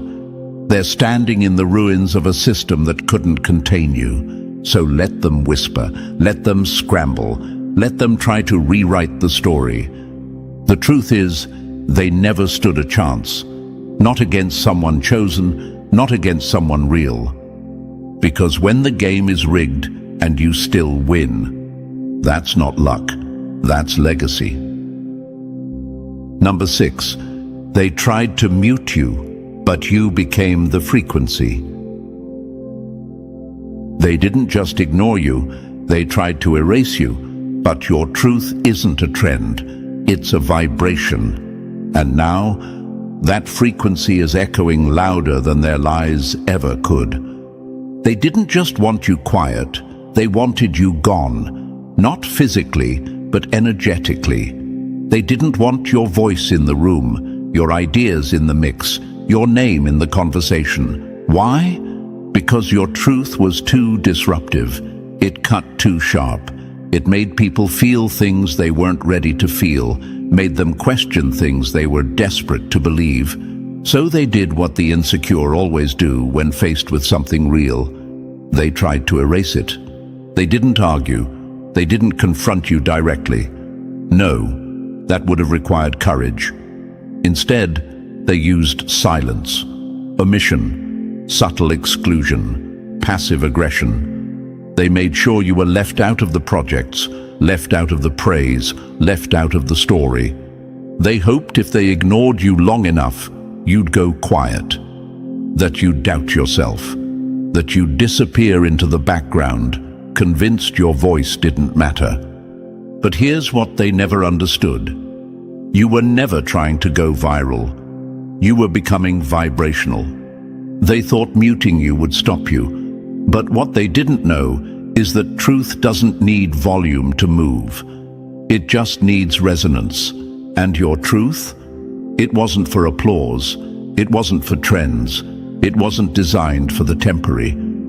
Your truth was built in silence, shaped in shadows, and encoded with the kind of energy that doesn't need a platform to spread. It becomes the platform. While they were busy chasing attention, you were becoming alignment. While they were making noise, you were becoming the signal. You didn't scream. You didn't beg to be heard. You let the frequency of your truth do what it was always going to do. Echo. Quietly at first, unnoticed, subtle. But over time, it started showing up everywhere. In conversations, in content, in culture.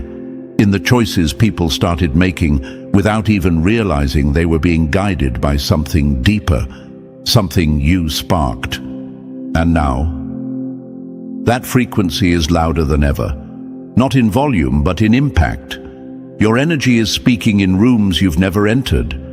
Your words are circulating through mouths that once pretended not to hear them. The very people who tried to erase you are now unconsciously repeating the rhythm you introduced. That's the thing about truth. It multiplies when it's real. You can't cage it. You can't kill it. You can't bury it without it growing roots and coming back stronger. They thought silence meant defeat. But your silence was strategy. You weren't broken. You were being tuned, refined, aligned. And now that you've stepped fully into your frequency, you've become undeniable. Not because you're louder, but because you've become impossible to ignore. See, they thought influence came from speaking the most. But real impact, it comes from being felt. And when someone like you carries truth, raw, unpolished, unwavering truth, it doesn't matter how many times they try to mute you. You become the thing they feel in their bones, the shift they can't explain, the pull they can't resist. You become the static in their comfort, the disruption in their narrative, the signal they can't turn off, no matter how hard they try. And now the tables have turned. Now they're the ones staying quiet, watching, studying, remembering every time they tried to erase you. Every time they excluded you, every time they dismissed your voice like it didn't matter. And yet, here you are, still rising, still resonating, still shifting the atmosphere without even raising your voice. Because when you move with truth, you don't need permission. You don't need a stage. You don't need validation from systems built on ego. You become the vibration that makes those systems tremble. That's what you are now, not just a voice, but a frequency. And frequencies don't ask to be heard. They just are. They penetrate, they spread, they shake things loose, and they last longer than any trend, platform, or gatekeeper ever could. So don't shrink, chosen one. Don't quiet your power just because they're finally starting to feel it. Let your presence remain sharp. Let your truth continue to pulse through the spaces they once tried to block you from. Because the louder your silence becomes, the more they realize. You weren't just someone trying to be heard. You became the echo they can't outrun, and now they're tuned in to you. Number 7. Their empire was built on image. Yours was built on integrity. They got applause for pretending. You got silence for being real. But while they were building thrones on likes, you were building legacy. And now, their empire is crumbling, and yours is rising without effort. They had the image, they had the look, they had the applause, the attention, the endless stream of approval that came not from truth, but from performance. They were masters of presentation, always saying the right thing, posting the right caption, wearing the right mask. They knew how to feed the algorithm, how to trick the room into believing they had it all figured out. But now, the lights are fading, the smoke is clearing, and the truth is catching up. Their empire was built on perception, yours was built on principle. They created thrones from clout. You built yours from character. They faked their way to the spotlight. You walked quietly in your lane, steady and solid, even when no one noticed. They relied on filters and facades. You relied on truth. And for the longest time, it looked like they were ahead. While they were being celebrated, you were being questioned. While they were being promoted, you were being overlooked. But you didn't bend. You didn't sell your soul for attention. You didn't trade integrity for influence. You stayed rooted in who you really are, and now the difference is becoming crystal clear. Because here's the truth no one talks about. When your empire is built on illusion, it eventually collapses under the weight of its own lies. And that's exactly what's happening now. Their game worked for a while until it didn't. Until the truth became unavoidable. Until people started to see through the script, the staged vulnerability, the calculated chaos. What once looked like power now looks like desperation. What once seemed flawless now reeks of insecurity. And you didn't even have to lift a finger. While they were chasing applause, you were cultivating impact. While they were addicted to validation, you were developing value. They were building castles in the clouds, but you were laying bricks in silence. And now, their castles are cracking, their foundations are giving way. But yours is rising, not with noise, not with theatrics, but with quiet, undeniable authenticity. They used their image to open doors. You used your integrity to create them. They climbed fast. But fast doesn't mean stable.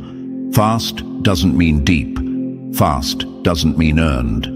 And now that the pressure is on, now that the spotlight is revealing what was hidden, their empire is showing what it was always built on. Nothing real. You, on the other hand, were tested in the dark. You were doubted, dismissed, misunderstood, and instead of folding, you grew. You chose depth over popularity, truth over trends.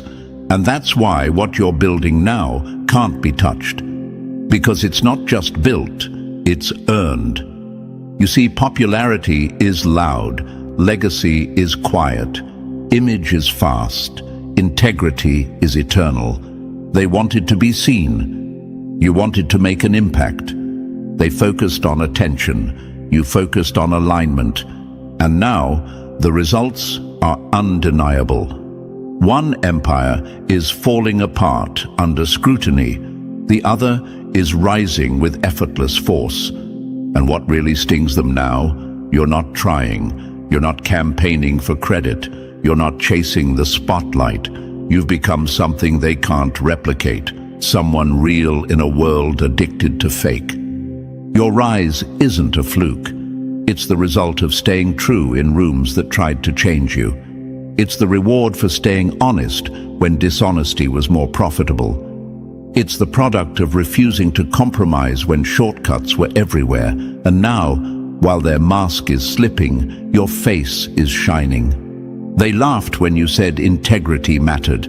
They rolled their eyes when you said realness wins in the end.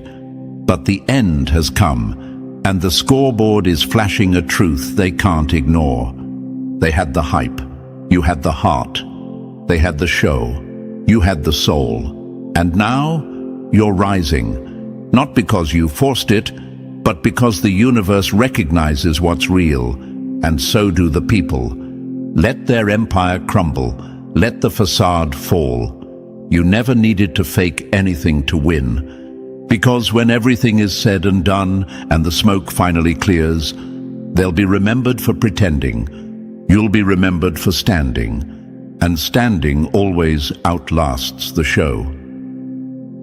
Number 8. They played you, but the universe played them. They manipulated, lied, gaslit, thought they were winning. But the universe doesn't forget energy. And now, the karma isn't subtle, it's surgical. They thought they were clever, slick, strategic. They manipulated the truth, twisted your words, gaslit you until you questioned your own worth. They smiled in your face while sharpening knives behind your back. They thought they were winning because you didn't retaliate, because you didn't scream, because you didn't expose them. But what they never realized is that silence isn't weakness, it's alignment. You see, the universe doesn't need your revenge. It keeps score in energy. And now, that balance is being restored. Not through drama, not through chaos, but through precision. The kind of karma that moves quietly, surgically, cutting through their illusions like a scalpel. Everything they did in the dark, it's circling back. The lies, the fake smiles, the manipulation. It's all unraveling. And the best part? You didn't even have to lift a finger, because while they were playing games, you were healing, rising, transforming.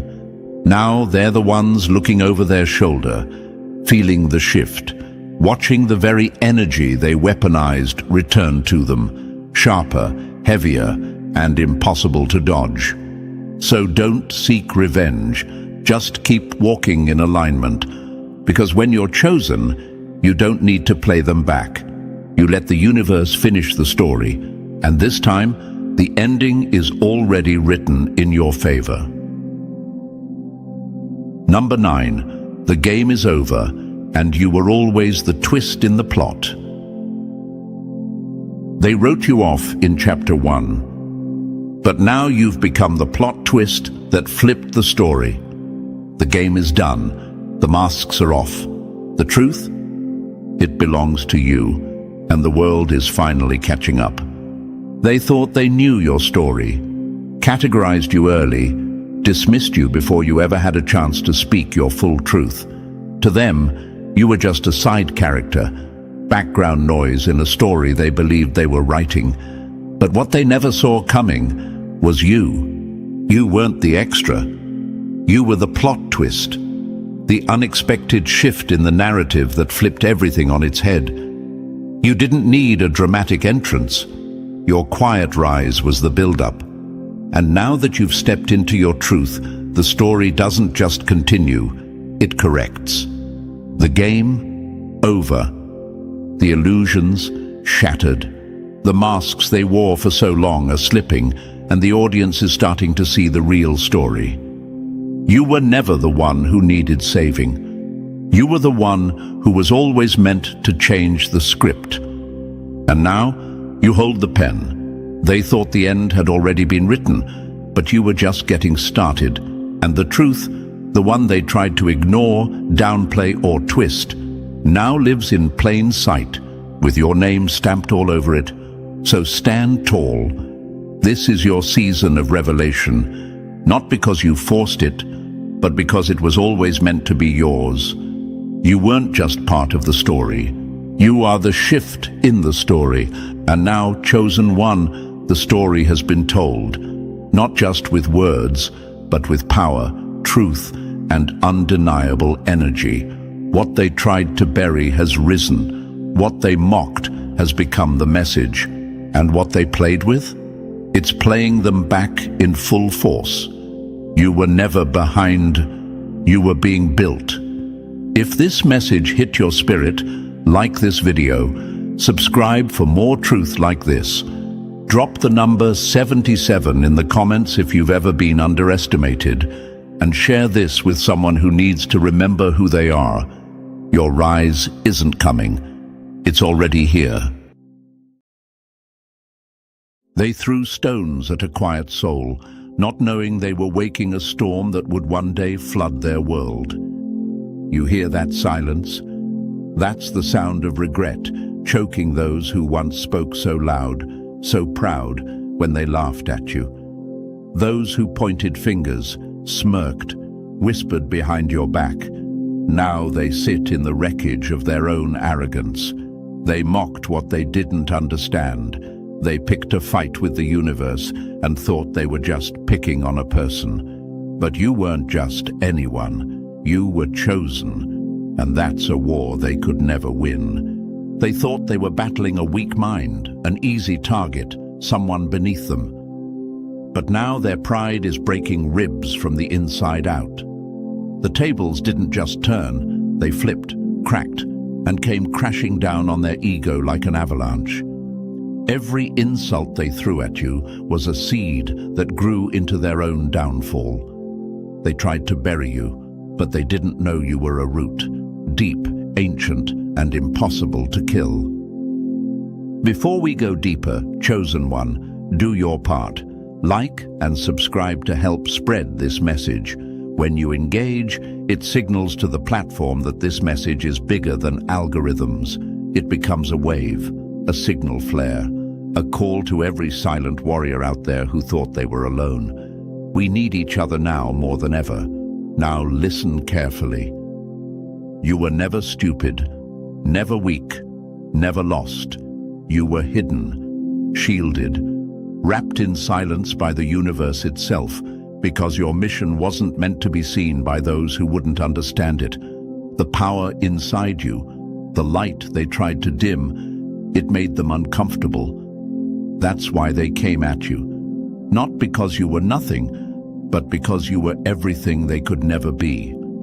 The truth is, they weren't just laughing at you. They were mocking the universe's decision to choose you. But what they didn't know is that the universe doesn't lose.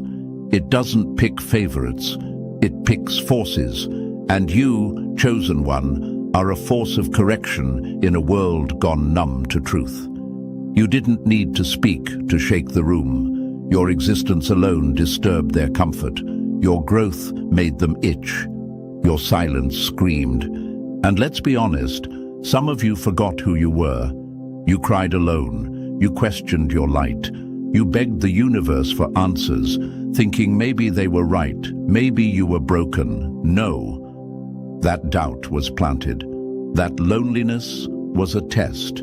And now, as your light sharpens, so does your responsibility. Never again question why you walk alone. Stars don't need company to shine. Understand this. The power of being chosen is not just a blessing, it's a weapon. Your presence haunts them because it exposes their lies. Your rise reminds them they missed something precious when they were busy playing superior. You make them confront what they tried to bury, the truth that they saw your worth and still chose to overlook it. Now their peace is shattered. Their fake confidence has turned brittle. They're watching you glow in places they swore you'd never reach, and it's destroying them, quietly, daily. You don't need revenge. You are the consequence.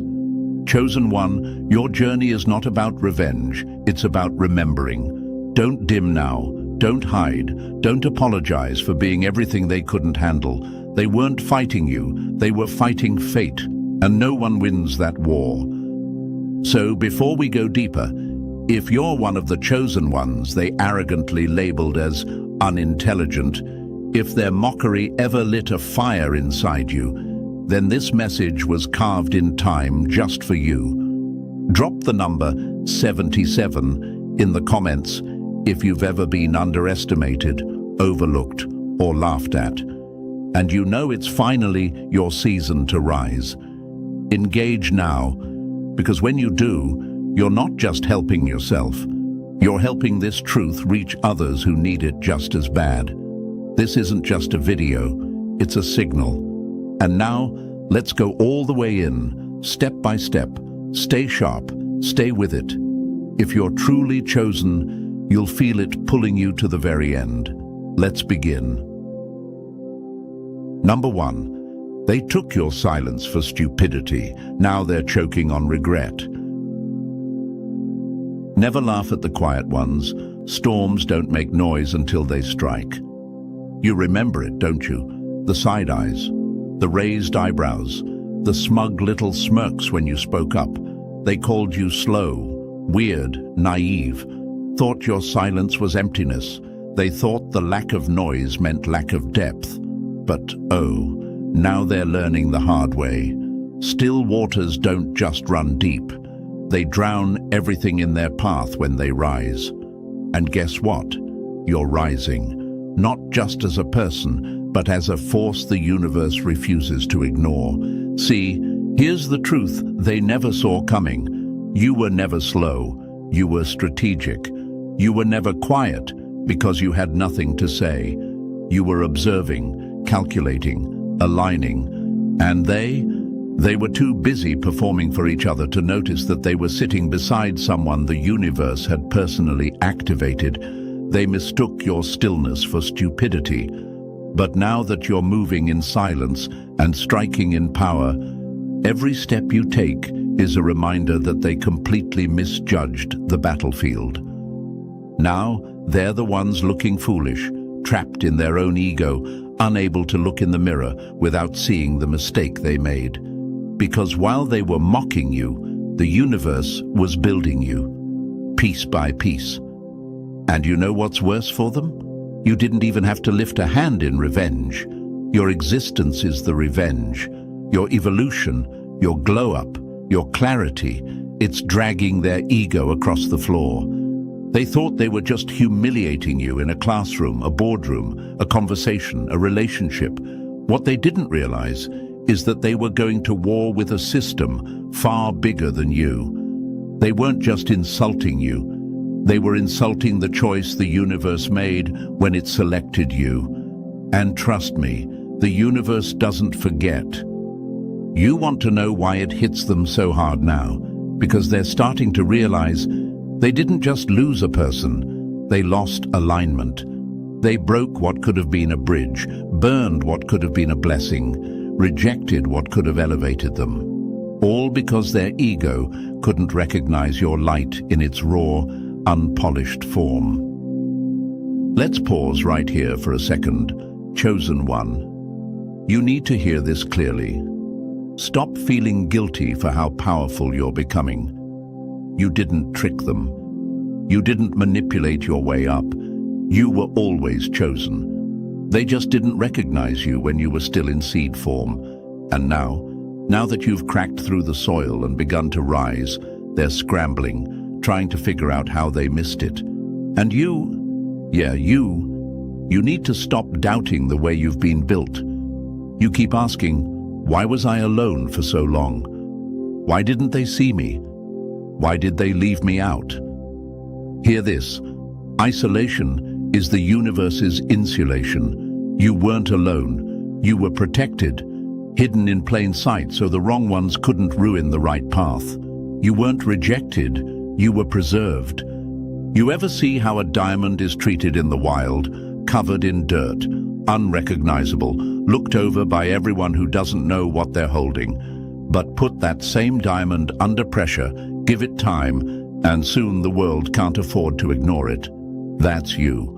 And here's the kicker. The ones who overlooked you, they knew. Deep down, they sensed it. That's why they mocked you louder than they needed to. Because insecure people always attack what they secretly admire. They feared your potential, so they tried to break it before it fully formed. But here you are, whole, alive, sharpened, chosen, and their biggest fear: you didn't need them at all. So when they see you now, walking with power, speaking with clarity, moving like the universe itself cleared a path, they feel it in their chest. It's not just embarrassment, it's regret soaked in shame, tied to the gut punch of knowing they fumbled someone they'll never meet again. But let's flip the mirror for a second. Some of you doubted too. You started to believe the lie, started thinking maybe they were right about you. And I need you to own that, then release it. Because when you doubt your light, you delay your rise. The universe chose you to break patterns, to lead shifts, to change generational stories. And instead, you were shrinking. Why? Because of the noise from people who never even understood your blueprint. You were never meant to fit in. You were meant to redefine the room just by standing in it. So stop apologizing for your insight, your silence, your ability to feel 10 layers deep when others barely scratch the surface. That's your power. That's what sets you apart. That's what makes you dangerous in a world full of followers. And as you step into that truth, watch what happens. The universe begins to move. Doors swing open with no handles. Timing becomes your ally. People start sensing something in you they can't quite name but can't ignore. That's alignment. That's flow. That's the system working in your favor because you're finally standing in the energy you were built for. And the ones who played games with your worth? They're watching it all unfold. They feel the shift, and they know. They didn't just misjudge you, they disrespected the entire system behind you. And that chosen one is not a mistake that goes unnoticed, because when you disrespect the chosen, you challenge the very forces that chose them. And that's a battle no one ever wins. So walk boldly, speak less, move sharper, and remember, your silence was never weakness. It was the warning before the quake. Number 2, they never saw you coming because you were built in silence, not for show.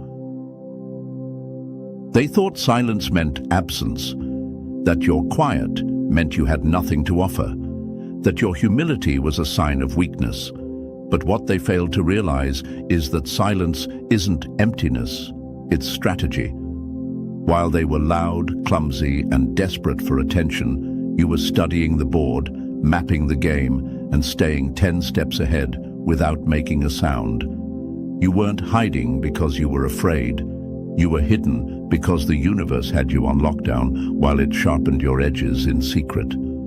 They never saw you coming, not because you lacked brilliance, but because you didn't need their spotlight to validate your power. While they performed for likes, claps, and cheap praise, you were collecting data. You were mastering your own rhythm. You were learning how to see what others missed, hear what others ignored, and move when others froze. You didn't wait for permission. You waited for alignment. And now that the moment is here, your rise feels like a sudden quake. But for you, it's been a long time coming. They looked down on you because you weren't loud about your journey, because you didn't wave your every move like a flag. But that's because you understood something they didn't. Real power moves in silence. The ones who are truly dangerous don't roar before they strike. They wait, they watch, and then they execute without warning. That's what you've become. A silent threat to every system that tried to label you too early, to every person who thought they had you figured out just because you weren't putting on a show. Here's the truth. You never needed their recognition. Chosen ones never do. Your value isn't based on applause. Your genius doesn't crave validation. And your journey was never about proving them wrong. It was about proving the universe right. You were chosen because of your ability to endure the shadows, to trust the process, to grow roots in the dark where no one else could see. They thought you were doing nothing, but beneath the surface, you were becoming undeniable. And now that your moment has arrived, they're shaken, because their arrogance told them you weren't a threat. They laughed at your quiet, dismissed your stillness, labeled you too soft, too passive, not bold enough. But now they're realizing they were never watching the full story. They were judging a book while it was still being written. And now, with every move you make, every level you rise to, they're having to go back and rethink everything they thought they knew about you. This is the part that hurts them the most. You were always capable of this. Always.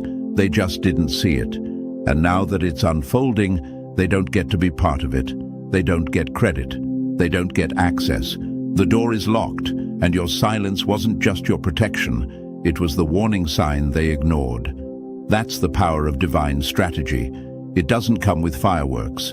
It doesn't beg for attention. It works in whispers and waits for precision. But you need to hear this too, chosen one. Stop questioning why it took so long. It didn't take long. It took exactly the amount of time it was meant to. The universe wasn't slow. It was accurate. You weren't late. You were being prepared. And if you had risen sooner, without the silence, without the strategy, you might have fallen into the same traps they did, needing validation, chasing applause, burning out too soon. Now look at you, sharper, wiser, grounded, and moving with an energy they can't predict or control. That's what scares them. You're not reacting, you're directing. You're not defending, you're deciding. That's what divine strategy does. It puts you in position, not just to survive, but to dominate, calmly, cleanly, and unapologetically. So next time they ask, "Where did you come from?" Smile. Because they'll never understand. They'll never know the quiet battles you fought, the long nights you endured, or the unshakable trust you had in the timing of it all. They'll never grasp that your silence wasn't confusion, it was confidence. Your stillness wasn't fear, it was focus. And your delay, that was divine. Chosen one, you were never behind. You were being refined. They never saw you coming because you weren't meant to be seen until you were unstoppable. Number 3, they laughed, then they watched. Now they can't look away. Every era mocks its revolutionaries right before it imitates them. History doesn't just repeat itself, it screams its warnings in patterns, and the foolish rarely listen. You're not the first chosen one to be cast aside, labeled a dreamer, or dismissed as not good enough. You're walking a path worn down by legends who once stood exactly where you are, misunderstood, underestimated, and quietly gathering momentum while the world wasn't watching. The same world that threw dirt on their names ended up building monuments in their honor. And that's the part people always forget, until it's too late. Nikola Tesla envisioned a future far beyond what the minds around him could grasp. They mocked him, called him mad. But Tesla wasn't chasing applause.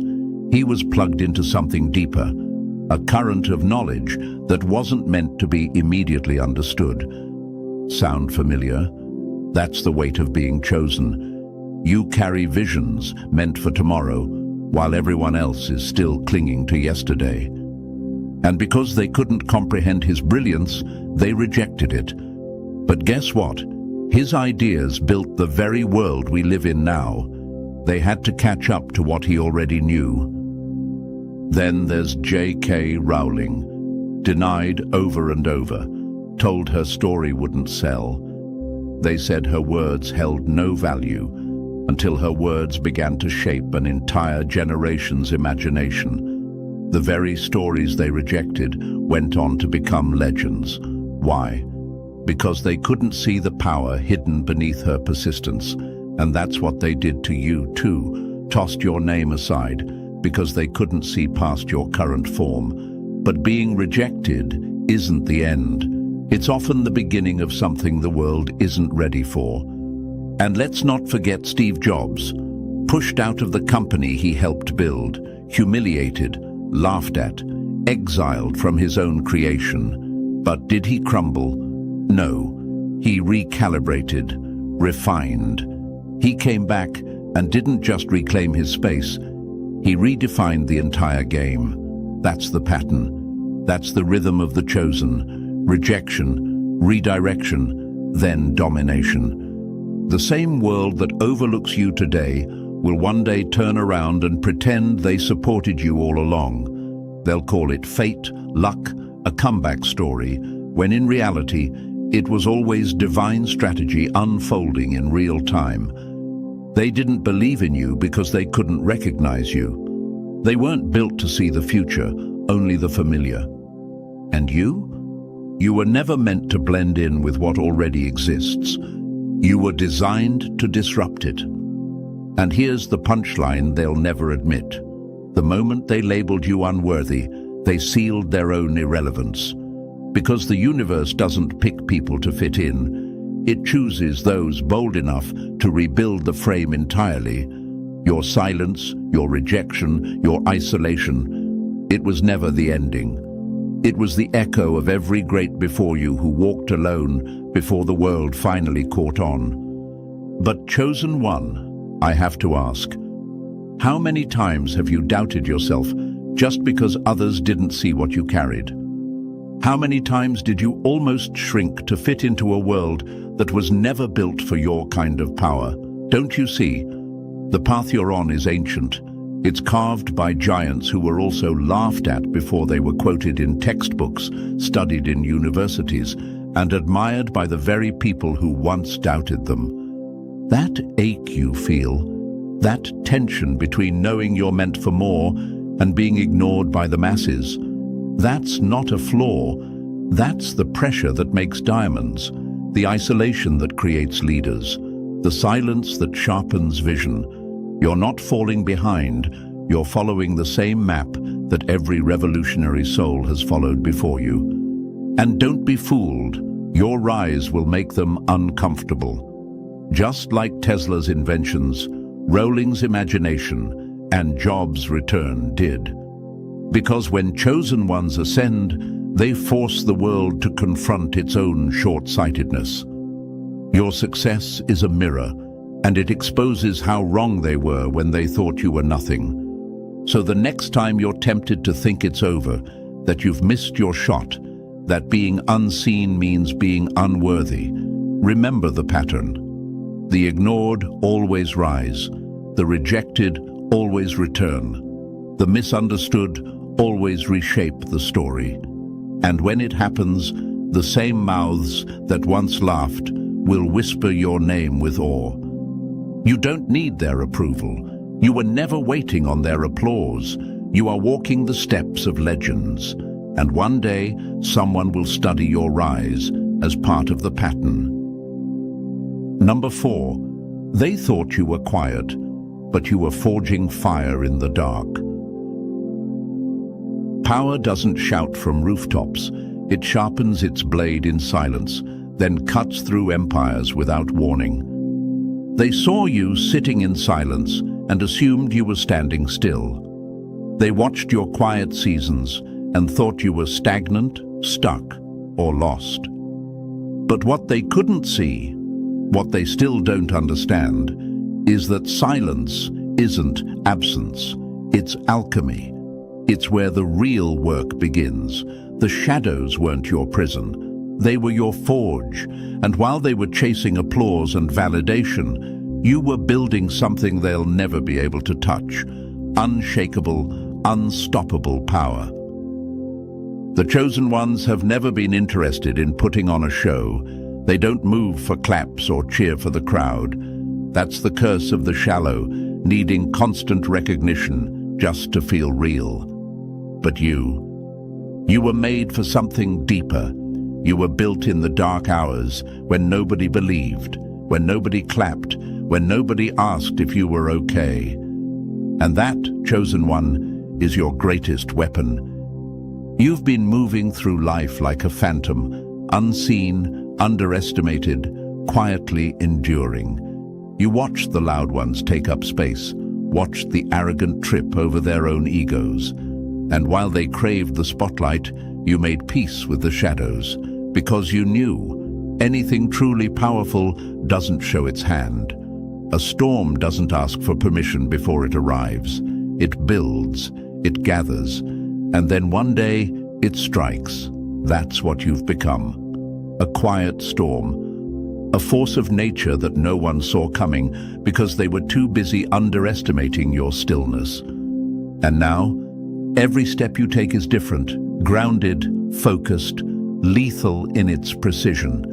Not because you're angry, not because you're trying to prove anything, but because you've done the work in silence, and it's time. Let them keep dancing in their delusions. Let them post their highlight reels and chase empty praise. They think visibility is victory. They think loud is powerful. But here's what they'll learn far too late. What's built in silence doesn't break under pressure. You've been tested where no one could see. You've bled behind closed doors. You've cried into the void, begged the universe for answers, and in return, it gave you resilience, depth, clarity, and most of all, control. You see, true power isn't flashy. It doesn't announce itself. It arrives like a shift in the wind, subtle at first, then undeniable. The most dangerous thing about you isn't your words or your presence. It's the fact that no one knows the full extent of what you're capable of. And that mystery, that silence, that's the part that keeps them guessing. That's what makes them nervous every time your name comes up. They thought you were slow, but you were studying. They thought you were passive, but you were preparing. They thought you were weak, but you were weaponizing your pain into precision. And when chosen ones rise, it never comes with a warning. It comes with impact. Suddenly, everything changes. The same people who couldn't say your name are now whispering it. The same ones who laughed are now watching in silence, hoping you don't remember. But you do. You remember everything. And yet, you're not even rising for revenge. You're rising because it's time, because you've outgrown the shadows. And now the world has no choice but to face the light you've become. But let's not forget, you almost gave up. There were moments you felt invisible, moments you thought the shadows meant failure. But what you didn't realize then is that the universe hides its most powerful creations. Not to punish them, but to prepare them. The shadows weren't working against you. They were working for you. They were your training ground. And now that the work is done, now that the pieces have clicked into place, you move differently. You no longer flinch at disrespect. You no longer crave validation. You know who you are. You know what you carry. And more importantly, you know what silence is worth. So keep moving in calculated steps. Let them wonder. Let them guess. Because the greatest advantage you have is that they never see you coming. They still think you're quiet. They still think you're soft.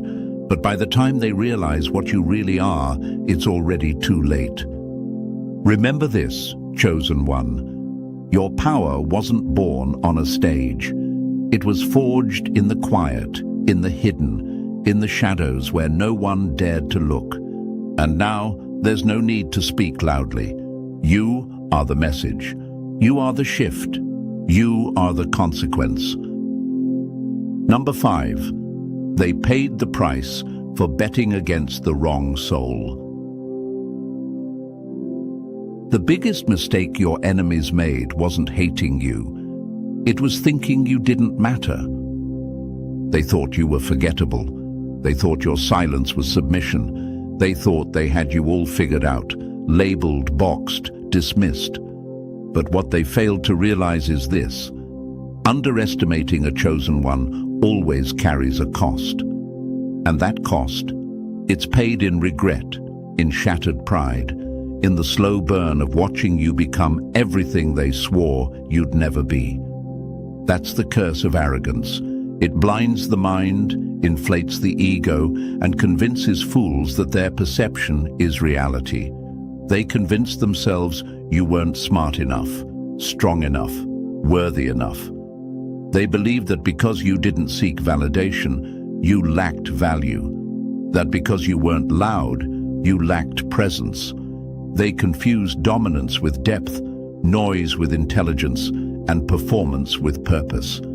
And now, they're stuck choking on the dust of their own delusion. Because while they were playing games of status and shouting for attention, you were becoming the one thing they never planned for.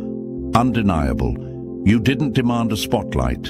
You became the light. And now the same mouths that doubted you are quiet. Not out of respect, but out of shock, out of fear, out of realization that they missed something rare. And there's no do-over this time. The truth is, most people don't recognize power unless it screams. But your kind, you were never meant to scream. You were built to disrupt silently.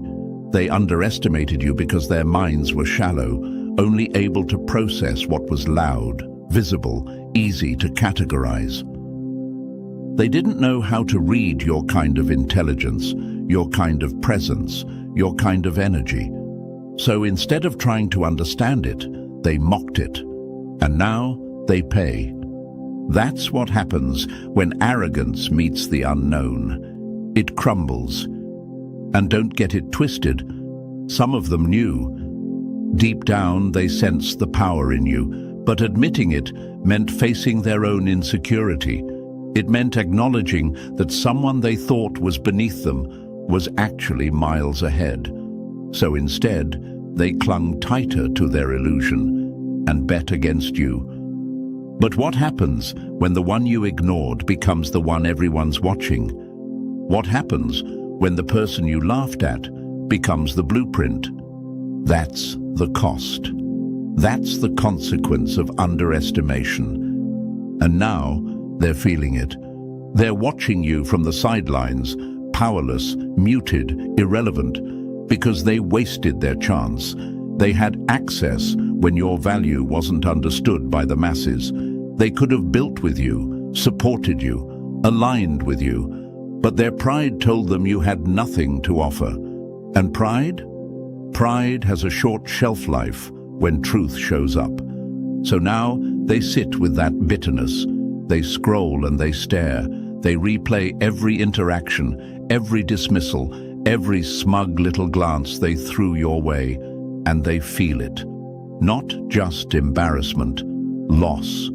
Because it's not just that you proved them wrong, it's that you proved them insignificant in a story they thought they were writing. But let's turn the mirror for a second. Chosen one, don't you ever forget this moment, because it's proof. Proof that silence doesn't equal weakness, that humility isn't ignorance, that being overlooked isn't the end, it's the setup.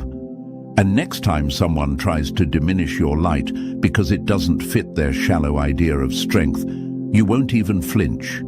You'll remember this exact chapter, the cost they paid for betting against you. Let it be motivation. Let it be fuel. Let it be a reminder that your path isn't to impress, it's to impact. The world may be slow to recognize real power, but when it does, it bows. And when it bows, the ones who turned their backs on you have to live with the reality that they were on the wrong side of the story. So keep walking, not to prove them wrong, but to continue proving the universe right.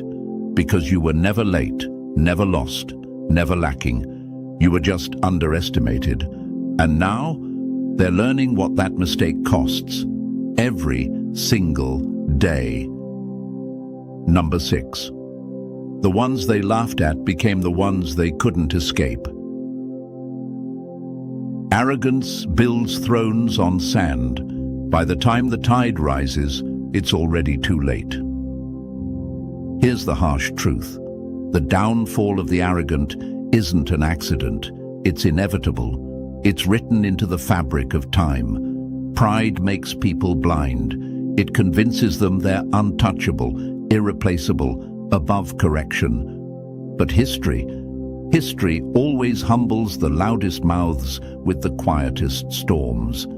The very people they laughed at, overlooked, dismissed as insignificant, those are the ones who rise up and burn the script.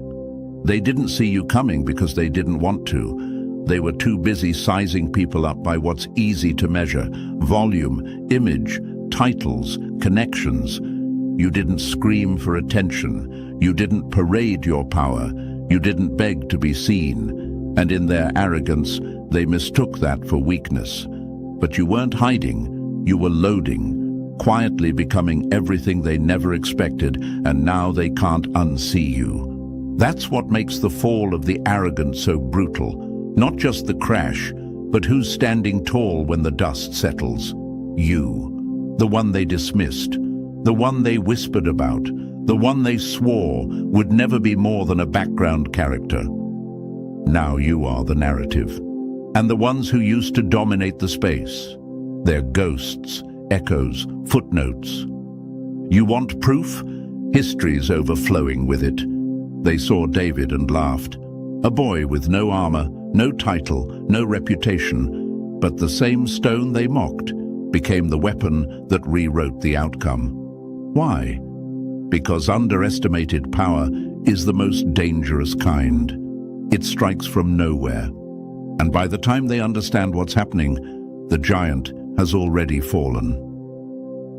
They looked at Einstein and saw a late-blooming, quiet child who didn't speak on schedule. And yet that same child would go on to bend time, decode reality, and outthink the very systems that tried to label him. He didn't need noise. He was building new worlds in silence.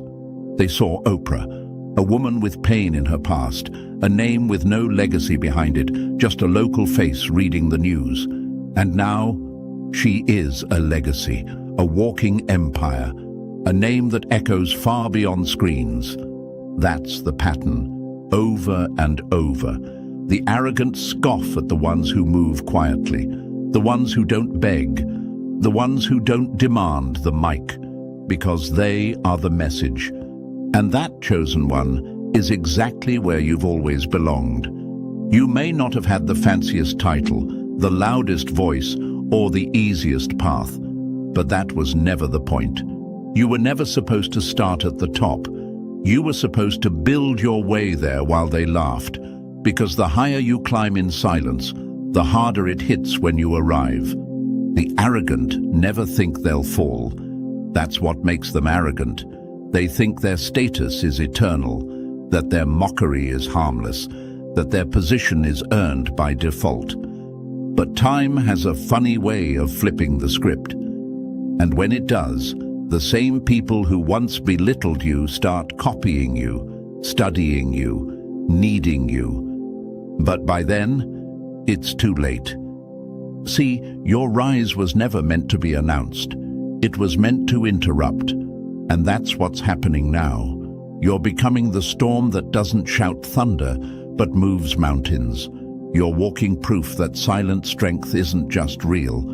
It's lethal to ego. And now the ones who dismissed you are watching their own image crumble in comparison to what you've become. But let's keep it real for a second. You felt the weight of that rejection. You've questioned why you were always the one being overlooked. You've wondered why your path seemed so invisible while others walked red carpets paved in mediocrity. But now you understand. Invisibility was the training ground. While they were getting praise for shallow victories, you were building something that couldn't be ignored, not even by them. And now, here you are, still standing, still growing, still rising. And every step you take echoes back to those who swore you wouldn't make it. They hear it, loud and clear. Their fall isn't just a result of their arrogance. It's a consequence of ignoring greatness in its quietest form. So don't shrink, don't explain, don't soften your edge for those who once laughed at your silence. Let your presence speak, let your journey stand, because the fall of the arrogant isn't just about their pride breaking. It's about the world finally recognizing you were the one worth watching all along. And now, they can't look away. Number 7. The moment they realize you were never the joke they were. First they laugh, then they watch, and finally they remember they were warned. It doesn't start with fireworks. It never does. It starts with a shift, so subtle they almost miss it. Your name slips into a conversation they weren't expecting. A mutual connection shares something you created. Someone they respect suddenly respects you. At first, they brush it off. A fluke, a one-off. Surely not you. Not the one they dismissed, mocked, doubted. Not the one they spent years treating like a background character in their self-centered story. But then it happens again and again. Your energy starts to ripple into places they thought you'd never reach. Your presence starts showing up in rooms they once swore you'd never enter. You become a name that makes people pause. They see it in someone's caption, hear it mentioned in a meeting, feel it in the tension of a conversation where your name suddenly means something. At first, they try to ignore it. Pride will do that. It builds walls of denial to protect fragile egos. But there's no wall thick enough to keep out momentum. The universe doesn't ask for permission to shift the balance. It just moves. And when it moves in your favor, the same people who threw dirt on your name find themselves buried in the weight of their own regret. That's when it hits them, not all at once, but like a slow drip of reality flooding the room. They were wrong about you. Not just a little wrong, catastrophically wrong, and worse, you don't even need to say anything. Your actions, your progress, your undeniable glow, it says everything. They start replaying every interaction in their head. Every time they smirked, every time they rolled their eyes, every moment they spoke your name with condescension or didn't speak it at all. They feel the heat of those memories now, and it burns. Because now you're stepping into the exact power they denied you. You're walking with confidence that doesn't scream, because it doesn't need to. Their laughter, gone, replaced with forced silence, with tension, with that awkward, unspoken shift in how they now look at you. They don't know how to respond to your rise, because nothing about it fits the version of you they created in their heads. You outgrew their imagination and their comfort.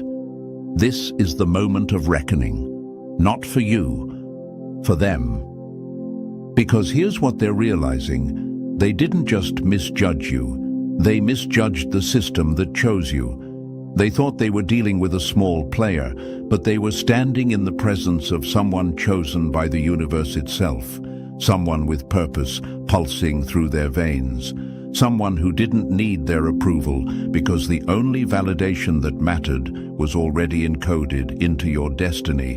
And now that it's all unfolding, they're scrambling, trying to rewrite the story in their heads, trying to act like they knew all along, but they didn't, and they know it. You were never the fluke.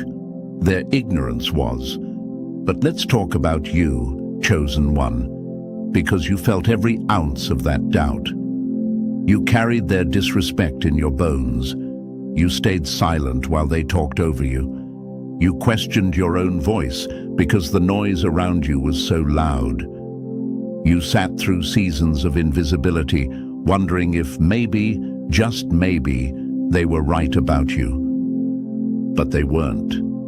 That silence, it was your sharpening season. That doubt, it was their fear projected onto you. That underestimation, It was the prelude to this exact moment. Now, you've become something undeniable. You don't just walk into a room, you shift it. Not because you're louder, but because you're aligned. Because you stopped asking for recognition and started living in truth. And truth doesn't need a spotlight. It becomes the sun. So let them watch. Let them sit in the discomfort of realization. Let them struggle to find the words to describe what they're feeling. Because this moment, the one they swore would never come, is here. And it doesn't need revenge. It doesn't need explanation. It just needs you, fully present in your power, walking like you were never the underdog, because you weren't. They were just blind. Now they see. Number 8, the tables turned while they were too busy looking down. They thought they had you pegged, thought they understood your story, your limits, your potential. They were confident in their assumptions, smug even. But now they're stunned, shaken, watching in disbelief as everything they thought about you unravels in front of them. The dynamics have shifted, and they're scrambling to make sense of it. How did this happen? How didn't we see it? But those questions come too late. Because here's the truth they've finally been forced to face.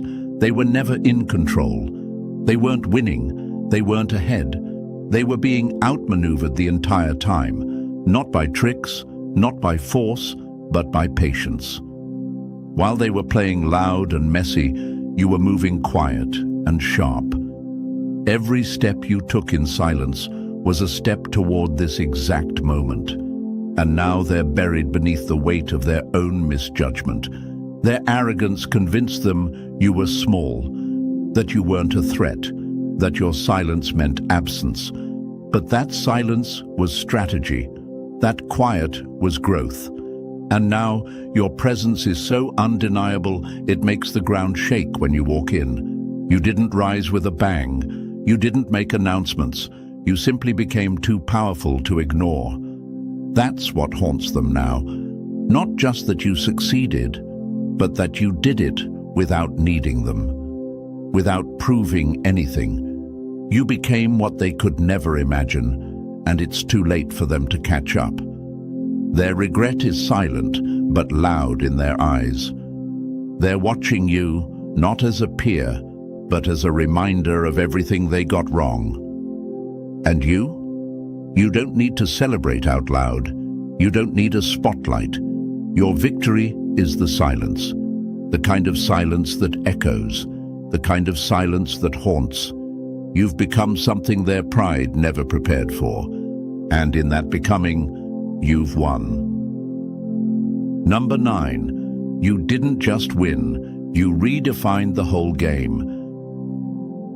You don't have to humiliate them. You don't have to lift a finger. They're doing it to themselves. Every time your name is mentioned in rooms they swore you'd never enter, every time your work speaks louder than their noise ever did, they feel it. That burning twist in their gut, that's not jealousy, that's shame. Because deep down, they know they had front row seats to something powerful and didn't even realize it. You don't need revenge. You are the revenge. Your success, your silence, your rise, it speaks for itself, and it's loud, not in volume, but in impact. The kind of power that doesn't need an audience to be real, the kind of energy that shifts dynamics without saying a word. While they were busy trying to be seen, you became unavoidable. You didn't just grow, you evolved into something they can't define, can't reach, and definitely can't fake. That's what cuts deepest. Because now, everything about you contradicts the narrative they tried to write. You were never the underdog. You were the standard. They just didn't have the vision to see it. Now, your story is more than a comeback. It's a blueprint. You've become the walking evidence that being overlooked is never the end. It's the beginning of something extraordinary. You're the symbol now. The reminder that staying true to your path, even when no one believes in it, is a victory they'll never understand. And for every silent warrior watching you, you've just opened a door they thought was locked forever. As for the ones who doubted you, trust this. They'll never make that mistake again. Not with you, not with anyone like you. You've reset their definition of power. You've rewritten their understanding of what success really looks like. And that sting they feel every time your name enters a room, that's not coincidence. That's consequence. You didn't just rise, you changed everything. And now, chosen one, you see the full picture. What they thought was your silence was actually your strategy. What they called weakness was your greatest strength. You didn't just survive the underestimation, you turned it into transformation. This isn't just your story, it's a signal to every overlooked soul out there. If this message hit your spirit, like the video, subscribe for more, and drop the number 77 in the comments to let the universe know you're awake. Share this with someone who's been doubted, because your rise is not just personal, it's prophetic. Let's keep rising. A calm wolf terrifies the forest more than a roaring lion because it hunts in silence and strikes without warning. They don't hate you because you did something wrong. They hate you because you didn't play their game. They came with fire and fury, and you showed up with silence.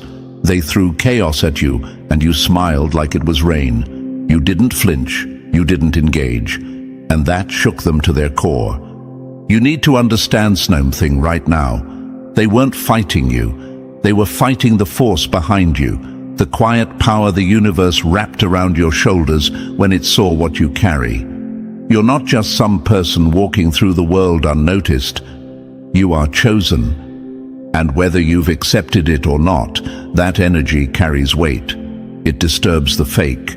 It exposes the hidden. It tears through masks like wind through smoke. Before we go deeper, stop what you're doing. Like this video and hit subscribe, not just for you, but for others walking this same path. When you interact with this message, you signal to YouTube to show it to more of the chosen, those who feel the shift, those who feel different but can't explain why. Help this message reach the ones still waking up. Now listen close. The truth is, you were marked by the universe long before they knew your name. That quiet confidence you carry, that ability to walk away without a single ounce of regret. That's not indifference, it's power. It's the kind of power people don't recognize at first, so they fear it. And what people fear, they try to destroy or discredit. That's why they gossip. That's why they play the victim. That's why they throw shade and call it concern. But you didn't fold, you didn't react. And when they realized they couldn't control you emotionally, they got mad. Not because you're cold, but because you're free. And freedom is offensive to people who are slaves to their own ego. You need to stop doubting your light. Stop thinking you're alone. That lie, that thought in your head telling you no one gets it, that you're too different, too distant, too much. That's not your voice. That's their fear talking. That's the echo of every insecure person who couldn't figure you out and decided to blame you for it. You've mistaken isolation for abandonment, when really, the universe was clearing space. You were never abandoned, you were being positioned. People don't hate you, they hate what your presence reveals about them. Your calmness, it's a mirror.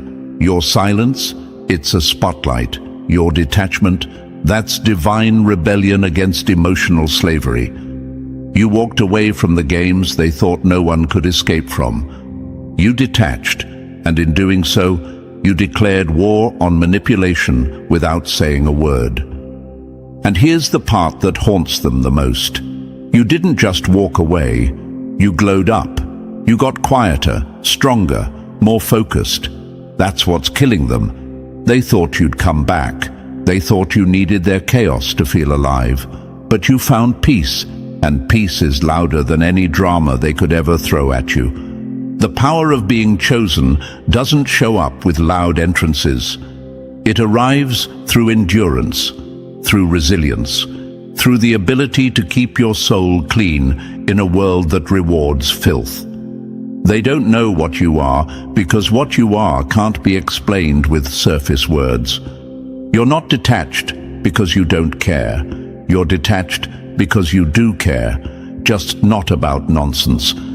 So next time they come at you sideways, remember this: they're not fighting you. They're fighting the universe that chose you, and that's a fight they'll never win. So if you're feeling that familiar pull, that quiet knowing deep in your gut, you're not here by accident. Drop the number 77 in the comments if your detachment has been misunderstood, if your silence has been mistaken for weakness. This message is coded for the real ones, and the deeper we go, the more you'll see just how rare your energy is. They don't know what you are, but after this, you will. Stay locked in. If you're truly chosen, you won't be able to look away. Number 1. They tried to clip your wings because your silence made too much noise. You didn't need a throne to threaten them. Your very presence was a rebellion they couldn't control. So listen, chosen one. They didn't whisper behind your back because you were weak. They did it because your silence was louder than their noise, and your distance exposed their desperation. You walked in with nothing but calm energy and a clear soul, and they treated it like a threat, because it was one. Let's stop pretending they were ever playing fair. They weren't dealing with you. They were trying to rewrite your story before you could even tell it. Passive-aggressive comments, twisted conversations, half smiles laced with envy. They called you cold when you stopped entertaining chaos. They labeled you arrogant when you finally chose your peace over their nonsense. But you've got to see it for what it was, a carefully designed trap. Not to destroy your reputation, but to break your rhythm. Because your stillness, it scared them. Your ability to detach without begging, without chasing, without explaining, that shook them. You were supposed to react. You were supposed to crumble under pressure, fall into their web, and dance to their tune. But you didn't. And so, they escalated. They turned to gossip, distortion, and silent sabotage. Not because you did anything, but because you didn't do what they expected. You didn't shrink. You didn't defend. You didn't explain yourself to people who were never listening in the first place. And now you wonder, why me? Why do they keep targeting me? Why does it feel like I'm walking alone? Here's the brutal truth. You're not walking alone. You're being walked ahead. The universe doesn't align itself with just anyone. You've been pulled out of the crowd, not because you don't belong, but because you've outgrown their noise. You don't fit because you're not meant to. And yes, that isolation cuts. Yes, it feels personal. But the isolation isn't punishment, it's preparation. They weren't just playing with your name, they were playing with the system, trying to cheat fate by making you question what was already yours, trying to dim your light before it hit full beam. But that light, it's not up for debate. You were chosen before they even knew your name, and their opinion has no bearing on your position. Don't sit there doubting yourself. Don't start questioning your value because the room got quiet when you walked in. That silence, that's the universe rearranging energy. That discomfort in the air, that's your frequency disrupting theirs. You are not the problem. You are the shift. You are not being avoided. You are being distanced strategically because your presence demands realness and they only know how to perform.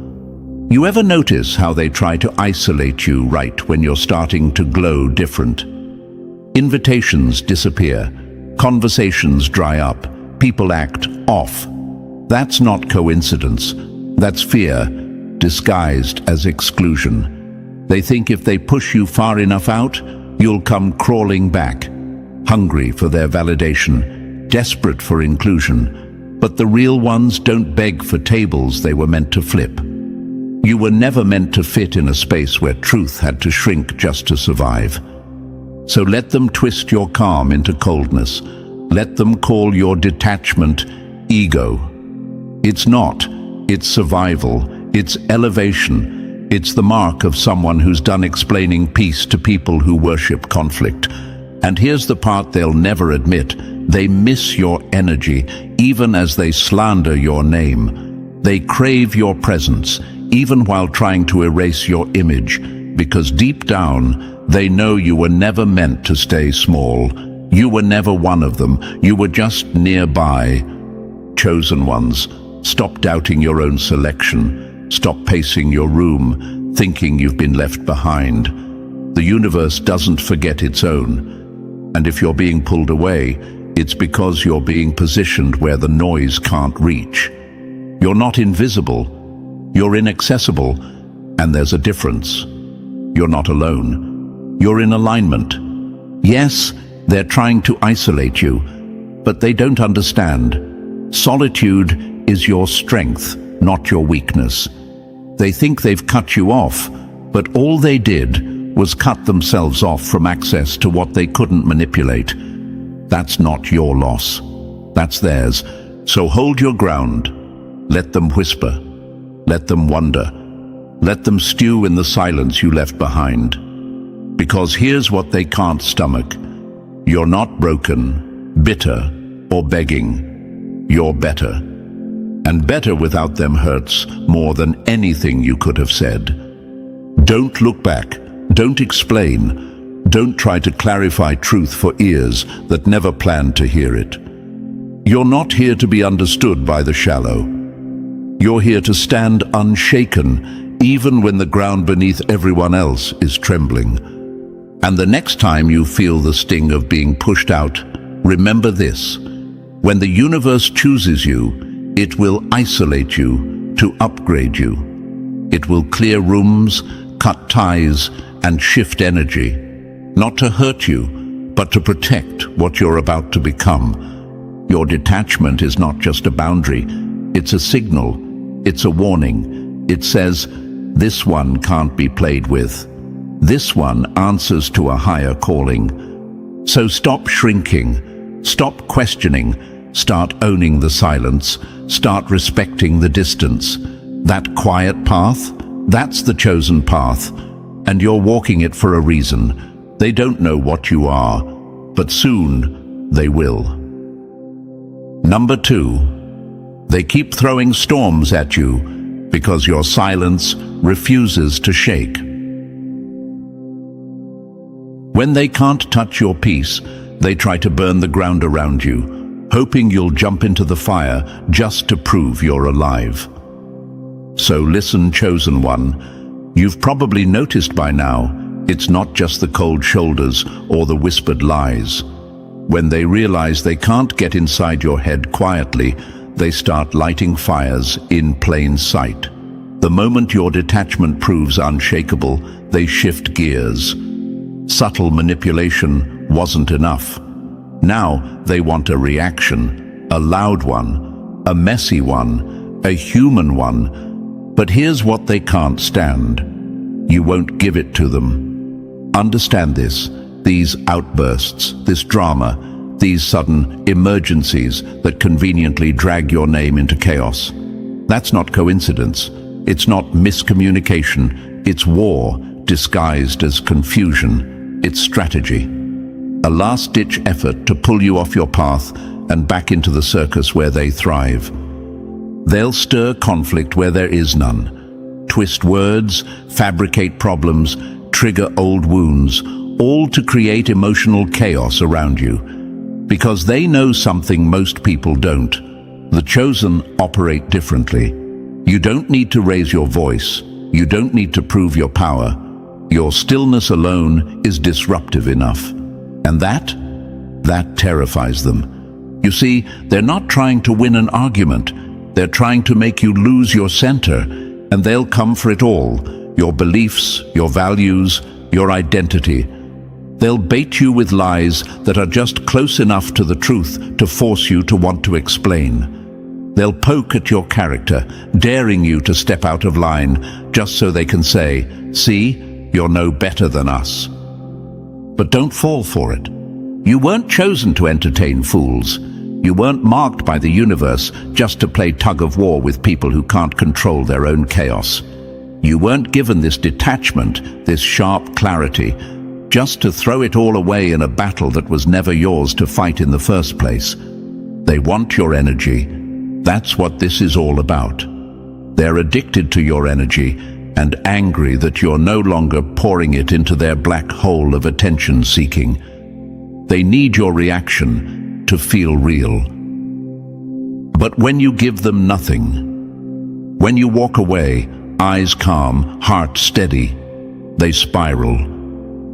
You think they're acting out because they're emotional, but it's deeper than that.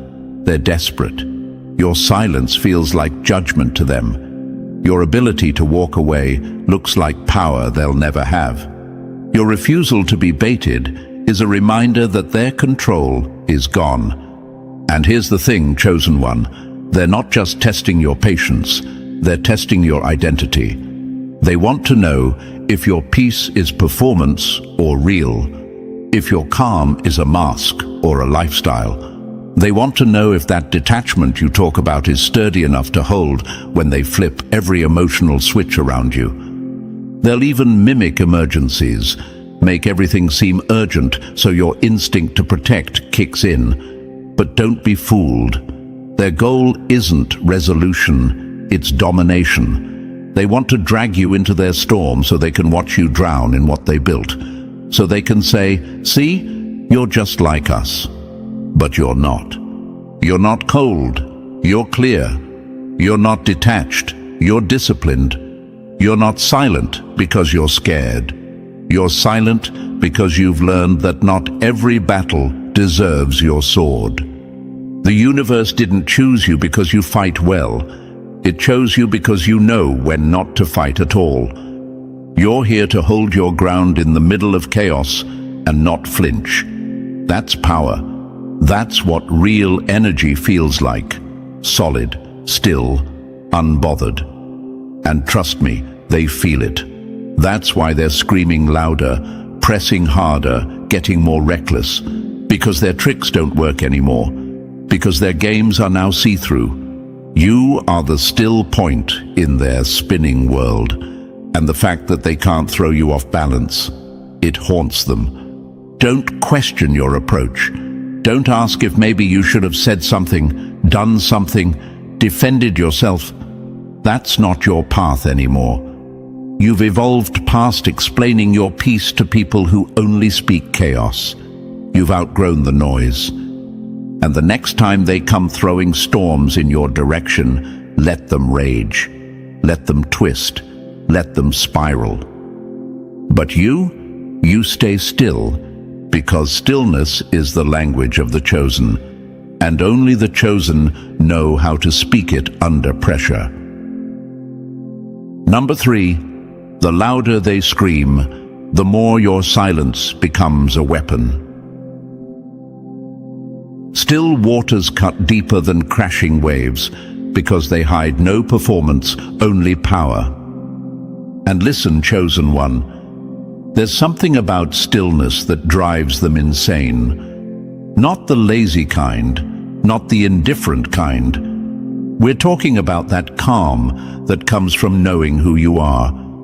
That deep, unshakable stillness that whispers, "I don't need to react to prove I exist." That's the kind of energy they can't copy, and more importantly, they can't control. So they start scrambling. First, it's small, passive-aggressive jokes, sideways comments, trying to bait you with subtle jabs.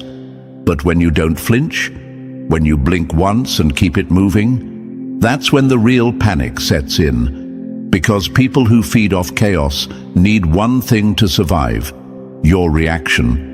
And when you don't give it, it exposes them. So what do? They escalate. They raise the volume, raise the stakes, and lower their character.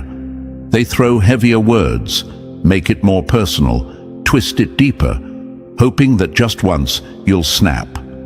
Just once you'll crack the image of calm you've worked so hard to build. But they don't understand. Your stillness isn't a mask, it's armor. You've been through too much, survived too much, grown too far to be shaken by people whose only weapon is noise. They don't even realize that the more they try, the more they reveal themselves. Because desperation has a sound, and it's loud, clumsy, and obvious. Every failed attempt to move you, that's a mirror reflecting right back at them. And the reflection they see, it's ugly. Not because of you, but because of everything they tried to hide behind manipulation, drama, and ego. You see, chosen ones don't just resist chaos, they unmask it. Simply by not engaging, you force people to face themselves, and they hate you for that. Because it's easier to blame you than to admit they're losing control of a game they invented. But here's the power play they didn't expect. You don't need to win arguments. You don't need to shout over anyone. Your silence says everything. Your refusal to respond speaks volumes. While they swing wild, hoping to knock you off balance, you're standing in a place they can't even reach, centered, and let's be real, holding your peace in the face of pressure. That's not weakness, that's discipline, that's power, that's mastery. Anyone can yell, anyone can throw a fit. But to stay still, to choose silence when everything in you could explode, that's a level of self-possession most people will never touch. So when they say you've changed, when they say you're too quiet, too distant, or acting different, take it as confirmation. You're not who you used to be. You're not here to entertain emotional chaos or validate people's need to feel dominant through drama. You've chosen a higher path, and that decision alone breaks their grip. And let's talk about what really scares them. It's not just that their drama didn't work, it's that in failing, they realize they never had real power over you to begin with.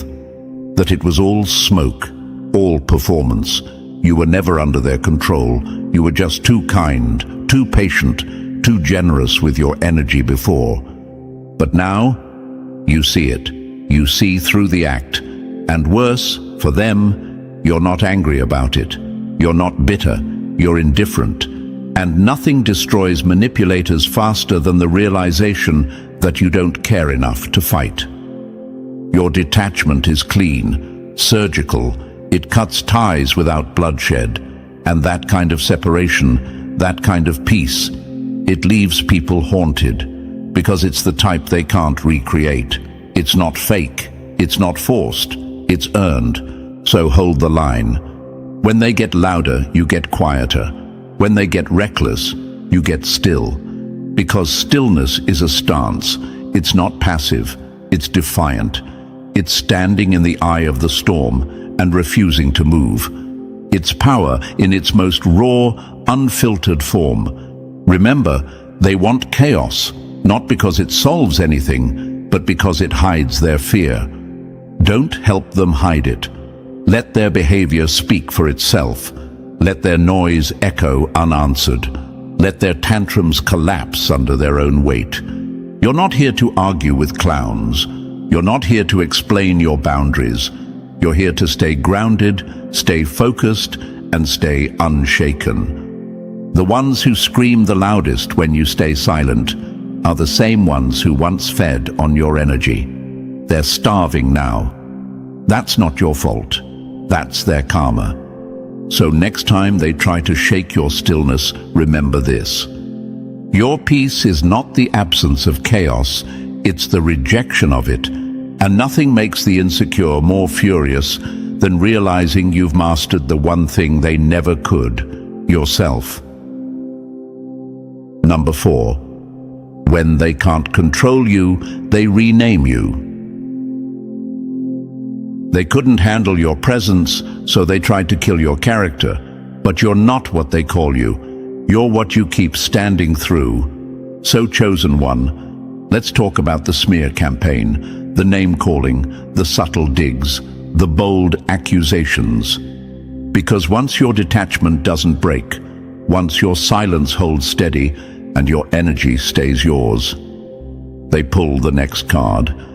The oldest trick in the book, labels. Cold-hearted, aloof, arrogant, too quiet, too distant, too much, not enough. These aren't descriptions, these are defense mechanisms. Their pride is burning under your calm, and instead of dealing with the fire inside them, they try to throw that heat back onto you. But let's get one thing straight. These labels aren't a reflection of who you are. They're a reflection of how deeply they feel your absence. When people can't control your emotions, they try to control your image. If they can't rattle you, they'll try to rewrite you. But what they don't realize is that chosen ones don't crumble under character assassination. We get sharper, stronger, clearer. Every name they hurl at you is a confession, a projection, a message they wrote to themselves and stamped with your face because they couldn't stand the mirror your peace held up to them. You set boundaries, and they called it betrayal. You stopped engaging in their drama, and they called you distant. You outgrew the chaos, and they called you arrogant. No, what they really meant was, I can't access you anymore, and it terrifies me. They were comfortable with the version of you that over-explained, over-gave, over-apologized, the version that shrunk yourself to keep their egos inflated. But now that version is gone. You reclaimed your time, your attention, your energy.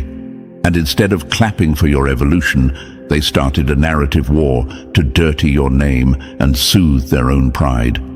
But listen closely. When you've been chosen by the universe, there's a glow you carry that unsettles the ones still stuck in their own shadows. They don't understand your detachment because they've never experienced real emotional freedom. They're addicted to reaction. They feed off drama. So your peace feels like rejection. Your silence feels like judgment. And your boundaries? Like betrayal. But boundaries aren't betrayal. They're survival. They're clarity.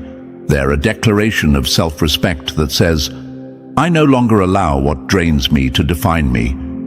You want to know why it stings them so bad, because you stopped giving them access to the version of you that made their dysfunction feel normal. And now they have to face themselves, and they hate that, so they spin it. They grab the easiest words they can find to throw at you like stones, hoping one will stick, hoping you'll flinch, hoping you'll come back to defend yourself. Don't. Let them speak. Let them label. Let them paint you as the villain in a story you never asked to be in. Because the truth is, your growth demands misinterpretation. The moment you stop playing small, people who benefited from your silence will accuse you of everything but honesty. But that's not your concern. Your job is to keep walking in truth, to hold your peace, to let your actions, your calm, and your refusal to break speak louder than any label ever could. And chosen one, here's what you need to stop doing. Stop doubting yourself just because someone misunderstood your strength. Your detachment is not cruelty, it's clarity. Your silence is not arrogance, it's awareness. Your distance is not coldness, it's evolution. Let them call you whatever helps them sleep at night. You're not here to make them comfortable.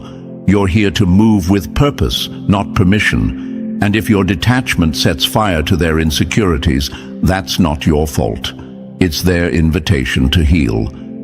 You were never meant to be understood by those still addicted to chaos. So stop watering yourself down so they'll stop calling you too much. Stop offering explanations for boundaries they never respected. And stop thinking their labels have the power to define you. They don't even understand you, let alone define you. And here's the kicker. They know deep down those words don't fit. But if they can convince others to believe it, maybe they won't have to face the truth, that the real reason you pulled away wasn't hate, it was healing, and they couldn't follow you into it. So the next time you hear that you're hard, cold, different, smile, because you are. You're harder to access, colder to manipulation, and different from the version of yourself they thought would never leave. And that's progress. Let them talk, let them twist, let them project. But you keep standing in the truth they're too afraid to face. You didn't change the story, you just stopped playing the role they assigned you. Number 5. They project what they can't process and call it truth. They don't hate you, they hate what they feel when you walk in the room without needing them. So listen, chosen one. The moment you stopped explaining yourself, they got loud. Not because you were wrong, but because they needed you to feel wrong. Not because they saw truth, but because your detachment forced them to face theirs, and they couldn't handle it. So what do? They project. They throw their shadows at you and hope you'll wear them like a second skin. Arrogant, cold, too much, changed. But let's call it what it really is. A desperate attempt to drag you back into the emotional mud they're still stuck in. It's not that they believe the labels they throw, it's that they need you to believe them. Because if you do, they win. They get access. They get control. They get to feel powerful again. They call you arrogant, hoping you'll break your peace to prove your humility. They call you cold, hoping you'll lower your boundaries just to show you care. They call you fake, hoping you'll crumble, trying to prove how real you are. But the truth, these aren't honest reflections. These are projections, and projection is the weapon of the insecure. They can't admit their fear, so they mock your confidence. They can't face their dependence, so they ridicule your independence. They can't reach your level, so they try to shame you into stepping down. You are not the villain in their story, you're the mirror. And mirrors don't lie, they reflect. That's what really hurts them. Your presence reflects back everything they've been trying to avoid. Your peace screams over their chaos. Your detachment spotlights their addiction to control. And instead of healing, they want to punish you for exposing what they're too afraid to face within themselves. They think they're telling the world who you are, but all they're doing is telling on themselves. Every accusation is actually a confession. Arrogant? No. That's what they feel when they're threatened by someone who doesn't beg. Cold? No. That's what they feel when they realize their manipulation has no access anymore. Fake? No. That's their mask slipping when your authenticity shows up without apology. They want to give you a burden you never earned. They want to shift the emotional weight off themselves and onto you, so you'll carry the guilt, the shame, the need to make it right. But you don't owe anyone your emotional labor. You've done the work, you've faced your demons, and now they want you to carry theirs. No. Let them sit with the discomfort they created. Every time they throw another label, every time they whisper another insult behind your back, what they're really saying is, I can't touch you anymore, and it's driving me insane. You've become untouchable, not because you're perfect, but because you've stopped letting their insecurities rent space in your head. You stopped apologizing for growing. You stopped shrinking to fit places that couldn't hold your energy, and that's exactly why they're spiraling. Your detachment? That's power. Not the loud, performative kind. The real kind. The kind that doesn't flinch when challenged. the kind that chooses silence over spectacle, the kind that doesn't need an audience, only alignment. And chosen one, if you ever find yourself questioning, maybe I am being too distant, maybe I should explain, stop. You're not here to carry anyone else's projections. You're not here to soothe egos that get wounded by your boundaries. You're not here to apologize for standing in a space they've never had the courage to claim for themselves. Your job is to protect your peace, even when that peace makes others uncomfortable, especially when it does. You were chosen not to fit into the dysfunction, but to disrupt it. And the moment you detached, the moment you said no more, the moment you moved in silence, they felt it. That pressure, that shift in energy, that was the universe aligning behind you. And they know it, even if they'll never say it. So let them project, let them label, let them twist the story. But you don't flinch, you don't explain, you don't perform emotional CPR on people who flatline themselves trying to manipulate you. You keep your energy clear, your focus sharp, your detachment sacred. Because the truth is, your stillness is screaming truths they've spent their whole lives avoiding. And every time they try to throw dirt on your name, just remember, dirt only proves you're planted. And now you're growing in a direction they can't follow. Number 6, your detachment didn't hurt them, it exposed them. The most dangerous energy in a chaotic world is the one who doesn't flinch, doesn't chase, and doesn't need to be understood. So chosen one, they don't fear you because you're loud. They fear you because you're silent. They don't hate your detachment because it's cold. They hate it because it's clean.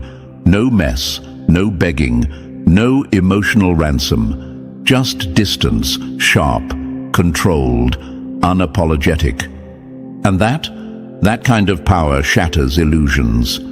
You've probably heard the line, "You changed."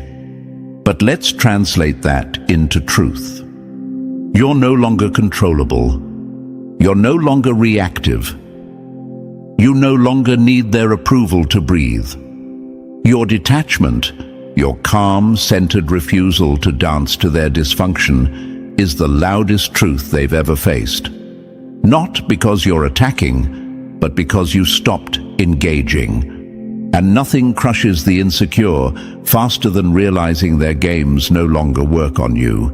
They thrived off your reactions. Every emotion you gave them, every explanation, every time you tried to make it right, it fed their illusion of control. But now, you're unreachable, and your silence echoes louder than any argument ever could. Let's be clear, your detachment is not passive. It's resistance, the kind that shakes foundations, the kind that Joan of Arc embodied when she refused to bow to what was expected. She didn't become a threat because she was violent. She became a threat because she couldn't be moved by fear, guilt, or the opinions of the mob. Like her, you've become a symbol of resistance. And in a world addicted to validation, addicted to attention, addicted to emotional puppeteering, your ability to stay grounded is dangerous. You don't give people their emotional fix anymore. You don't respond to bait. You don't argue with people trying to pull you back into cycles you've outgrown. That detachment, it's a mirror, and when insecure people look into it, they don't see you, they see everything they're not. Because you've become what they can't fake, emotionally stable, energetically sovereign, unbothered by noise because you've tuned into peace. They call it arrogance. They say you think you're better. But the truth is, they wish they had your level of control, your discipline, your ability to choose silence when every part of your old self would have screamed. They envy it, but pride won't let them say it. So instead, they attack it. You've become what exposes them, and that's why they can't look away. You're not detaching because you don't care. You're detaching because you do. You care about your mental clarity, your spirit, your alignment. You care enough about your peace to protect it, even when it makes other people uncomfortable. And yes, that makes people angry, because your very existence now becomes a trigger. Your detachment dares them to examine themselves, to question their own addictions to chaos, codependency, emotional drama. And most of them can't handle it. So what do? They come for your name, your character, your energy, hoping that if they throw enough shade, it will dim your light. But they never learned. Shade can't survive without light. Their efforts only prove how bright you're shining. And here's what they really can't accept. They need the version of you that needed them. The version that over-explained, overgave, stayed too long, ignored red flags. That version kept their insecurities hidden. But this version, the detached, grounded, focused you, this version forces truth to the surface. You became the reflection they weren't ready to see, and instead of facing it, they tried to break the mirror. But let them try, let them push, let them call your stillness strange, let them mock what they secretly admire, because no matter what they throw, they can't touch your center. You've anchored too deep, you've built too much, and the storm outside no longer controls the calm within. You are not detached because you're emotionless. You are detached because you're finally aware. And when the chosen become aware, truly aware, the universe starts moving things. People fall away. Rooms get quieter. The circle shrinks. Not because you failed, but because you finally stopped shrinking. Your detachment is divine disruption, a signal, a filter, a weapon. It shows who's real, who can handle truth, who's strong enough to meet you where you are, and most can't. So don't you dare question your calm. Don't you dare explain your silence. Don't you dare fall into guilt for outgrowing the noise. Let them squirm in the discomfort of your stillness. Let them wrestle with the reflection you unintentionally hold up. You weren't made to coddle egos. You were made to hold space for truth, for growth, for something bigger. They can keep talking. But the ones who know, the ones like you, they'll see your detachment for what it is, not the absence of feeling, but the presence of power. Number 7. You broke the game when you stopped playing. The moment you stopped reacting, their whole strategy became useless. You didn't just escape the trap, you made the trap irrelevant. So listen, chosen one, it always starts the same way. They bait you with guilt, tease you with shame, press buttons they once programmed into your emotional system. They want anger, they want tears, they want you flinching because that's where their power lives. But what happens when none of it lands? What happens when the guilt doesn't move you, the shame doesn't bite, and the emotional strings they once pulled like puppet masters go slack? The game breaks, because without your reaction, they have nothing. These manipulators don't thrive off love. They don't thrive off connection. They thrive off control. Emotional chaos is their playground. And your feelings? That's their currency. But when you detach, when you stop spending emotional energy where it's not respected, you bankrupt the whole system. You see, detachment isn't weakness. It's warfare, quiet warfare, clean warfare, the kind that doesn't need a sword because it has already claimed the victory through non-response. It's your soul's way of saying, your tactics don't work here anymore. And trust me, they feel that shift.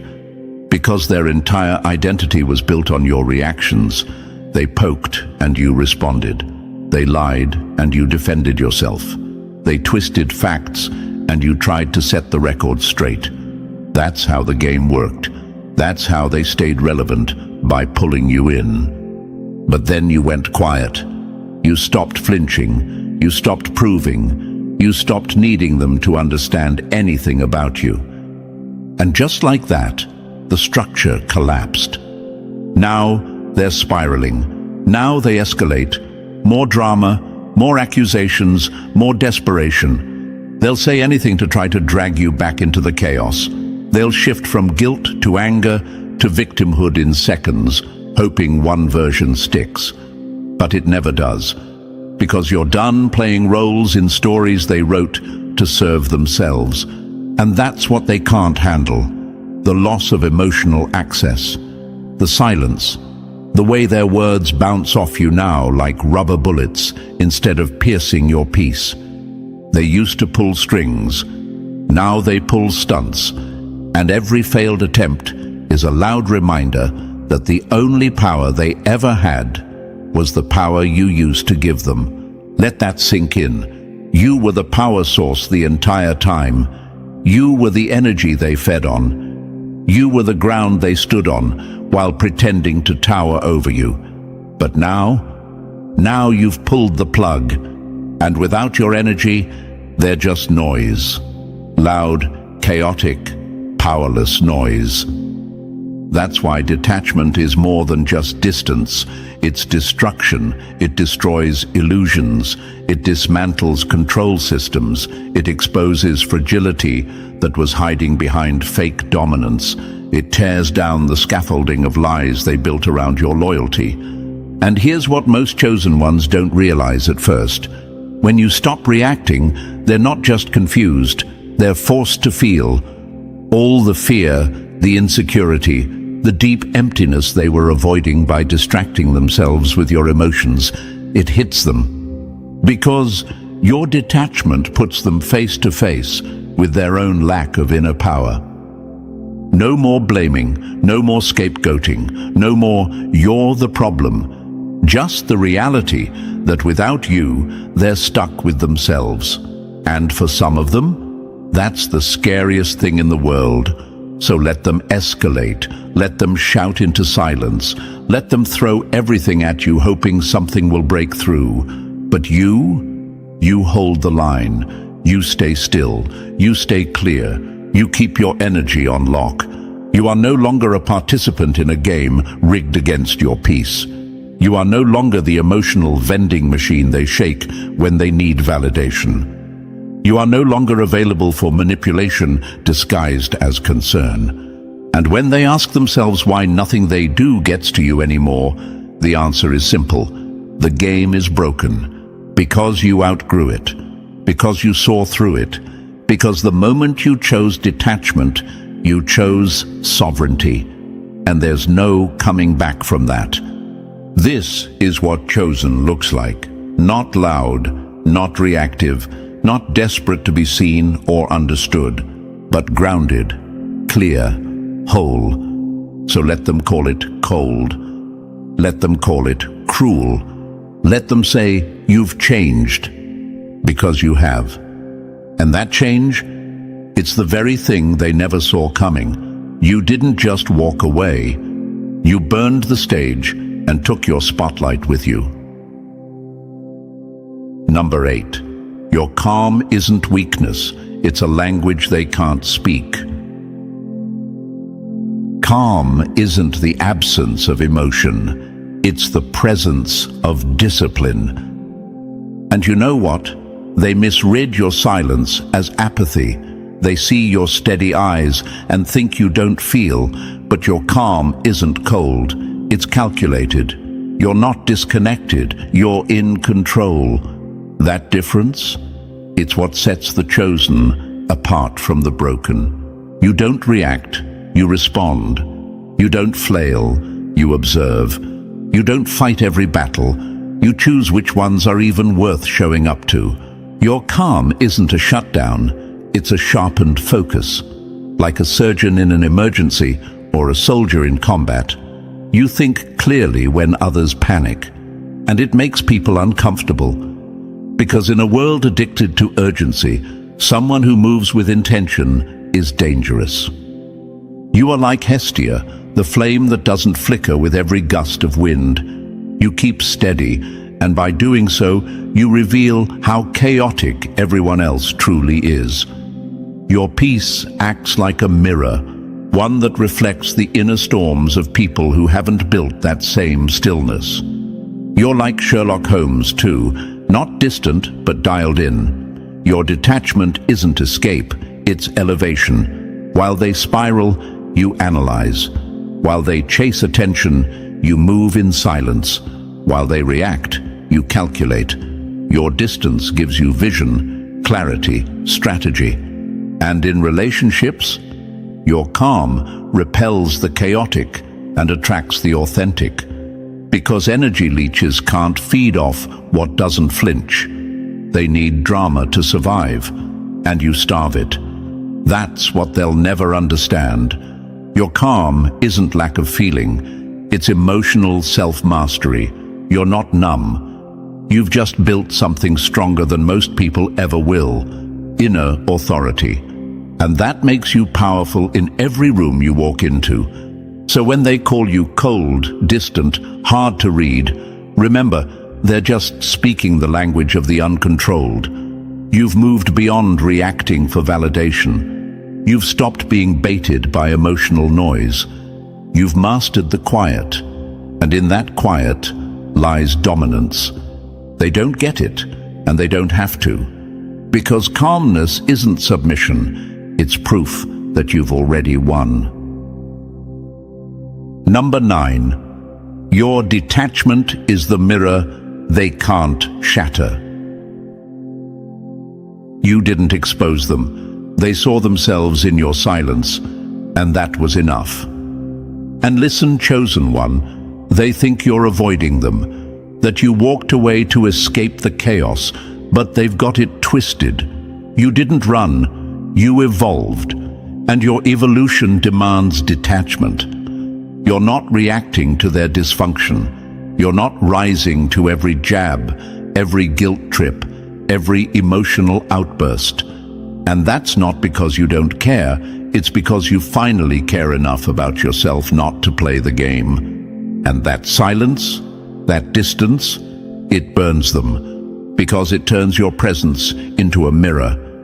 And that mirror doesn't lie.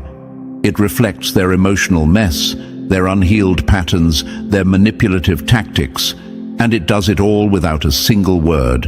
You're not judging them, but your growth feels like judgment.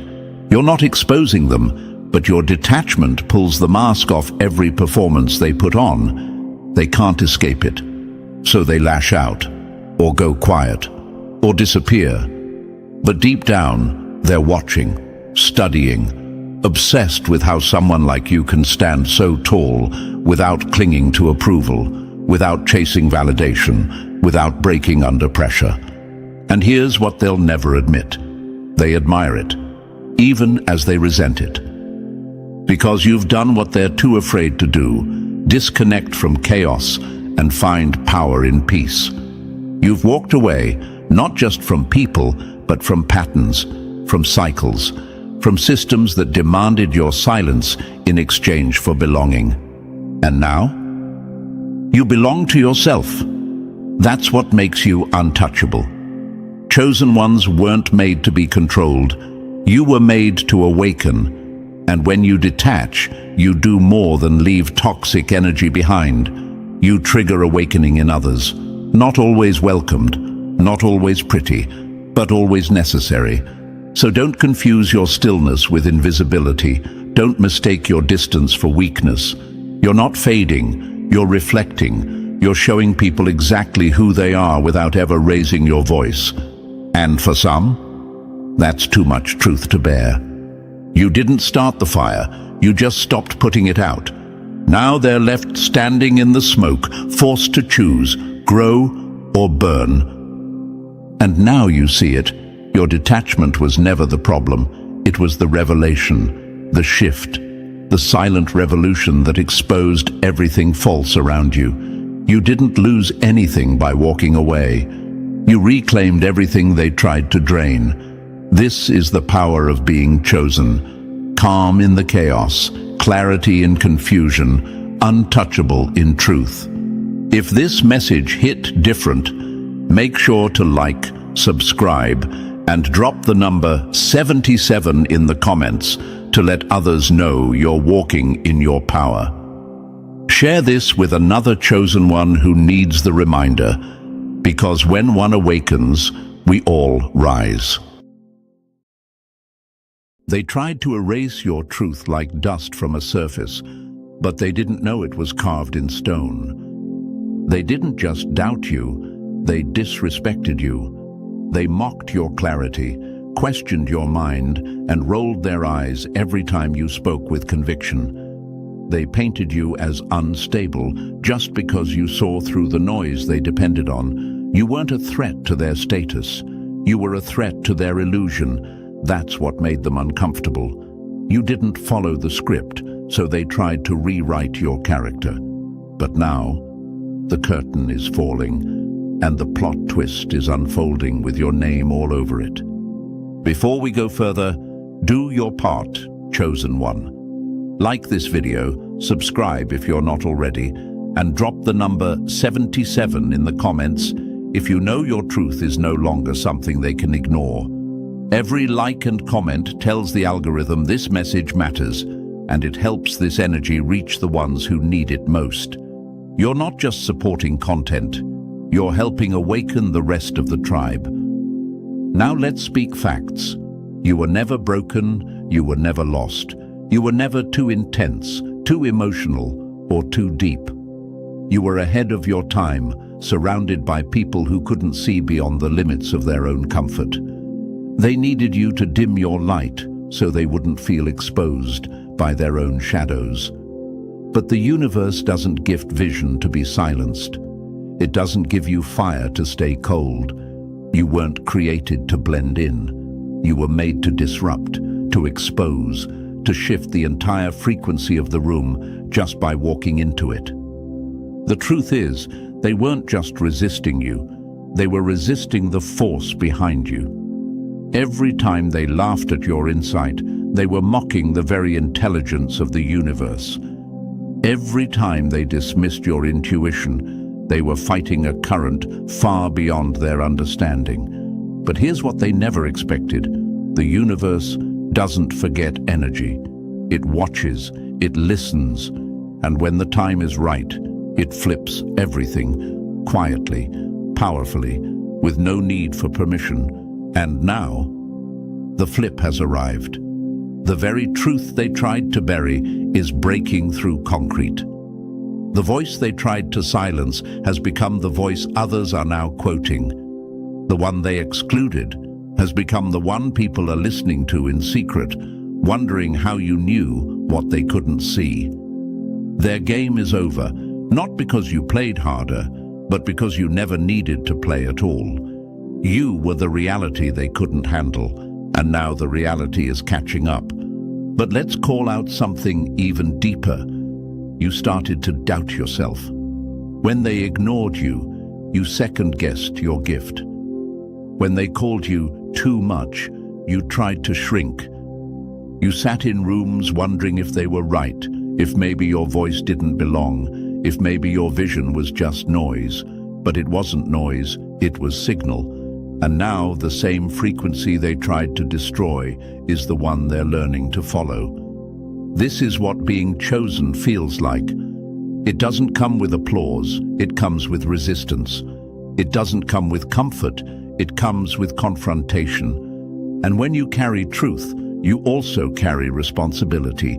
You don't just speak for yourself, you speak for everything they tried to cover up, everything they tried to label, distort, and throw away. But the game is done, the mask is off, and your truth is not just accepted, it's becoming the new foundation. So stop hiding, stop apologizing, and most of all, stop questioning why you felt so alone for so long. The universe didn't abandon you, it was preparing you. And now, it's your time. Speak it, walk in it, own it. Because the same people who once laughed now have no choice but to listen. So, Are you ready to uncover what they worked so hard to hide?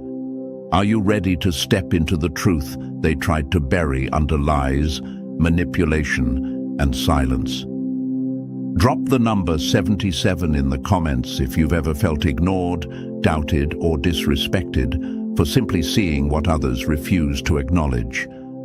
Like this video, subscribe, and share it with someone who's waking up to their power, because every reaction pushes this message further, and that's how we keep truth alive. And now, let's break this down step by step. Stay with me, because if you really are one of the chosen, you won't be able to look away. Let's get into it.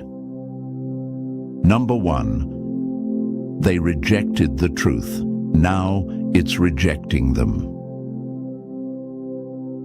They thought rejecting your truth would silence it. Instead, it grew legs, found its own voice, and came back to confront them without your help. They didn't just ignore your truth. They rejected it with force, like it offended them, like it had no place in their world. They treated your words like noise, your vision like nonsense. Not because it lacked substance, but because it shook the foundation they were trying so hard to pretend was solid. They didn't run from you, chosen one. They ran from what your truth revealed about them. They couldn't handle your awareness, so they labeled it negativity. They couldn't digest your perspective, so they called it paranoia. But deep down, they weren't confused. They were exposed, because your words held weight, your presence carried proof, and instead of owning the part of them that felt unsettled, they chose the easier path. Pretend you were the problem. But now, the rejection they handed you is circling back. And it's not coming for you, it's coming for them. The truth they ran from is no longer chasing them, it's standing right in front of them. The consequences they never thought would show up have pulled up a seat at their table, because truth doesn't disappear when ignored, it doesn't die when buried. It waits, it builds, it returns. You didn't have to fight them. You didn't need to beg them to see it. Your truth rose on its own, because what's real can't be erased. You were just the messenger, but they took it personally. They made it about you. What they never realized is that the message was never yours alone. You were just the first to speak what so many others already felt. And now they're realizing it, too late. Ask yourself this: why did they react so harshly when all you did was tell the truth? Why did your clarity bother them more than lies ever did? Because your honesty broke the illusion. Your presence interrupted the performance. You were never aggressive. They were just defensive, because their comfort depended on your silence. They thought they could reject the truth and keep their world intact. But now, that world is falling apart. The very things they laughed off as overthinking, overreacting, or too intense have become undeniable realities. And the worst part for them? They remember exactly who said it first. They remember the conversations, the warnings, the uncomfortable moments where you told them what they didn't want to hear. They may not say it out loud, but their energy speaks it clearly. We should have listened. And yet, here's the twist. You're not bitter. You're not angry. Because you knew this day would come. You knew you didn't need revenge. The truth would handle everything on its own. Because when the universe chooses someone to carry clarity, that clarity becomes a force, a vibration, a quiet storm that returns with power, even after rejection. Just look at the ones who walked this path before you. Colin Kaepernick, laughed at, criticized, blackballed, only for the world to later realize he was ahead of his time. Greta Thunberg, mocked for being too young, too passionate, yet her message echoed across generations. Malala, silenced by violence, only to become a global symbol of courage. None of them were wrong. They were early, and that's what you were too. You weren't rejected because your truth was weak. You were rejected because your truth was louder than their ego could handle. But now, that ego is collapsing. Not because you're screaming louder, but because reality is finally matching your words. And the very truth they tried to bury, it's now the truth that refuses to bury them in return. You may be asking yourself, why did I have to go through all that rejection just for the truth to finally surface? Why did I have to lose people, opportunities, and peace for a truth that's now obvious to everyone? Because chosen ones are always tested first. Not because you're weak, but because your truth needs to be bulletproof before the world hears it. Rejection wasn't punishment, it was proof. It showed you that your message held power, enough to disturb the fake, enough to divide the shallow from the real. They wanted you to doubt yourself. They wanted you to think, maybe I am too much, maybe they're right. But they weren't right, they were just loud. And now that the volume is down, the truth is still standing, still breathing, still rising. And it's not asking for acceptance anymore. It's taking its place. What happens now is poetic. The same people who told you to relax, to let it go, to stop thinking so deep, are now the ones repeating the very truths they once laughed at, quietly, carefully, hoping no one remembers who they used to be when you first said it. But you remember. And more importantly, the universe remembers. So don't apologize for being ahead. Don't regret being rejected. Because while they were choosing comfort, you were choosing truth. And now the world is doing the catching up, not you. They rejected the truth, chosen one, but the truth is rejecting them back. And there's no hiding from it now. Number 2, they laughed at your insight, but now they quote it. They laughed, not because your insight was wrong, but because it was right too early.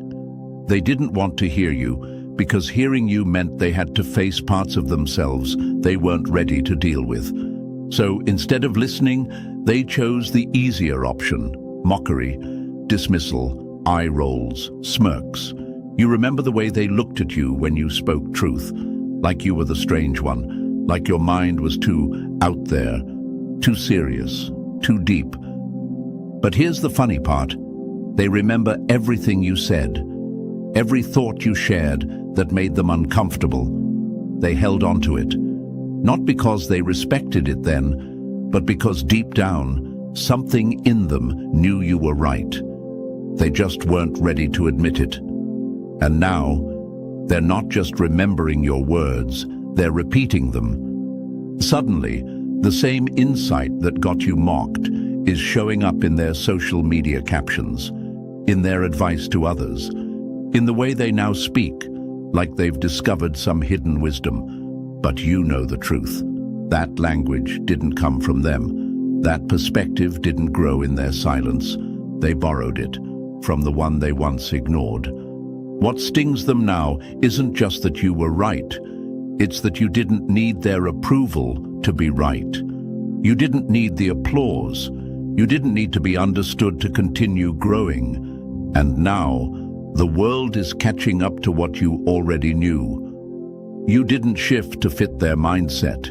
They shifted to match yours. You see, people love to laugh at what they don't understand, until they realize understanding it might make them seem wiser.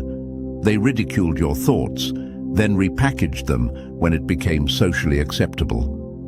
When the world started validating the very insights they once rejected, they changed their tune. Now they're the ones saying, you know, I've been thinking about this for a while, as if it was their original idea.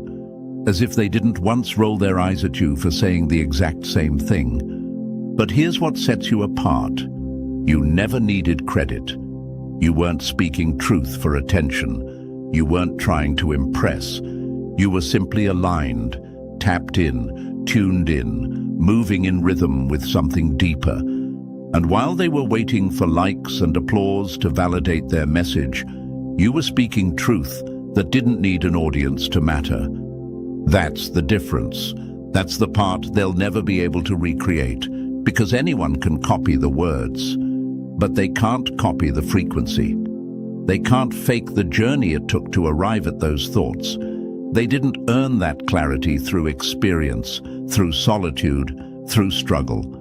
They picked it up after the dust settled, after the same truth that got you laughed at became undeniable.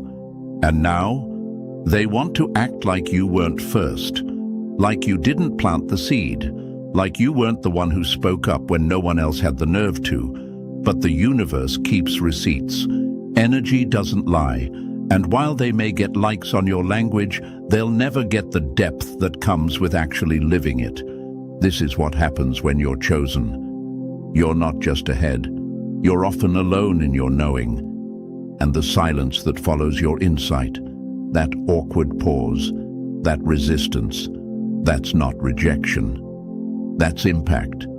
That's the sound of people realizing you just said something they haven't caught up to yet, something they'll end up repeating, even if they never credit the source. So don't feel bitter about it.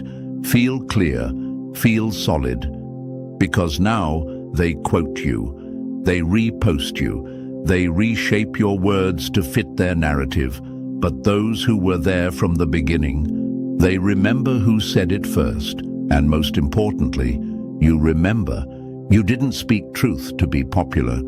You spoke it because you had to. Because when truth lives inside of you, silence isn't an option. And now, as your words echo back through people who once dismissed you, the full circle moment arrives. You don't need to say a thing. The energy speaks for you. They used to laugh at your insight. Now they build their identity on it. Truth always comes back around. And when it does, the ones who rejected it have no choice but to echo what they once erased. Keep speaking, keep seeing, because your mind isn't too much, it's the future.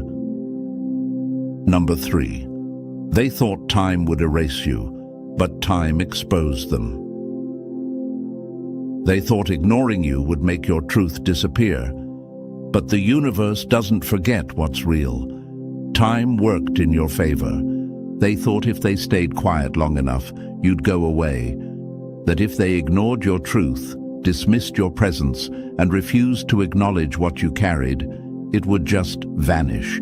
They thought time would make people forget, that your voice would fade into the background like an echo that eventually dies out. But they forgot one thing. You weren't built from noise. You were built from substance. And truth, no matter how long it's ignored, always finds a way to rise. You weren't just hoping time would reveal your worth. You knew it would. You didn't rush. You didn't chase validation. You let the universe work. Because the thing about time is, it may feel slow, but it's sharp. It has a way of peeling back illusions, layer by layer, until only the real is left standing. And now, you're still standing, while their mask is slipping. They assumed silence meant defeat, that if they ghosted you long enough, sidelined you long enough, or denied your contributions long enough, people would forget. But real energy doesn't disappear. It builds, quietly, intentionally. And while they were busy trying to erase you from the picture, you became the frame. They didn't realize that time wasn't on their side. It was on yours. Now, everything is unfolding exactly the way it was always meant to. Not because you forced it, but because energy works in cycles. And when your energy is clean, real, aligned, time is your greatest ally. It protects you when you feel ignored.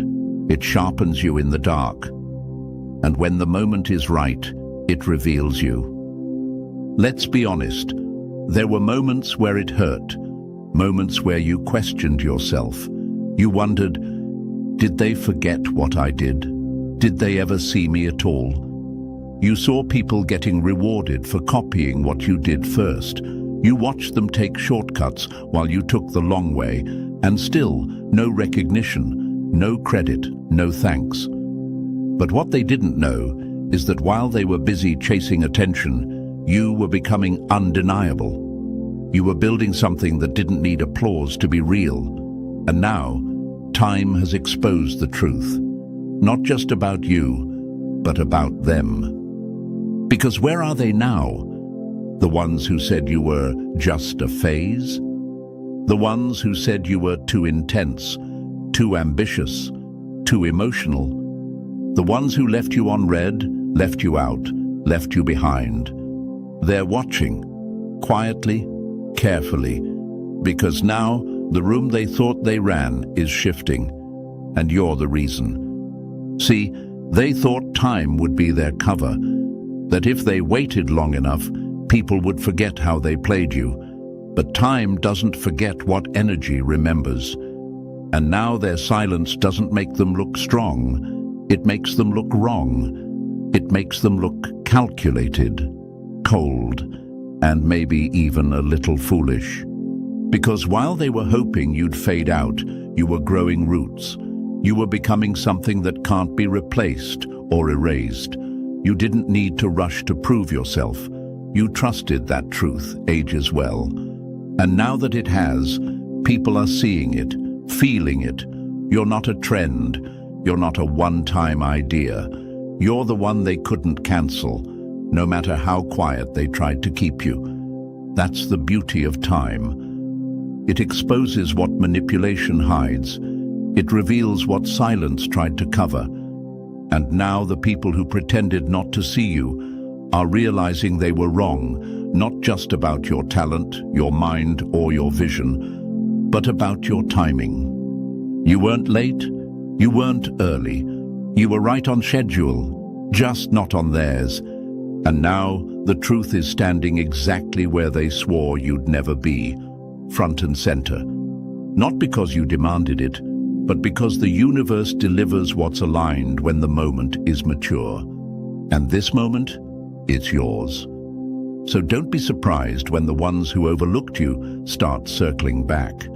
Don't be confused when the energy shifts. This is just the natural result of staying real when others played fake. It's the reward for keeping your integrity when it felt easier to conform. It's the outcome of trusting time, even when time felt like the enemy. Because now, time isn't just proving you right, it's revealing what they tried to hide. Number 4, their game was built on lies, and your truth broke it.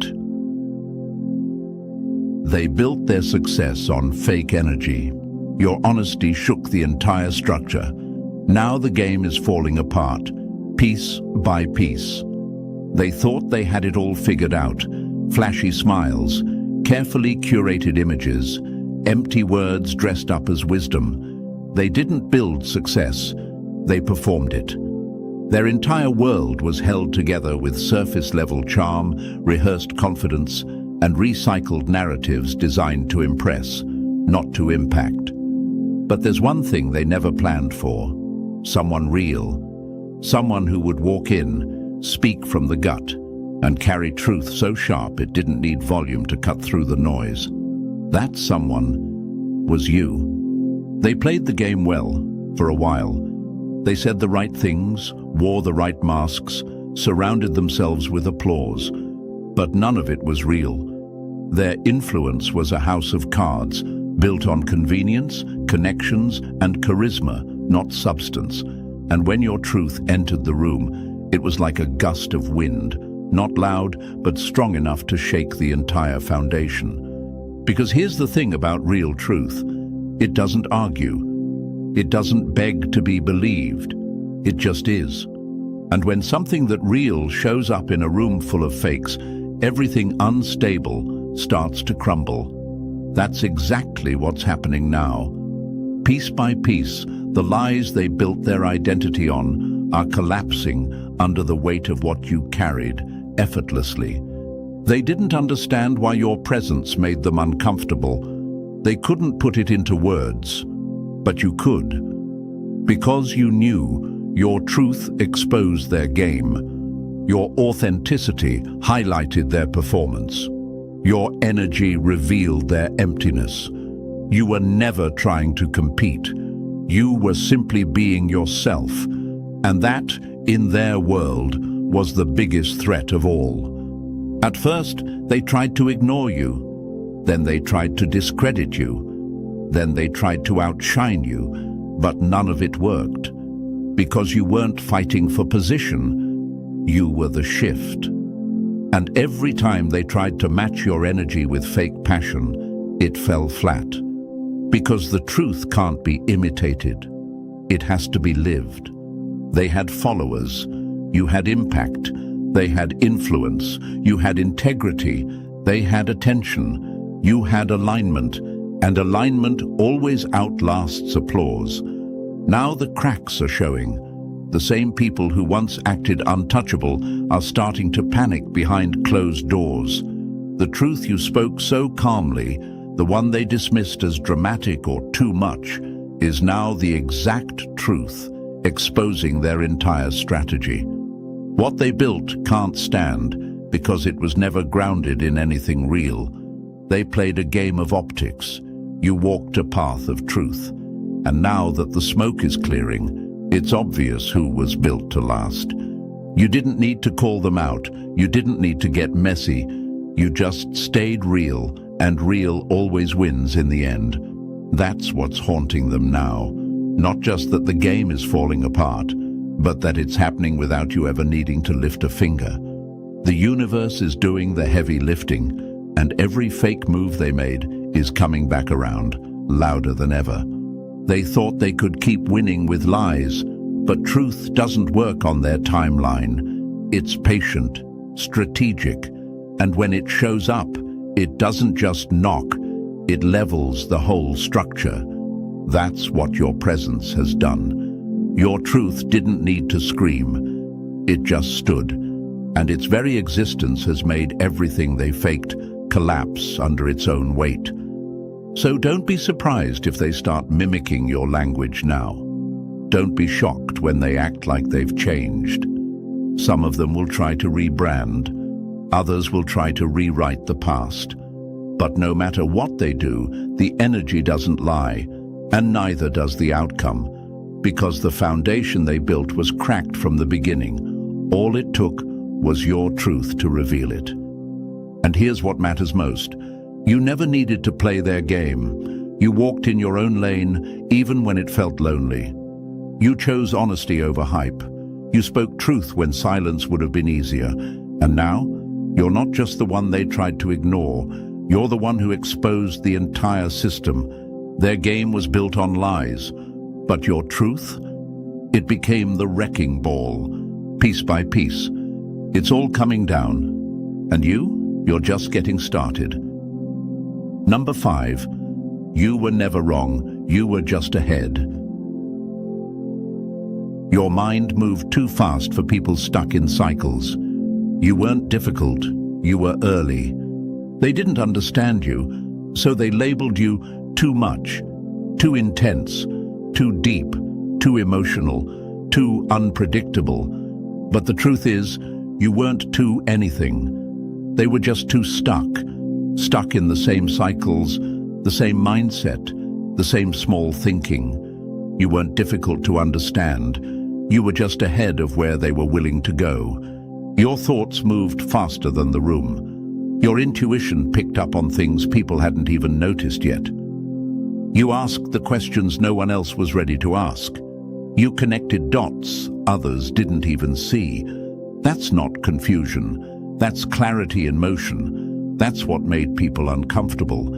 It's not that you were wrong. It's that your timing didn't match theirs, and instead of catching up, they chose to drag you down. So they rolled their eyes, shut you down, laughed it off, brushed you aside like your insight was a distraction instead of a signal. But now they're realizing everything you said is happening. Every feeling you tried to explain, every pattern you pointed out, every shift you warned them about. it's all unfolding. Not because you were trying to be right, but because you were aligned. Let's be honest, it hurt, didn't it? Being the one who saw things before they made sense to anyone else. Carrying thoughts too layered to express in simple words. Being asked to tone it down when you were just trying to tell the truth. That isolation wasn't easy, but it shaped you. It sharpened you, because it forced you to trust your own mind even when nobody else did. You weren't late, you weren't off, you were early, and people rarely appreciate what shows up before they're ready. Just look at history. Every major thinker, inventor, visionary, they all got labeled crazy before they got called genius. People mocked Einstein. They said Tesla was insane. They said innovators like Steve Jobs were too obsessed with ideas no one else could see. But it turns out they weren't wrong. They were just early. And you? You're part of that same rhythm. You're not here to fit the current conversation. You're here to start the next one. When you move ahead of the curve, you'll always face resistance. People cling to what they know. They trust familiarity. And anything that challenges that, even if it's brilliant, gets pushed away at first. But the truth has its own clock. And when that moment comes, people suddenly remember what they once rejected. They revisit what they ignored. They look back at you with new eyes. But you already knew they'd come around. You just didn't wait for them to believe in order to continue. That's the strength of being ahead. You learn to walk with your own inner compass, even when the world tells you to turn around. You learn to move with purpose, even when no one claps. You don't rush to prove your insight. You just let the timing prove it for you. Now, the narrative is shifting. People are starting to echo what you once said. They're starting to value the very things they used to dismiss. And deep down, you're not even surprised, because you were never speaking from ego. You were speaking from alignment, from a place most people hadn't reached yet, but that didn't make it less real. And here's what they're realizing now. Your weirdness was actually wisdom. Your overthinking was actually foresight. Your moodiness was emotional awareness in a world that taught people to stay numb. They didn't recognize your genius because it wasn't loud. It was early, quiet, misunderstood, but never wrong. So stop questioning your light. Stop replaying the old conversations where they made you feel like the problem. You weren't the problem. You were the preview of what was coming. You were the voice they weren't ready to hear. You were the perspective they couldn't handle yet. And now that they're ready, they're coming back, not always with an apology, but with quiet eyes and borrowed language. Let them come. Let them catch up. You don't need to gloat. Your clarity is the victory. Your peace is the proof. Because the further you go, the clearer it becomes. You were never too much. You were never confused. You were just living in a frequency that didn't match the noise around you. And now that the noise is fading, you're the one they're finally listening to. Because truth doesn't expire, and real insight doesn't need approval. It just needs time. Number 6. They shut you out, but the door swung open anyway. They tried to block you, gatekeep you, silence you. But when you're chosen, you don't need permission. The universe makes room. They thought they had control. Control over who gets in, who gets noticed, who gets opportunities. They built invisible walls around rooms they believed they owned, thinking they could decide who was worthy and who wasn't. They gave out access like it was theirs to give. And when you showed up, different, real, aligned, they panicked. Because you didn't fit their script. You didn't beg. You didn't conform. You didn't ask for permission. So they did what small minds always do when faced with something powerful they can't control. They tried to shut you out. They tried to pretend you weren't qualified, that you didn't belong. that you weren't the right fit. They made sure your name didn't come up. They excluded you from conversations. They positioned themselves as the gatekeepers and then tried to lock the door. But what they didn't realize is this. When you're truly chosen, when you're aligned with something bigger than their approval, no door they close can stop what's meant for you. Because the universe doesn't ask for permission. It doesn't wait for someone's validation to move. When you're moving in purpose, when you've done the inner work, stayed true to yourself, and refused to play small, the door doesn't just open. Sometimes it swings off the hinges. They thought their silence would break you, that if they blocked you long enough, you'd give up, that you'd start doubting yourself. But instead, you built your own momentum. You kept going, even when it felt like no one saw you. You kept creating, speaking, showing up. Not because they let you in, but because you knew what you carried didn't need their platform to matter. You were the platform.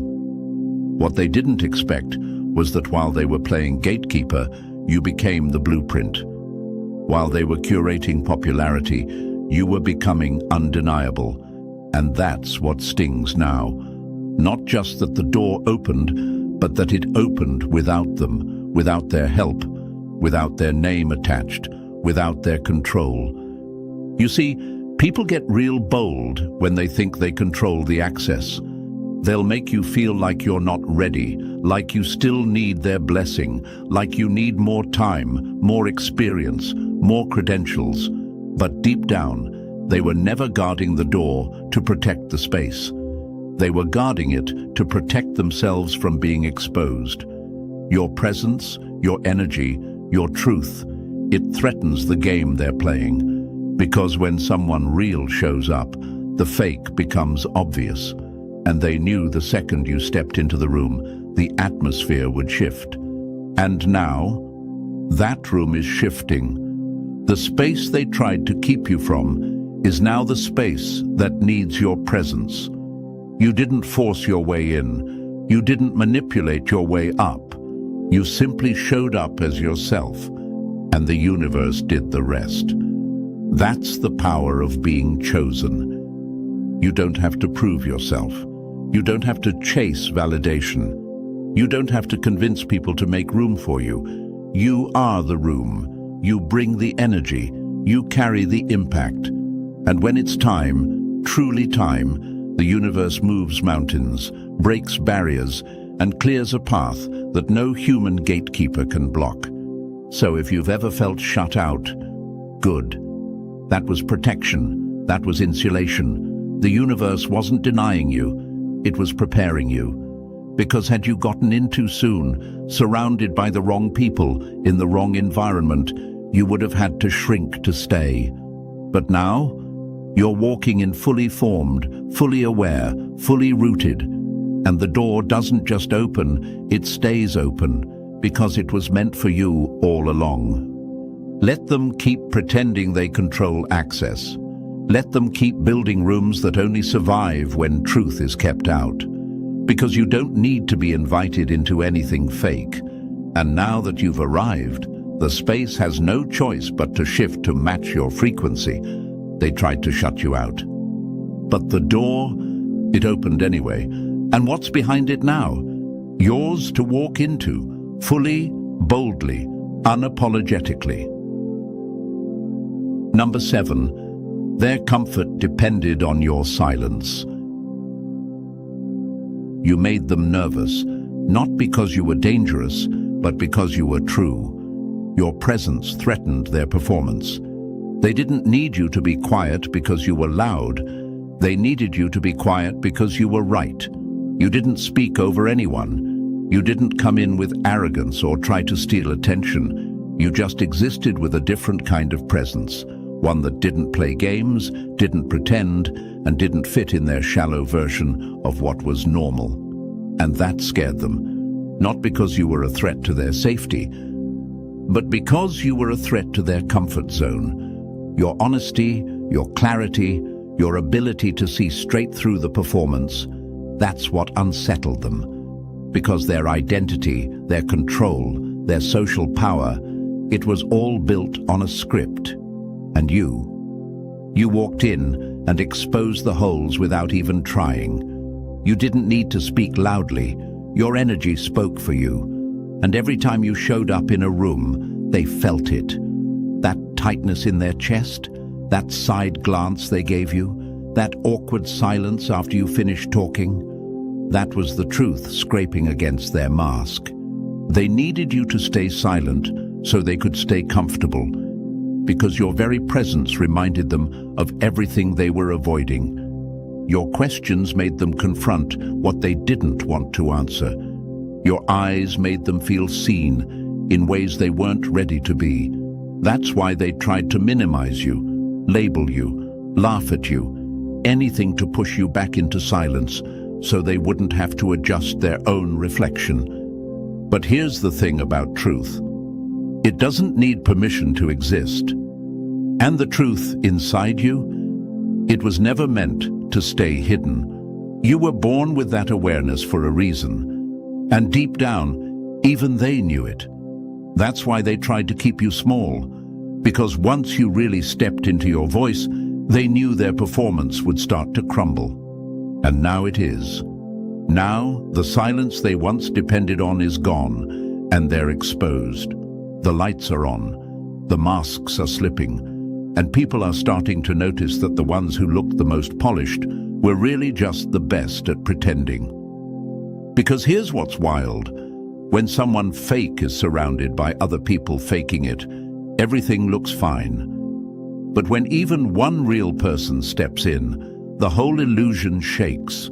That was you. You didn't have to tear anyone down. You didn't need to start a war. You just existed as your full self, honest, aware, aligned, and that alone disrupted the entire dynamic. That's why they never really had a problem with you. They had a problem with what you represented. Change, growth, truth. See, people who rely on image can't survive around authenticity for long. It's too raw, too honest, too difficult to compete with. Because you weren't trying to win the room, you were just trying to be real. And real always wins in the long run. But here's where it flips. They thought pushing you into silence would keep the balance. That muting you would preserve the dynamic. That if you backed off, everything would stay smooth. What they didn't see coming was that your silence wasn't weakness. It was calm before the shift. You weren't giving up. You were getting ready. And now, that readiness is unfolding. You're speaking. Not just with words, but with your presence, with your alignment, with the clarity that comes from no longer shrinking for anyone's comfort. And suddenly, the people who once relied on your silence are scrambling to adjust to your voice. They don't know how to act now that you're not hiding. They're uncomfortable, not because you've changed, but because you've finally stopped pretending you didn't see through them. That's the price of performance. Eventually, the lights go off, the stage clears, and the only thing left standing is what's real. You. So if they ever made you feel like your truth was too much, if they ever pressured you into silence so their comfort could survive, understand this. That was never about you. That was their own fear, their own insecurity, their own resistance to growth. You were never dangerous. You were just true. And for people addicted to pretending, that's the biggest threat of all. Now that your silence is over, their comfort is gone. And that is the shift they never saw coming. Number 8. Your truth was too deep for their shallow world. They said you were too much, but really, they just weren't enough. Their world couldn't hold your depth. You were never too much. That's just what shallow people say when they come face to face with something they can't control, can't understand, and can't fake. The truth is, your depth scared them. Your thoughts didn't live on the surface. They came from a place they hadn't dared to explore in themselves. So instead of meeting you there, they made you feel like the problem. You asked real questions. You saw past the image. You weren't satisfied with surface-level answers and plastic conversations. You felt the energy shift in a room before anyone said a word. That's not too much. That's awareness. That's emotional intelligence. That's clarity. And instead of appreciating it, they tried to water it down. Not because you were wrong, but because their world wasn't built to hold someone like you. You were speaking depth into a space built on small talk. You were bringing soul into environments that only valued image. You weren't intense, they were just unprepared. And instead of rising to meet your level, they tried to pull you down to theirs. But now that the noise is fading and people are waking up, your depth is exactly what they crave. The very parts of you they once rejected, your insight, your energy, your presence, are now the parts people are finally starting to seek out. It wasn't that you were too deep, it was that they were too limited. You don't need to apologize for the weight of your truth. You weren't built to skim the surface. You were made to shake the ground. And now that their shallow world is collapsing, you're the one still standing, solid, real, undeniable. They couldn't hold your depth, but you were never meant to be held by anything small. Number 9, they targeted you, but they were battling the universe. They didn't attack you because you were weak. They came for you because you reflected something they weren't ready to face: truth. You became a mirror, and mirrors don't lie. They didn't hate you. They hated what you showed them. You didn't say much, but your presence reminded them of everything they were avoiding: the masks they wore, the lies they told, the limits they placed on themselves. And instead of facing that, they made you the target. They tried to break you, silence you, twist your name, hoping you'd fold. But they didn't realize you weren't just anyone. You were chosen, backed by something far bigger than ego, status, or popularity. They thought they were fighting a person, but they were actually resisting alignment, clarity, truth. And that's not a fight you win. You see, the universe doesn't need to shout when it's protecting someone. It works in silence, in patterns, in energy. And while they were plotting against you, the universe was preparing the flip, the moment where the energy shifts, and they realized they weren't just coming for you. They were clashing with a force they never understood. So let them sit with it now. Let them feel it. Because the war they started was never yours to fight. It was theirs to lose. And they lost the second they came for someone the universe had already marked as untouchable.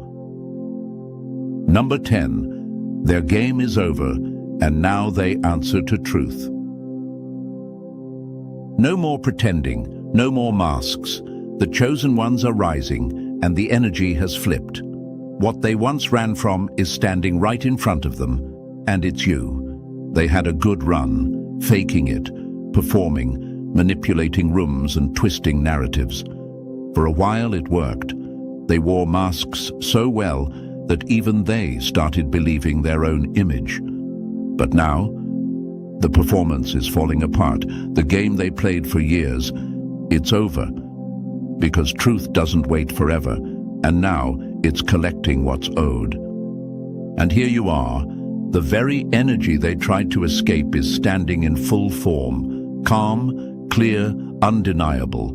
You're no longer shrinking, you're no longer trying to prove. You are the proof, and the very thing they ran from is now face to face with them. Not loud, not aggressive, just solid, present, unbothered. They don't get to control the story anymore. Truth is taking the mic. The masks are off, and what's left is raw, exposed, and overdue.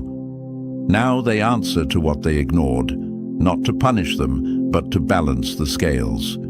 You didn't have to chase them. You didn't have to force anything. You simply became the version of yourself they never wanted the world to see. The one who knows their worth, speaks with no apology, and doesn't flinch when the lies start falling. So walk forward. The energy has flipped, and the truth they buried is now walking, breathing, and leading as you. And now, chosen one, the message is clear. Their game is done, and your truth is no longer hiding in the shadows. What they tried to silence has become the sound they can't ignore. You didn't chase revenge, you became the revelation. The shift has already happened, and you are the proof. If this message hit your spirit, like the video, subscribe for more. Drop the number 77 in the comments if your truth is finally being seen, and share this with someone who's rising in silence. This isn't just content, it's confirmation. Your time has arrived. They threw stones thinking you'd break. Now they watch you build a kingdom with the rubble. They really thought you wouldn't make it, didn't they? Thought you were too quiet, too strange, too different to ever become anything. They whispered behind your back, planned in private, laughed in public. They thought you were a pawn in their game. What they didn't know is, you were the glitch in their system, the storm behind the silence, the one variable they never accounted for. And now, they're shook, confused, scrambling to make sense of how you flipped the script without ever raising your voice. Before we go deeper, like this video and subscribe if this message already speaks to something in you. Because every time one of us awakens, every time this content reaches another chosen one, it signals the algorithm. This isn't just entertainment, it's transformation. Let's make sure this reaches the ones who are ready to stop sleeping on themselves and start owning who they are. Now, let's begin. People are saying wild things about you, and you know what? Let them. Let the whispers turn into stories. Let the stories turn into noise. That's what happens when you've been chosen and they know they can't stop you. You walk into rooms and the energy shifts before you even speak. You post a sentence and people analyze it like scripture, and they hate that they don't understand why. The power of being chosen doesn't just shake the world, it haunts those who tried to bury you. You are a walking reminder of everything they're not. Your presence exposes their lies. Your peace disturbs their chaos. You didn't just survive what they threw at you. You became stronger because of it. And now, everything they tried to use against you is folding in on them. That's not karma. That's universal balance. They wanted you isolated. You became untouchable. They wanted you to break. You became unshakable. They wanted you small. You became a signal the universe now amplifies. And you kept doubting yourself. You really thought you were alone, didn't you? Sitting in silence, wondering if anyone else felt the weight. Let me say this clearly. You were never alone. You were just surrounded by people who weren't built to see your light. People who were allergic to your truth. People who saw your potential and tried to dim it before it woke them up. You're not crazy. You're not imagining the shift. The eyes watching you now, the stories being told about you, they're proof. You're moving in a way they can't explain. You're showing up with timing that can't be taught. And whether they want to admit it or not, your energy is undeniable. They can't ignore you anymore, so instead they whisper wild things. That you're lucky, that you've changed, that you must know something they don't. They're right. You do. You know how to trust the silence, how to read the room without speaking, how to move when the time is right. They call it mystery. You call it instinct. They call it luck. You call it alignment. They say you're getting blessed, but they don't realize the blessings aren't falling from the sky. You're pulling them in. With every step, with every decision, with every ounce of truth you live out loud. And still, some of you question it.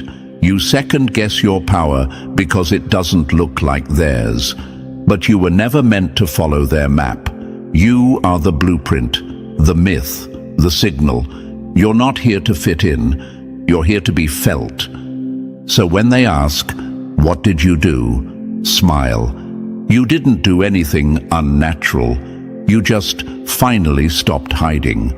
So if your name's been floating in rooms you've never entered, if people are saying things about you that sound too wild to be real, that means you've already felt the shift. And trust me, if you're truly one of the chosen, something inside you won't let you click away. Drop the number 77 in the comments if you can feel your name gaining weight. Stay locked in, because what comes next will explain exactly why they can't stop watching and how you became the legend they can't stop talking about.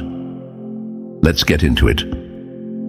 Number 1. When the dust settles, the real ones still stand. They laughed when you were quiet, but now they whisper because you said nothing, and still the whole room shifted. Let's not sugarcoat this.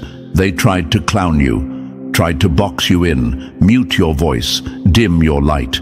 They saw you as disposable, forgettable, background noise. You were the quiet one, the odd one, the one they could overlook while they played their little power games. But what they didn't realize is this: you were never meant to be understood by people who were never built to see greatness. You weren't made to follow their formula. You are the glitch in the pattern. They were playing the game like it was rigged in their favor. What they didn't realize is that the system wasn't working against you. It was preparing for you. While they were pulling strings and stacking cards, the universe was behind the curtain, rewriting the whole blueprint just to make space for you. They weren't just fighting you, they were resisting the very shift the universe was bringing through you. They weren't ready for someone who moves like a message. And now, their time is up.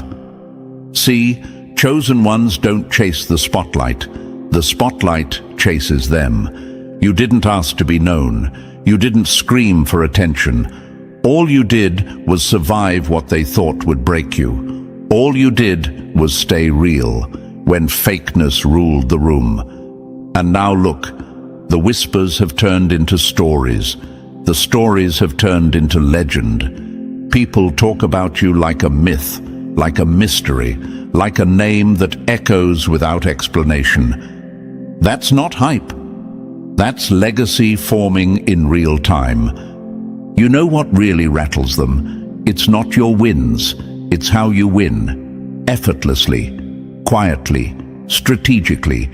You don't need validation. You don't need permission. You don't need a round of applause before you move. While they're posting for attention, you're posting up with purpose. And now that the universe has started aligning for you, blessings sliding into place like puzzle pieces, they're panicking because they can't trace your steps. Because you didn't follow the path, they followed each other. You followed your frequency. Let's be clear, you didn't get lucky. You didn't stumble into this. What they call coincidence is just divine timing to those who know how to move when the signal hits. Every missed call, every no, every door slammed in your face. It was redirecting you to exactly where you needed to be. And now that it's your season, they're scrambling for explanations. They'll say you changed. They'll say you switched up. What they won't say is how hard they worked trying to keep you small. They can't say that part out loud, so they whisper. Let them talk. Let them question. Let them panic. Because while they gossip about your moves, you're being moved by something far bigger than them. The universe doesn't choose favorites, it chooses truth. And you? You've been walking in it, even when it hurt, even when it felt like no one saw you, even when you doubted it yourself. Yeah, let's talk about that part too. You thought you were alone. You questioned your own light, because it wasn't getting the response you thought it deserved.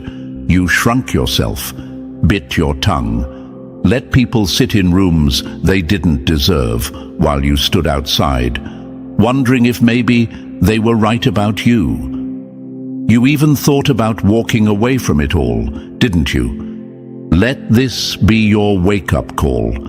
You were never alone. You were just surrounded by noise. You thought the silence meant you were abandoned, but silence is what the universe uses before the shift. It's the calm before the arrival. You weren't being punished. You were being positioned. While they were getting attention, you were getting prepared. While they were chasing followers, you were building a foundation. And now that your moment has arrived, you better stop playing small before the universe has to remind you who you are. Again, you weren't made to blend in. You weren't made to beg for space. You are the space. You are the one the energy bends around. That's why rooms feel different when you walk in. That's why people talk before you even speak. That's why opportunities are starting to move toward you without you even chasing them. The alignment isn't luck. It's the result of showing up when no one was clapping, of keeping your head up when everything around you told you to give in. And now they want to know, what did you do? The better question is, what didn't you do? You didn't fold when they mocked you. You didn't snap when they tested you. You didn't sell your soul just to be liked. You didn't force what wasn't yours. You didn't beg the world to see your worth. You let time prove it for you. And now, the very people who laughed are silent. The very people who called you too much, too quiet, too intense, are studying your every move. They scroll through your page. They lurk on your stories. They bring up your name like a riddle they still haven't solved. Because you're not just someone they used to know. You're a reminder. You remind them of what they could have been if they didn't settle. You remind them of what it looks like to keep going. You remind them that real power doesn't ask for attention. It attracts it. They'll try to recreate your formula, but it won't work. You're not a formula. You're a frequency. And if they're not built for it, they'll never catch it. So don't get soft now. Don't dim down because you're afraid they'll say you've changed. You were supposed to change. Growth isn't betrayal. Alignment isn't arrogance. Stop apologizing for the light you've earned. Because at this point, if you're still asking yourself, why me? You haven't been paying attention. Why you? Because you were built different. Because you didn't run. Because you were the one who got buried and became the seed. Because the universe isn't interested in perfect people. It wants real ones. And no matter how many lies they tell, no matter how many rooms they try to shut you out of, one thing will always remain true. The universe doesn't forget who it chose, and neither should you. Number 2, perception is their cage, your presence is the trigger. People are weird when they can't figure you out. They fill in the blanks.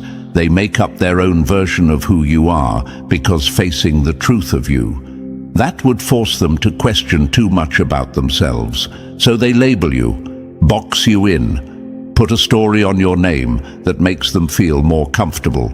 Some will crown you, others will call you dangerous. But what they all have in common is this: none of them can ignore you. You show up, and something shifts.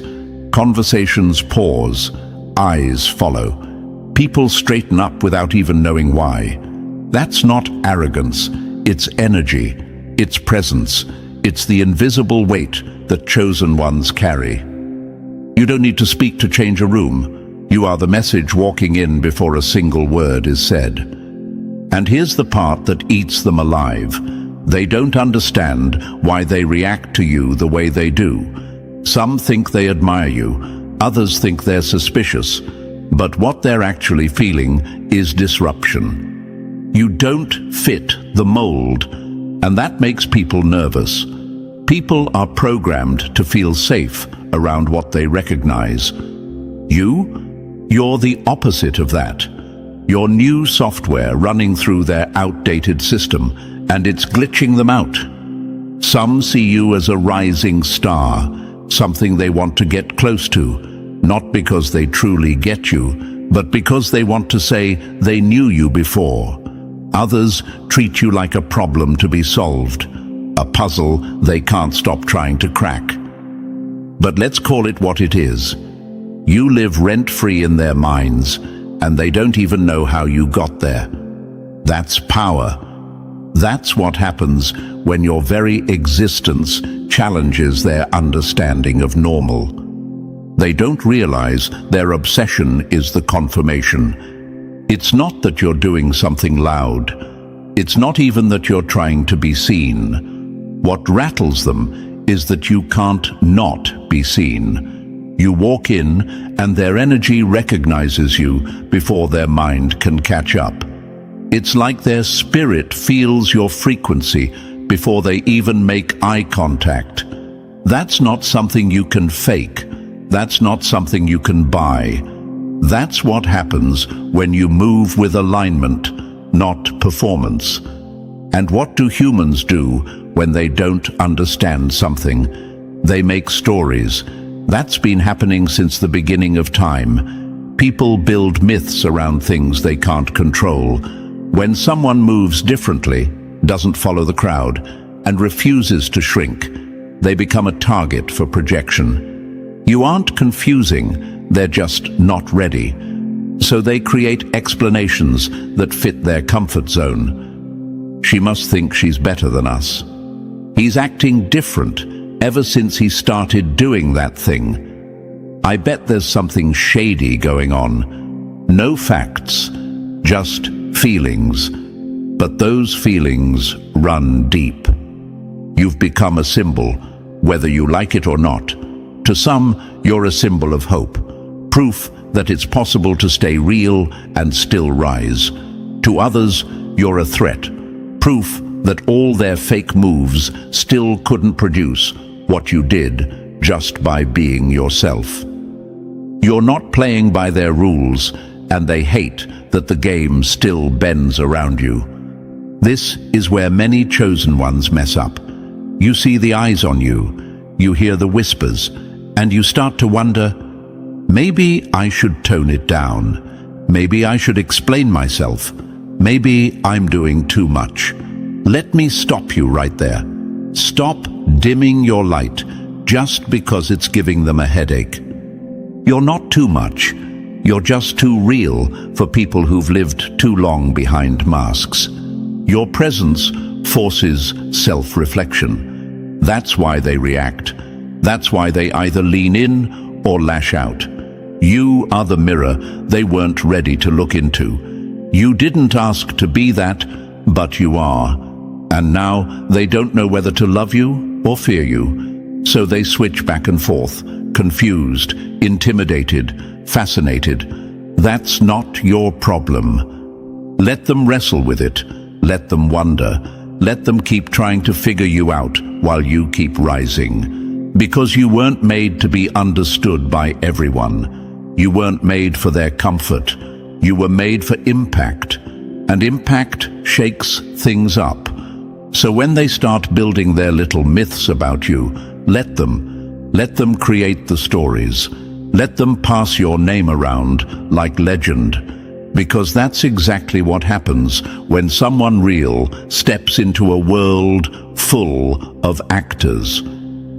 You weren't made to blend in. You were made to break the pattern. And that's exactly what you're doing. Number 3, your name walks in before you do. Legends don't introduce themselves. They arrive, and the world scrambles to explain them. It starts with a whisper, a glance, a look exchanged between two people when your name is brought up. Nothing concrete, just energy in motion. Then it spreads. People talking in corners, screenshots in group chats, comments under your posts that you didn't ask for. That's how it begins. Then one day, you walk into a room you've never been in, and somehow they already know you, or at least they think they do. That's when you know you're not just someone with a story anymore. You are the story. Your energy doesn't just show up. It arrives. It shakes something. It lingers in places you've never been. People have already felt it, heard about it, reacted to it, and built entire versions of you in their minds before they've even locked eyes with you. That's not ego, that's reach. That's what happens when your life starts to echo louder than your voice. You're not famous, you're felt. And that's what terrifies them. You don't have to say anything, post anything, prove anything, yet your name still travels like wildfire through rooms, texts, stories. People you've never spoken to act like they know your soul. They've built theories about how you move, assumptions about your past, fantasies about your life, all because they can't stop feeling the pull of your presence. You've become something bigger than their comfort zone can explain. You've stepped into urban legend territory. That's not something you apply for. That's something that happens when you live in full alignment while others are still stuck performing. They see someone like you, someone who doesn't chase attention, doesn't beg to be noticed, doesn't force the moment, and they get obsessed because it doesn't make sense to them. They confuse your stillness with mystery, your peace with secrets, your clarity with danger. You're not just a person anymore. You've become projection material. They don't just see you, they see what you represent. To some, you're the one who got out, the one who broke through, the one who's doing what they never had the guts to do. To others, you're the threat that proves the rules they followed don't guarantee results. You're proof that freedom looks different and that truth moves in silence. They hate that your legend wasn't manufactured. It wasn't bought. It wasn't hyped up by marketing or trends. It grew organically. Word of mouth, energy, realness, the exact thing they tried to erase from their own lives. And now, here you are, moving like a myth they can't control. That's why they can't stop talking. Your story keeps getting retold, reshaped, and reposted. People start adding details you never gave. They claim you said things you've never said. They swear they were there for moments you never shared publicly. Some do it to connect to your light. Some do it to feel important. Some just want to be part of the narrative. But none of them can deny the truth. Your name holds weight now. And the wildest part, you didn't even try. You weren't out here screaming for validation. You weren't chasing followers. You weren't desperate for recognition. All you did was walk in your truth long enough for it to become undeniable. And now it moves on its own. It shows up before you do. It walks through doors and opens them without you having to knock. They don't treat you like a person. They treat you like a rumor they hope is true. That's what happens when the universe chooses you and you finally choose yourself too. The alignment becomes too loud to ignore. People can feel it, sense it, obsess over it. They don't even know why, but they know they can't stop watching. And listen, don't downplay it. Stop pretending you don't see what's happening. Stop acting like it's just coincidence. It's not. It's confirmation. You were never meant to stay unseen. You were just being hidden while your power loaded. Now you're in the wild, and the world is reacting the only way it knows how, by trying to make sense of something that was never meant to fit their logic. That's the price of being chosen. You become a mirror, a myth, a movement. And whether they cheer for you or curse your name, they all still say it. Number 4, they see the glory, never the grit. You make it look easy because you carried hell in silence. They say you always win. They say you're lucky. That door's just open for you. That things fall into place like magic. They whisper about how everything works out in your favor, like you've been given some hidden shortcut. That's what people do when they can't figure out your formula. They call it a glitch. They call it unfair. They call it everything except what it really is, earned. But let's tell the truth, they don't want to hear. They never saw the back end of your blessings. They didn't see the nights you stared at the ceiling, wondering if it was all for nothing. They weren't there for the lonely seasons, the dry spells, the days you had to be your own motivation because no one clapped for you. They didn't feel the weight you carried in silence. They didn't watch you build from nothing, over and over again, every time something tried to break you. They just see the result, the shine, the peace you walk in now, the confidence you wear like armor. They don't understand that this wasn't handed to you. It was carved out of pain, polished by pressure, and delivered by persistence. And that bothers them, because if you didn't cheat, if you didn't skip steps, if you really earned all this while staying true, then what does that say about them? So instead of facing that, they tell themselves stories. They must know someone. They probably got help. They're just naturally lucky. Maybe they're not even real. You've become their favorite myth because the truth threatens their comfort. Because if one person could break the pattern they submitted to, it means they could have too. And that thought haunts them. You've probably noticed the shift. People you've never spoken to acting familiar. Strangers walking up like they've known you for years. People trying to study your moves, hoping to find the key to your momentum. But they won't find it, because the key isn't something you can copy.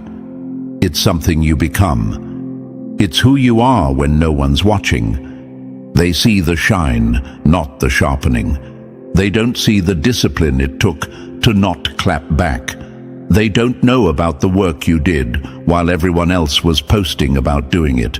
They weren't there when you had to pull yourself out of the dark and walk like the light had already arrived.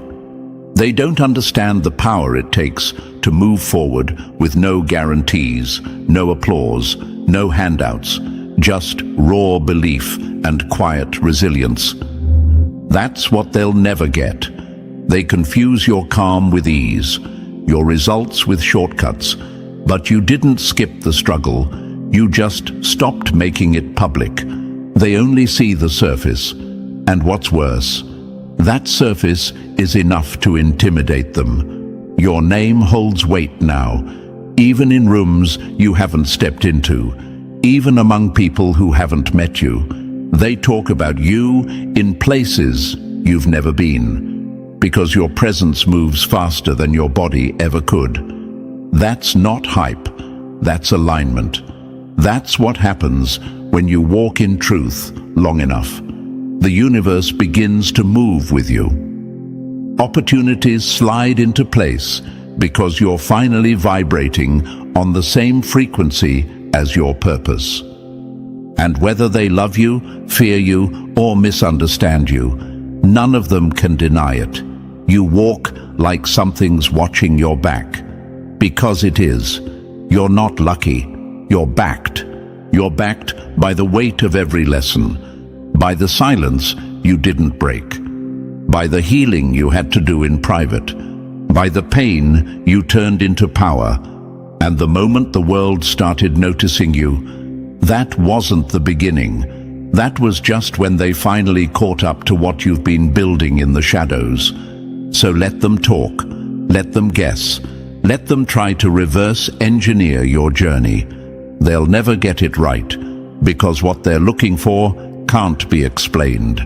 It's not in the moves you made, it's in the reason you made them. It's in the choices you kept making when you had every reason to quit. That's what's behind the legend. Not luck, not connections, not a secret cheat code. Just work, just will, just someone who never stopped walking, even when it felt like the whole world wanted you to disappear. Now, the world sees you, and they don't know whether to celebrate you or fear what you'll do next. Good. Keep moving. Number 5. When you move, the world stares, even when they pretend not to. They're obsessed with your light because it exposes everything they tried to keep in the dark. It started quiet, didn't it? Just a few glances, a couple of whispers, a name drop here and there. At first, you didn't think much of it. Maybe you even brushed it off, thought it was just noise. But now, that quiet buzz has turned into full-blown conversation. Your name doesn't just come up, it sticks. It loops in their minds like a song they didn't ask to hear, but can't stop humming. You've become the subject, the topic, the question no one can answer. But everyone's asking. And the crazy part, you didn't force it, you didn't beg for it, you didn't chase it. That's what drives them mad. Because some of them have been working overtime to be seen, jumping on trends, screaming into the void, trying to be everything the world wants, and still, nobody's talking about them. But you just exist, and the conversation follows. You walk through life doing what feels right, and somehow that becomes the blueprint others try to copy.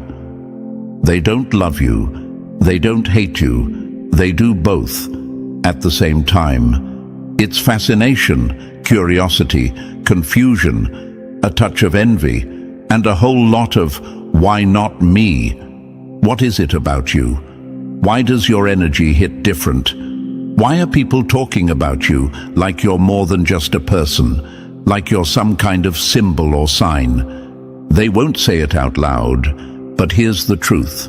You remind them of what they lost. You carry something raw, something real, something they buried in themselves a long time ago, if they ever had it at all. When they look at you, they see someone who didn't fold, someone who didn't play the game, someone who chose presence over performance, truth over trends, purpose over approval. That's threatening, because if you can move like that and win, then what excuse do they have for staying stuck? They start watching closer, studying your steps, obsessing over your energy. Some try to mimic it, some try to mock it. Others pretend it doesn't exist. But even they can't help looking when your name pops up again. And it always pops up again. See, when you're chosen, you don't chase momentum. You are the momentum. And they want it. They want even a fraction of what you carry. They want to bottle up your calm, your clarity, your timing, your intuition, your power. But they'll never be able to recreate it, because what you have didn't come from the outside. It wasn't downloaded from a trend or copied from someone else's script. It came from within, from pain, from growth, from alignment, from trusting the silence when it looked like nothing was happening. And now everything is. You've become what they study in secret, what they talk about in DMS, what they try to explain when it doesn't make sense how someone like you could rise without playing their game. They come up with all kinds of theories. You just got lucky. You have connections. Something must be going on behind the scenes. They will do everything to avoid saying the real answer. You were chosen. You didn't sign up for the spotlight. You didn't scream for attention. You didn't even try to stand out. You just refused to shrink. That's the difference. That's why they keep watching. Because even in your quiet moments, you radiate. Even when you disappear, your name still moves. You've got people chasing shadows of your light while you're already onto the next thing. You've got people trying to decode you like a puzzle, not realizing you were never meant to be solved, only felt. They want your blueprint, but they couldn't survive your process. They don't know about the sacrifices, the moments you questioned everything, the way you had to rebuild your confidence from scratch. They see the shine, but not the scars. They feel the energy, but don't understand what it cost to carry it. And that's why they'll never replicate it. You didn't become legendary by trying. You just are. Because when the universe picks someone to carry the weight, to walk ahead of the crowd, to awaken others without even trying, that person doesn't need to explain themselves. They just exist. And that's more than enough to shake the world. Number 6. When your name becomes a story, everyone wants a chapter. The myth isn't what they made up about you. The myth is how you never needed their words to move the world. The moment your name started circulating, it stopped being yours alone. It became a spark, a trigger, a blank canvas for people to project their hopes, fears, admiration, envy, whatever they needed to feel something. You didn't ask to be the topic, but here you are. And now everyone's trying to write their version of who you are. You see, every legend, every single one, has storytellers. Not just the ones who tell it right, but the ones who twist it, dress it up, break it down, and serve it to others like they were there from the beginning. The moment you began standing out, the myth makers got to work. Some are fans, sure, supporters who feel like they've known you forever, even if they've never heard your voice. They speak on your behalf, like they're defending a cause. They repost your wins. They build you up like a symbol of what's possible. And honestly, you deserve that. Because you are proof that something real can still rise in a world full of noise. But let's not pretend it's all love. There are others, those who aren't cheering for you, but still can't stop talking. The ones who wish they had your momentum, your presence, your quiet power. They can't understand it, so they narrate it in a way that makes sense to them. They say, you got lucky. They say, you're not what people think you are. They sprinkle doubt around your name like it's seasoning, hoping it'll stick. But what they don't realize is that the more they speak your name, the heavier it becomes. Even lies add weight when everyone's listening. And then there's the third group, the storytellers who don't even care if it's true. They just love the story.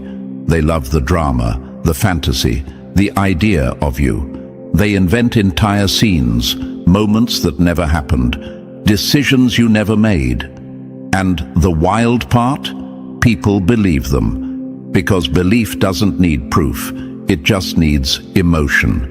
and you've stirred something deep in people, whether it's love, confusion, jealousy, admiration. You've made them feel something. That's why your story keeps getting retold, over and over, with new colors, new angles, new fiction. You've become the main character in stories you never wrote. At first, that might have felt uncomfortable, like you lost control of your own narrative, like your name was being passed around, like gossip in rooms filled with strangers. But now, you understand the power in that.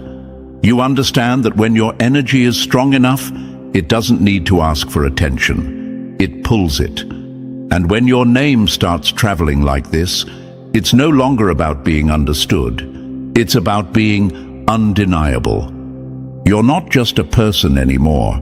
You're a presence. And that presence means something different to everyone. To one person, you're inspiration. To another, competition. To someone else, a mystery they can't explain. But no matter what role they cast you in, your existence is doing what it's supposed to, shifting the atmosphere. You don't have to control the narrative because the real ones can feel the difference. They know energy doesn't lie, even if the stories do. Still, this is where you need to be sharp, because not all attention is created equal. Some people hype you up, not because they believe in you, but because they want access, proximity, a piece of the myth. Others will try to insert themselves into your story, claim they helped build what you've built alone. They'll rewrite the past to make themselves look closer to your rise. Don't give them the pen. And most importantly, don't shrink because they've turned you into something bigger than you ever meant to be. You might be asking, but what if I didn't ask for all this? You didn't have to. You were built for it. That frequency you walk with, that energy you move in, it speaks louder than your words ever could. People felt it long before they understood it. And when something hits that hard, people will always try to define it. Don't waste time correcting them. Let them tell their stories. Let them argue in comment sections. Let them think they know you. Because while they're busy myth-making, you're busy moving. While they create chapters from things you never said, you're writing new ones in silence. And when the dust settles and the noise dies down, the truth of you will still stand. Because the truth doesn't need a loud voice. It just needs consistency. So let them talk, let them twist, let them theorize. You didn't become a legend because of their words. You became one in spite of them. Number 7. When they hate, you trend, even in their silence. They don't believe in you, but they can't stop watching you. That's not hate. That's hunger disguised as denial. Let's talk about the ones who love to hate. The ones who roll their eyes every time your name gets mentioned, but somehow always know your latest move. The ones who say you're overrated, overhyped, not that deep, but can't help scrolling through your every post, watching your stories like they're trying to solve a mystery. The ones who claim they don't care, but talk about you like it's a full-time job. And here's the funny part, they're not just watching, they're studying, obsessed, zooming in on your moves, reading between your words, waiting on the edge of their seats for a slip-up they can use. They want to catch you falling more than they want to see themselves rise. They don't even realize it, but they've made you the center of their universe. They'll never admit it, but your presence disrupts their illusion. You remind them that the rules they follow don't guarantee success, that playing small doesn't protect you, that being chosen doesn't require their permission. So, instead of facing their own lack of movement, they hyper-focus on yours. But here's what they don't get. Every word they speak about you makes you louder. They think that calling you out will cancel you, that questioning your wins will shrink your influence, that dissecting your journey will take away its power. But all they're doing is feeding the legend. They keep your name alive in rooms you've never entered, with people you've never met. They don't realize that silence fades a story, but talk keeps it trending. And right now, you're trending in places they never thought you'd reach. Let them talk, let them doubt, let them scoff, because every time they bring your name up, they're doing your job for you. Every whisper, every debate, every sarcastic comment, that's attention you never had to ask for. They think they're dragging your name, but they're circulating it. And then we've got the spectators, the ones who act neutral. They don't claim to love you or hate you. They just watch. They pass along every rumor like it's breaking news. They eat up the speculation and serve it to the next person like it's gospel. They don't need facts, they need fuel. And your name? That's premium grade. Maybe they heard you closed a deal that wasn't even real. Maybe they say you vanished to work on something massive. Maybe they claim they saw you at 2 different places at once. Doesn't matter if it's true, it's entertaining. And in this world, entertainment beats truth every time. You've probably heard some of the wildest things about yourself, the kind of stuff that makes you pause and think, wait, did I actually do that? Some of it is so layered, so confident, so detailed, it almost sounds like a memory you forgot. That's how deep your legend runs. It's outgrowing you, becoming something that even you start to question. But don't be fooled. They're not spreading these stories because they understand you. They're spreading them because they can't.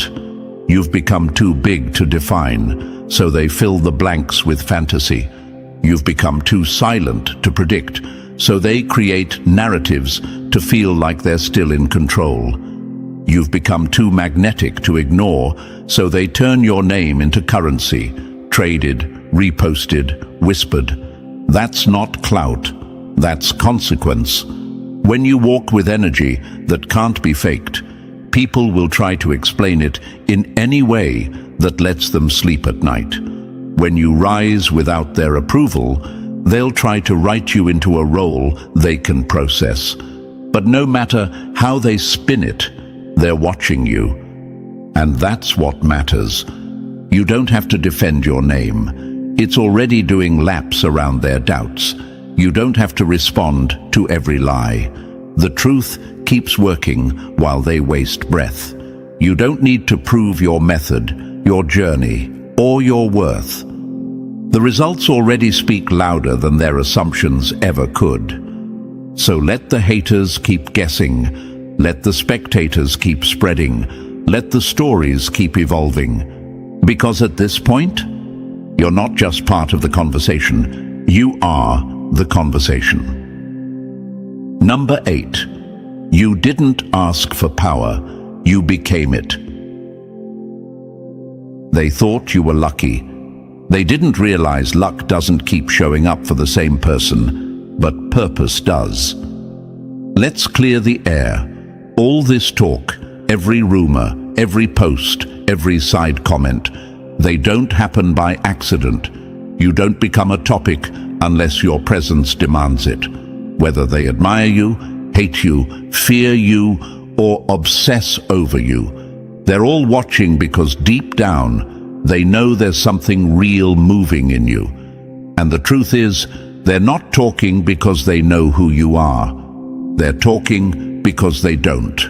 And that mystery, that energy they can't decode, that's power.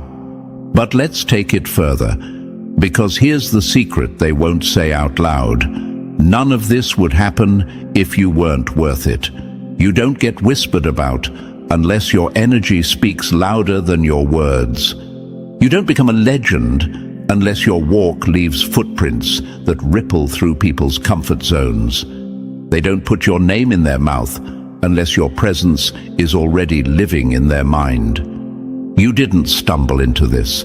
You earned it, through the chaos, through the doubt, through every single moment you wanted to give up, but didn't. Legends are not made in ease, they're forged in pressure. Fire doesn't destroy you, it sharpens you, and the heat you've walked through, it didn't just shape your path, it qualified you for it. Every time they counted you out, they were counting wrong. They said you wouldn't last. You outlasted them. They said you peaked. You redefined your prime. They said you'd fall off. You flew instead. Because your journey was never about proving them wrong. It was about proving to yourself that nothing they say can touch what the universe already decided. You don't fold. You become under pressure. That's what bothers them most. They've seen you fall, but they've never seen you stay there. They've seen you quiet, but they've never seen you fade. No matter what happens, you find a way, and they hate how easy you make it look. Not because it's easy, but because you don't show the scars. You don't scream about the nights you cried in silence. You don't post about the battles you fought behind closed doors.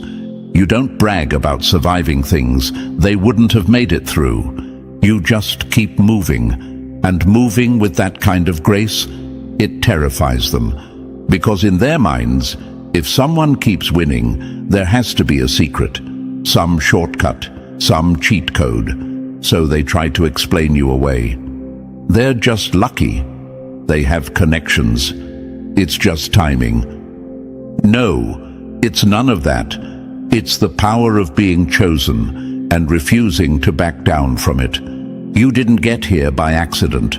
You got here by knowing what was yours, even when nothing around you matched the vision. You kept walking when the signs said stop. You kept believing when the noise screamed doubt. You chose alignment over applause, discipline over distractions, peace over performance. That's not luck, that's mastery. Some people can't handle that because they gave up, they settled, they quit on themselves a long time ago. So when they see someone still rising, still pushing, still holding the line, it reflects everything they lost in themselves. It triggers them. Your resilience exposes their resignation. Your confidence hits their insecurity like a spotlight in a dark room. And instead of dealing with that truth, they label you as different. They're not wrong. You are different.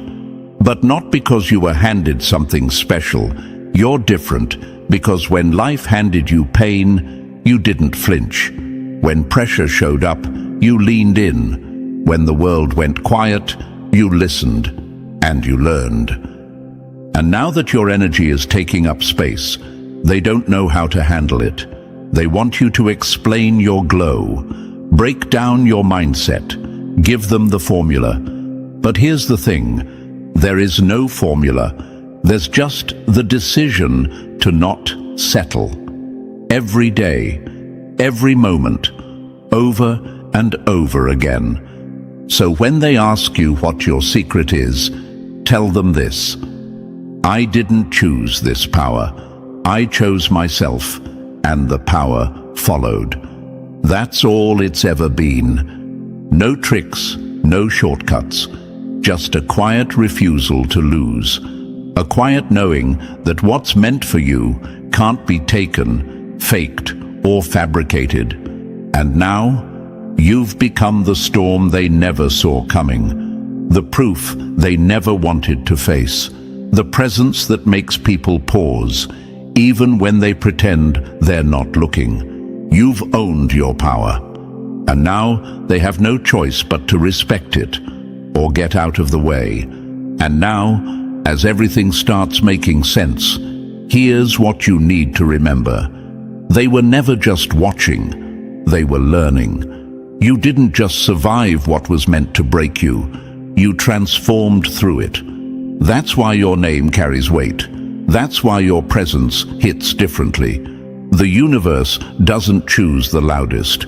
It chooses the real. If you felt this message in your spirit, like the video, subscribe to the channel and drop 77 in the comments to claim your role as one of the chosen. And don't keep this to yourself. Share it with another chosen one who needs this today. The quietest one in the room is often the one who already knows how the story ends. Let's not sugarcoat it. These people weren't just underestimating you. They were actively trying to erase you, smiling in your face while they plotted behind your back, hoping your silence meant weakness. But here's the catch. You weren't silent because you were scared.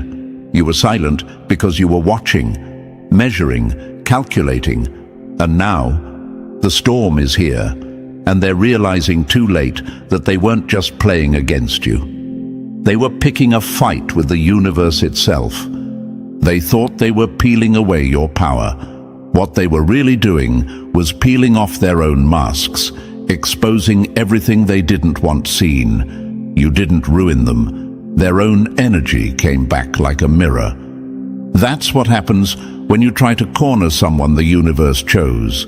You don't just lose, you break. If you're a chosen one and you're hearing this, stop scrolling. Like this video and subscribe right now.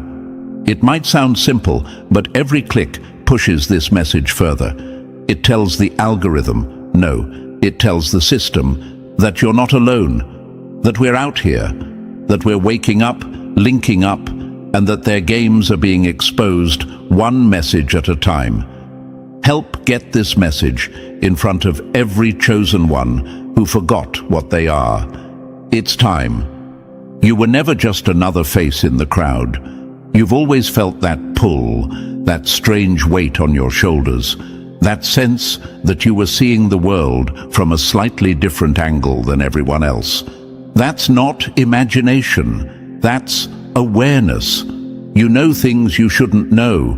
You pick up on shifts that others don't feel. You've always been 2 steps ahead, even when you were at your lowest. And that's what haunts them. It's not just your presence, it's your knowing. It's the fact that without ever saying a word, you make people feel exposed, uneasy, watched. Not because you're judging them, but because your energy makes their lies tremble. You don't need proof. You are the proof. The universe doesn't put that kind of vision into someone for no reason. You're a living message. You're walking clarity. But here's where I get real with you. Stop thinking you're alone. That's the lie they want you to swallow. The moment you begin to doubt your light, you give their shadows room to grow. And you weren't made to live in their darkness. You are the light that was sent to disrupt it. You are what their illusions can't survive. They called you dramatic, paranoid, sensitive.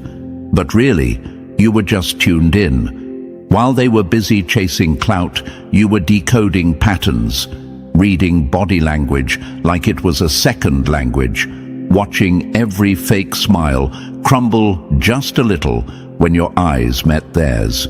They knew. Deep down, they knew. That's why they tried to isolate you. That's why they called you crazy. Because chosen ones don't follow the script. They rewrite it. The power of being chosen isn't loud. It's not flashy. It's not a title. It's a frequency. And it disrupts everything that was built on lies. People feel it in their bones when you walk in the room. You don't have to say a word. You could be sitting in the corner, head down, and still feel like a threat. That's not intimidation. That's divine disruption. So if they're talking about you, good. Let them. If they're uncomfortable, perfect. That's how you know you're doing it right. Because when the universe chooses someone, it doesn't make them loud. It makes them undeniable. And you were never here to blend in. You were born to be the glitch in their matrix. So if you've been feeling that quiet pressure in your chest, like the world's been whispering about you when you're not around, you're not imagining it. They feel that you know more than you say, and it scares them, because silence, backed by knowing, that's the most dangerous weapon of all. If this message is hitting something deep, drop the number 77 in the comments. Let the others know you're tuned in. And stay with me, because what's coming next? It's not just words, it's a mirror. If you really are one of the chosen, you won't be able to look away. Let's get into it.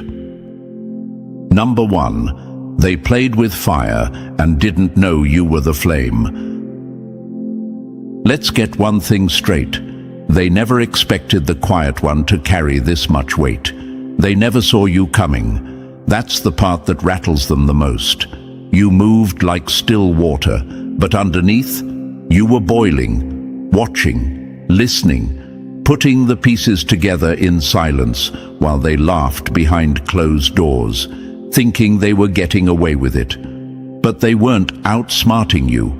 They were playing themselves in a game the universe already rigged in your favor. They moved against you like you were alone, like you didn't have a force bigger than them guiding you. That's the mistake they made, thinking you were playing by the same rules. But you're not even playing their game. You are the game changer, the glitch in their perfect little script. And now they're scrambling, because chosen ones don't fight back like everyone else. We let the universe do the heavy lifting. We stay aligned, and alignment makes noise in silence. Let's talk about those moments. They'll come flooding back now. That one job, that missed opportunity, that backhanded compliment masked as advice, the subtle digs, the fake apologies, the way they kept you on the outside of the room while pretending to smile. You didn't imagine that energy. You felt it for what it was. Because chosen ones don't need proof. They feel the shift in the air. And now, they feel it too. That burning discomfort they carry around when they hear your name. That nervous glance when you walk into a room, that's not paranoia. It's awareness. You were never clueless. You were never too sensitive. You were built to detect what others deny. The gift of insight isn't easy to carry, but it's what separates you, what makes them whisper, "Be careful with that one. They know too much." Damn right you do. They kept throwing shadows your way, hoping you'd trip. But instead, you built a map. You saw the pattern. They thought they could gaslight the truth into silence, but you were born with a compass that points straight to it. And now, the truth is catching up, fast. That's what's making them panic. That's why they keep your name in their mouth, even when you're not around. That's why they watch you from fake accounts. They can feel it in their bones, that they underestimated the wrong soul. You were never the fool. You just let them think you were. And oh, how loud the silence gets when the one they counted out turns out to be the one holding the blueprint. You're not just steps ahead. You are the step. You set the pace. You bend the timing. You shift the atmosphere without even trying. That's the kind of power you carry, and that's why they're afraid. But let's not ignore the other voice here, the one in your own head, the one that sometimes whispers, maybe they're right. Maybe I'm just imagining things. Maybe I'm not that special. Kill that thought. Burn it. You think the universe would go out of its way to equip you with this kind of perception, this kind of inner radar, just for you to question it every time people get uncomfortable around your truth. You think you'd be seeing behind the curtain for no reason? Nah. You were given that lens because you were meant to expose what others can't even see. Stop doubting yourself just because they're louder. Loud lies fall apart. Quiet truth always stands. And I'll tell you this, when you're chosen, the universe bends. Doors open last minute. Help shows up in strange ways. Time stretches for you. People who tried to stop you mysteriously get moved out of your path. And they call it coincidence. They call it luck. But we both know what it is. It's alignment. It's universal backup. When you are chosen, the system works for you. Not because you're better than anyone, but because you're carrying a purpose bigger than their games. And oh, they hate that. They hate how things seem to work out for you, even when they do everything to block you. They hate how your intuition makes them nervous, how your presence shakes up rooms they thought they controlled. You don't need a crown to be royalty. You walk like truth, and truth doesn't beg for validation. You know what else scares them? That you're not even angry. That's the part they can't understand. You're not chasing revenge. You're not trying to prove anything. You're just watching, just moving, just growing. That kind of peace? It's louder than any scream. So if they're avoiding you now, if they're acting strange, good. Let them. If people you thought were solid are backing away, let them fall off. That's not rejection. That's realignment. The universe clears the path when it's time to elevate. Your circle gets tighter so your vision can get clearer. And the higher you go, the quieter it gets. Because not everyone can breathe at your altitude. They tried to throw dirt on your name. Didn't realize you were soil. They tried to write you off. Didn't know you were the pen. They tried to dim your light. Didn't realize you were the sun. So let them talk, let them whisper, let them panic. Because the truth is, they were never fighting just you. They were going toe-to-toe with the universe's chosen, and no one wins that battle. Remember this, silence doesn't mean blind. Isolation doesn't mean powerless. And peace? Peace is the war strategy of the chosen. So stand tall, walk heavy, and when they look at you with fear in their eyes, just smile. Because now they know that you knew, and you always did. Number 2, right place, right time, no. Right soul, right alignment. Let them keep saying it's a coincidence. Let them pretend they're not watching your every move now, trying to copy your timing, your instincts, your decisions. But deep down, even they know this isn't chance. This is cosmic alignment. This is what happens when the universe steps in for one of its chosen. You've felt it, the way life tilts in your favor at the last second, the near misses that should have taken you out but didn't, the moments where you should have crumbled, but something unseen caught you every time. You didn't always understand it. You questioned it. You even doubted it. But now it's undeniable. They watched you walk away from situations right before they blew up, watched you step into opportunities that looked small until they exploded into gold. You called it intuition, but let's call it what it really is. Cosmic guidance. The universe aligning its path with yours because you weren't just here to survive. You were here to shift something much bigger than yourself. They wanted to call it luck, but luck runs out. Yours didn't. They wanted to call it guessing, but guesswork doesn't produce consistent wins. And timing. They tried to explain it away with that.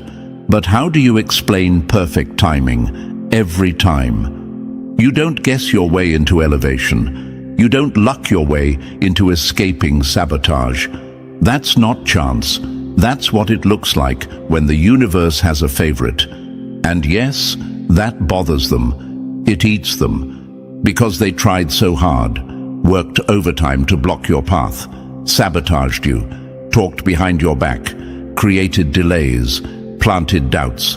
And still, you rose, not through force, not through manipulation, but through alignment. While they were plotting, you were listening.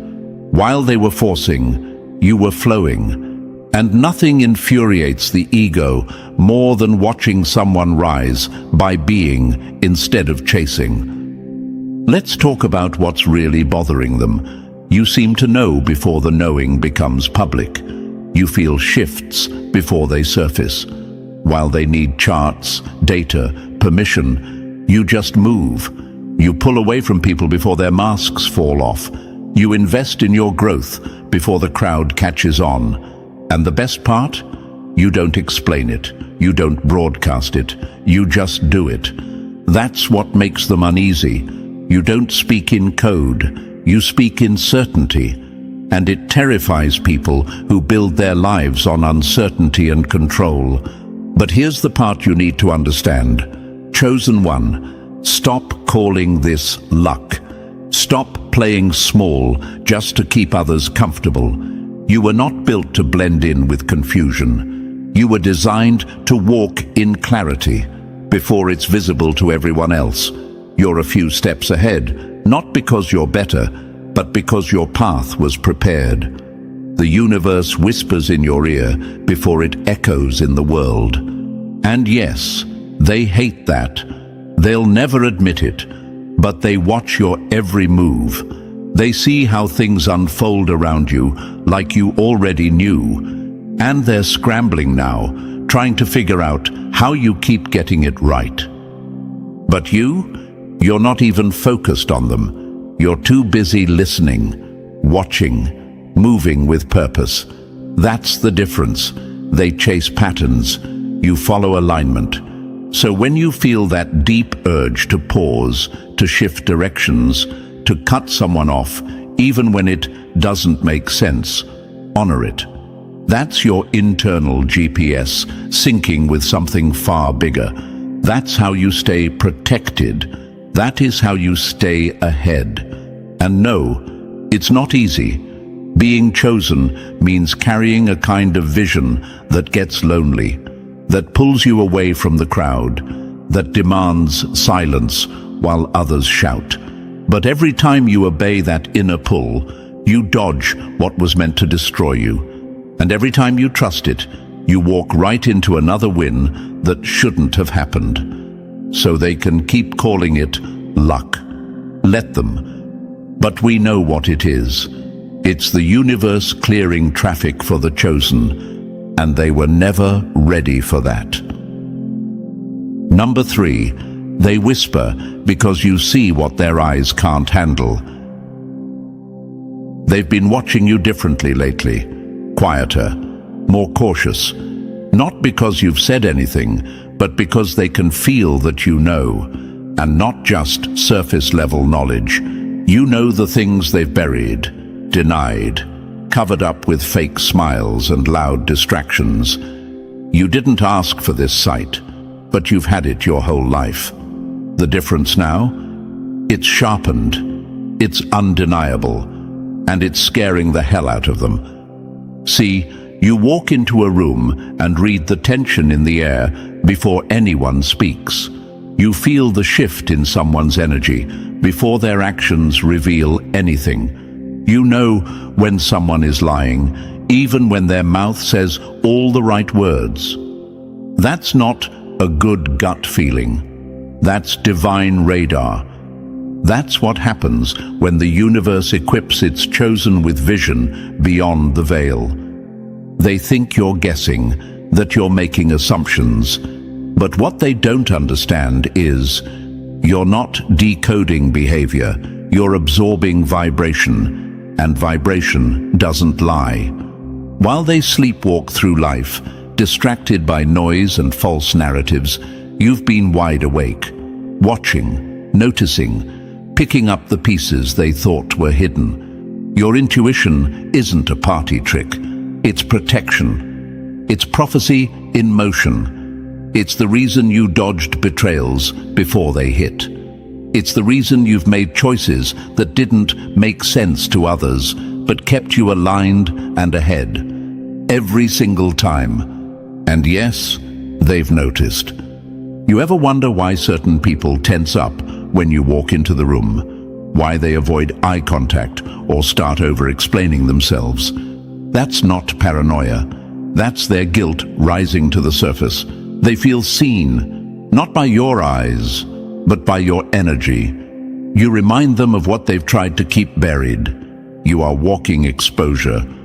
So they whisper, they glance, they watch you from the corners, hoping you don't speak, hoping you don't confirm what they already suspect, that you know what they did, what they said, who they really are behind the mask. You don't even have to say it out loud. Your silence is confrontation enough.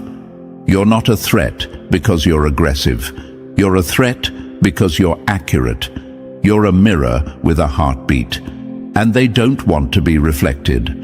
Some of them were bold enough to think they could outsmart you, that they could bury their intentions deep enough you wouldn't notice, that they could hide their envy, their sabotage, their manipulation. But they underestimated your sight.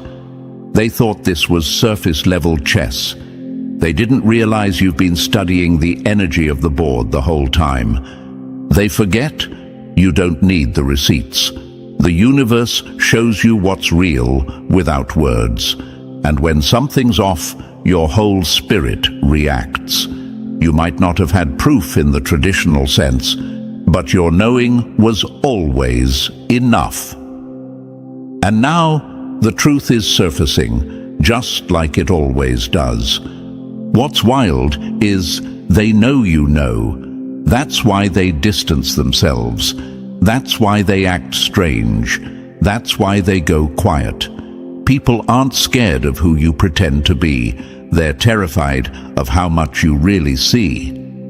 But here's where I'll check you, chosen one. Don't shrink that sight just to fit in. Don't numb your knowing just to stay accepted. You were never meant to be comfortable in circles built on illusion. Your vision is a gift, a responsibility. You were designed to call out what others can't even name.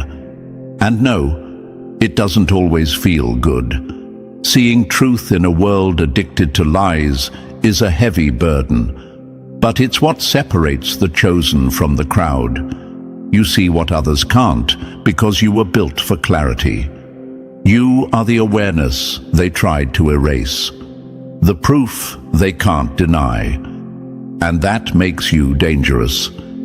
They locked their secrets in mental vaults, thinking no one could access them, but you cracked the code with nothing but presence. And now, the vaults are rattling, the walls are closing in, not because you threatened them, but because truth always catches up.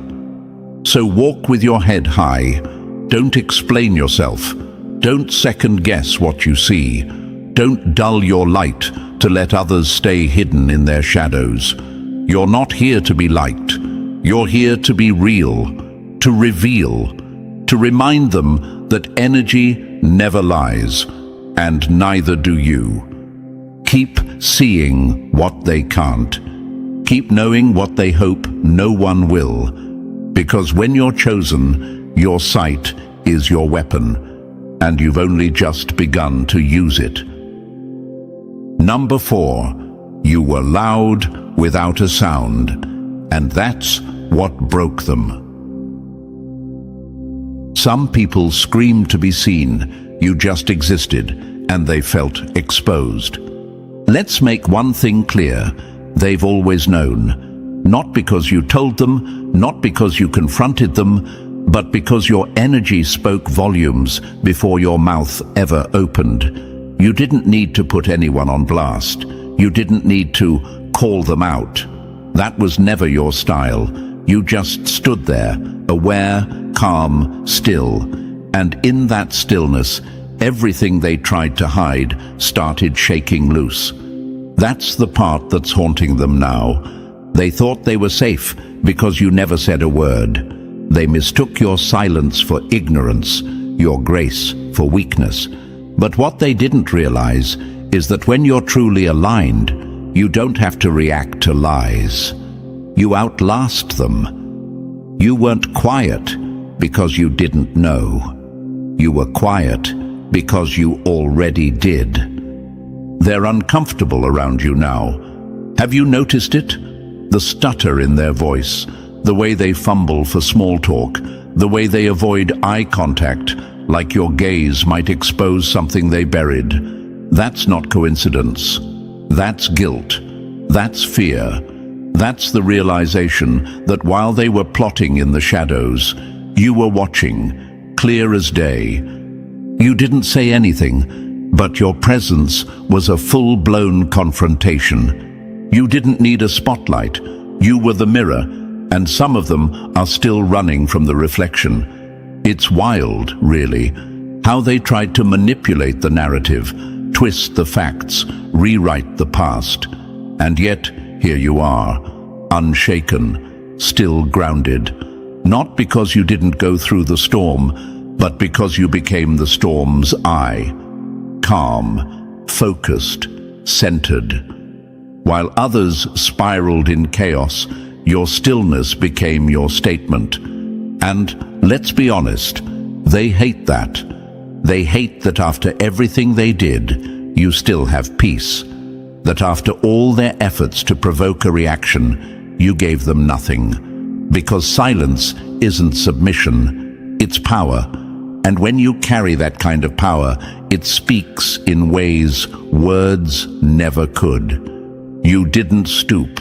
You didn't scream. You didn't flinch. You just watched. And now they're spiraling, second-guessing everything they said, everything they did, replaying old conversations, wondering how much you picked up on, wondering how long you knew, trying to convince themselves that maybe, just maybe, you didn't feel the betrayal, didn't see the envy, didn't catch the lies. But deep down, they know. That's why some of them have gone quiet. That's why others are trying to rewrite history, trying to make you question your own memory, your own perception. Because if they can't control you, they'll try to confuse you. But it's too late for that.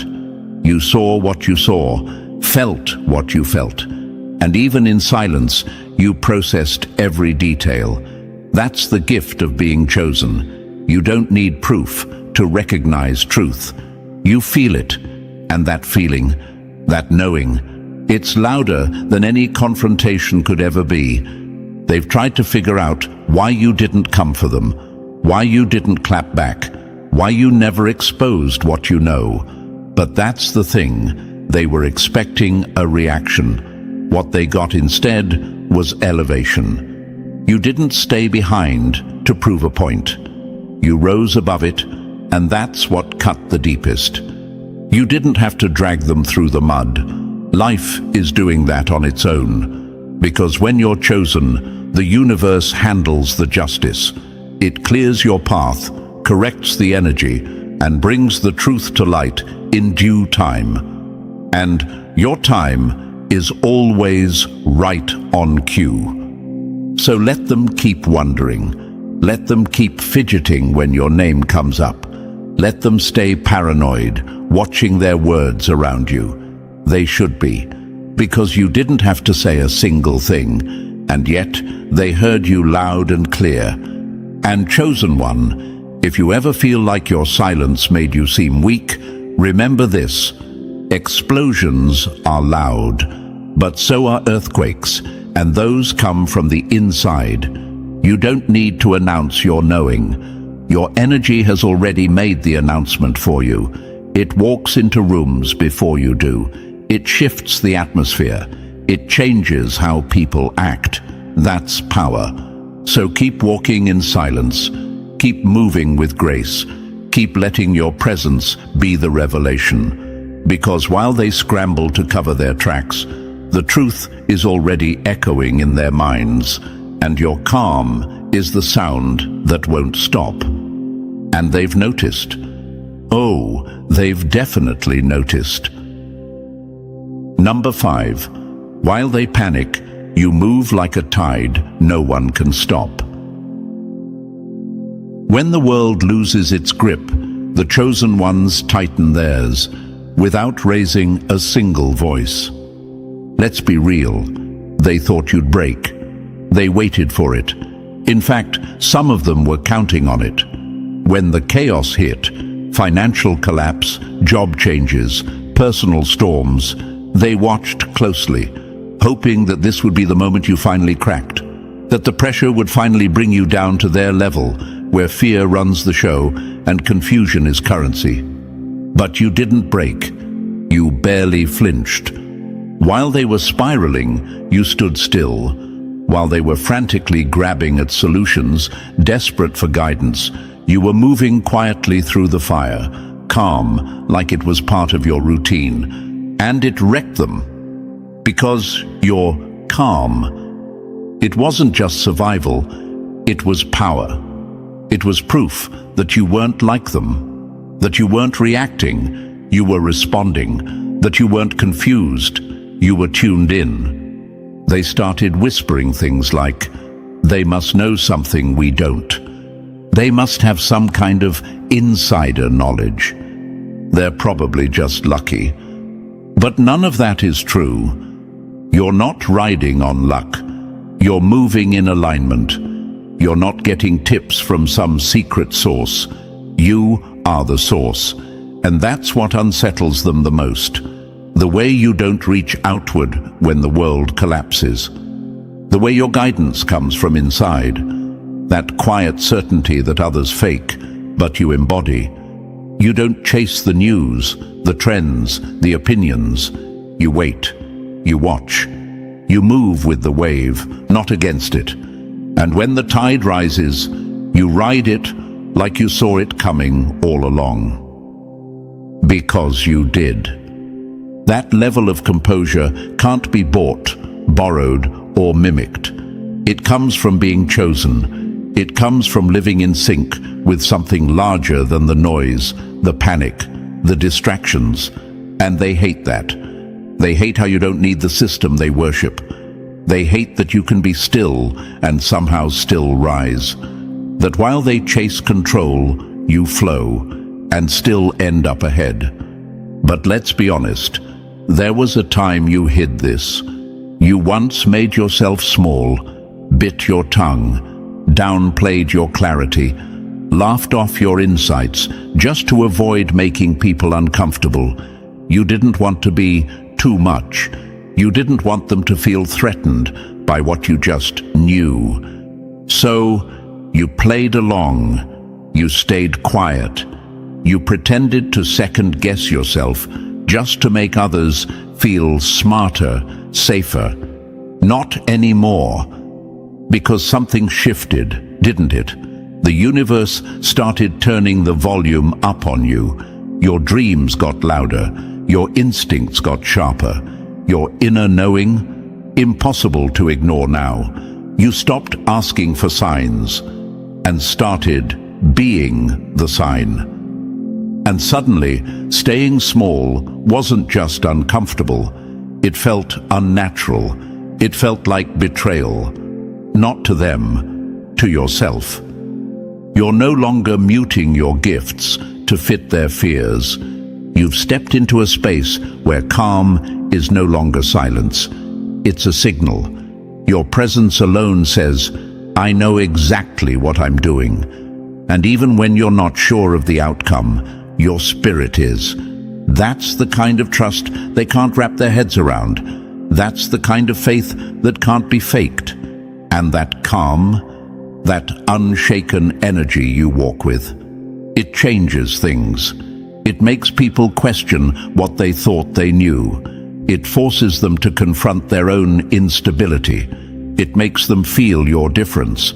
Because while they flinch at every shift in the wind, you move like the ocean, deep, consistent, impossible to contain. And no one taught you that.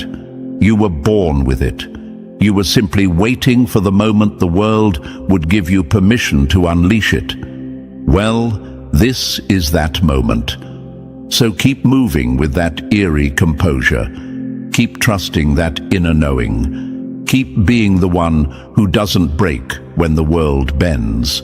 Because they're watching you, and no matter how much they pretend not to notice, they see the truth.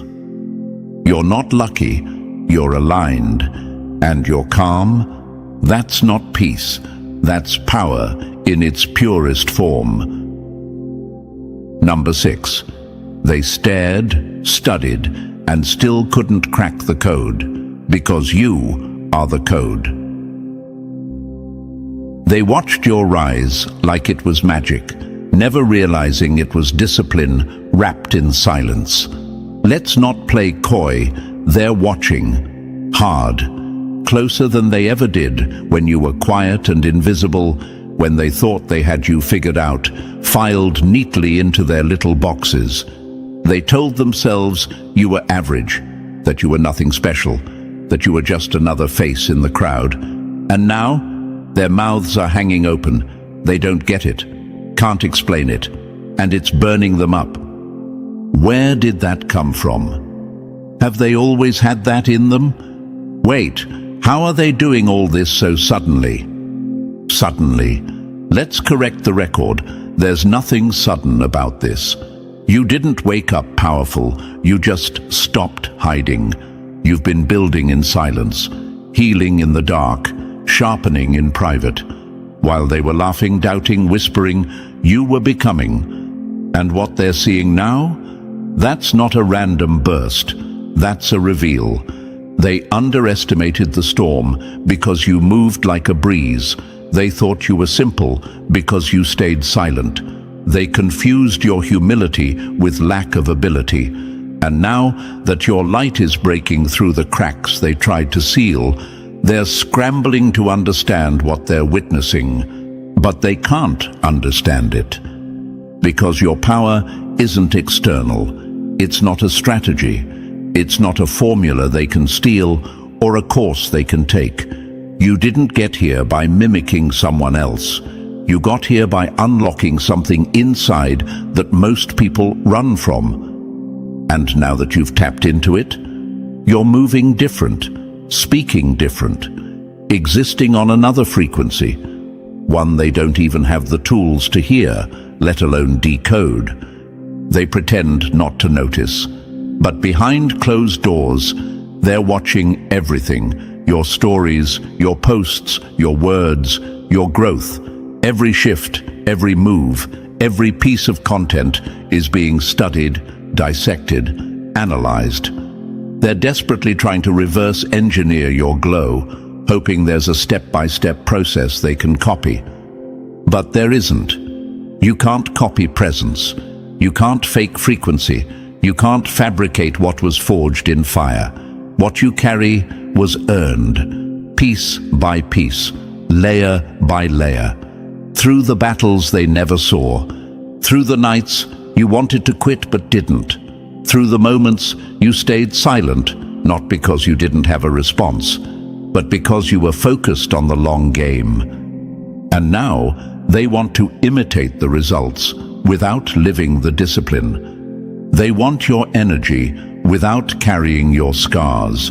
They want your presence, but not your pain. That's not how this works. They see your glow now, but they didn't see you rebuilding yourself in the dark. They weren't there for the internal war, the heartbreak, the detachment, the silence, the spiritual bruises. They missed the chapters where you were doubting your own worth. The nights you had to remind yourself who you are when no one else was clapping for you.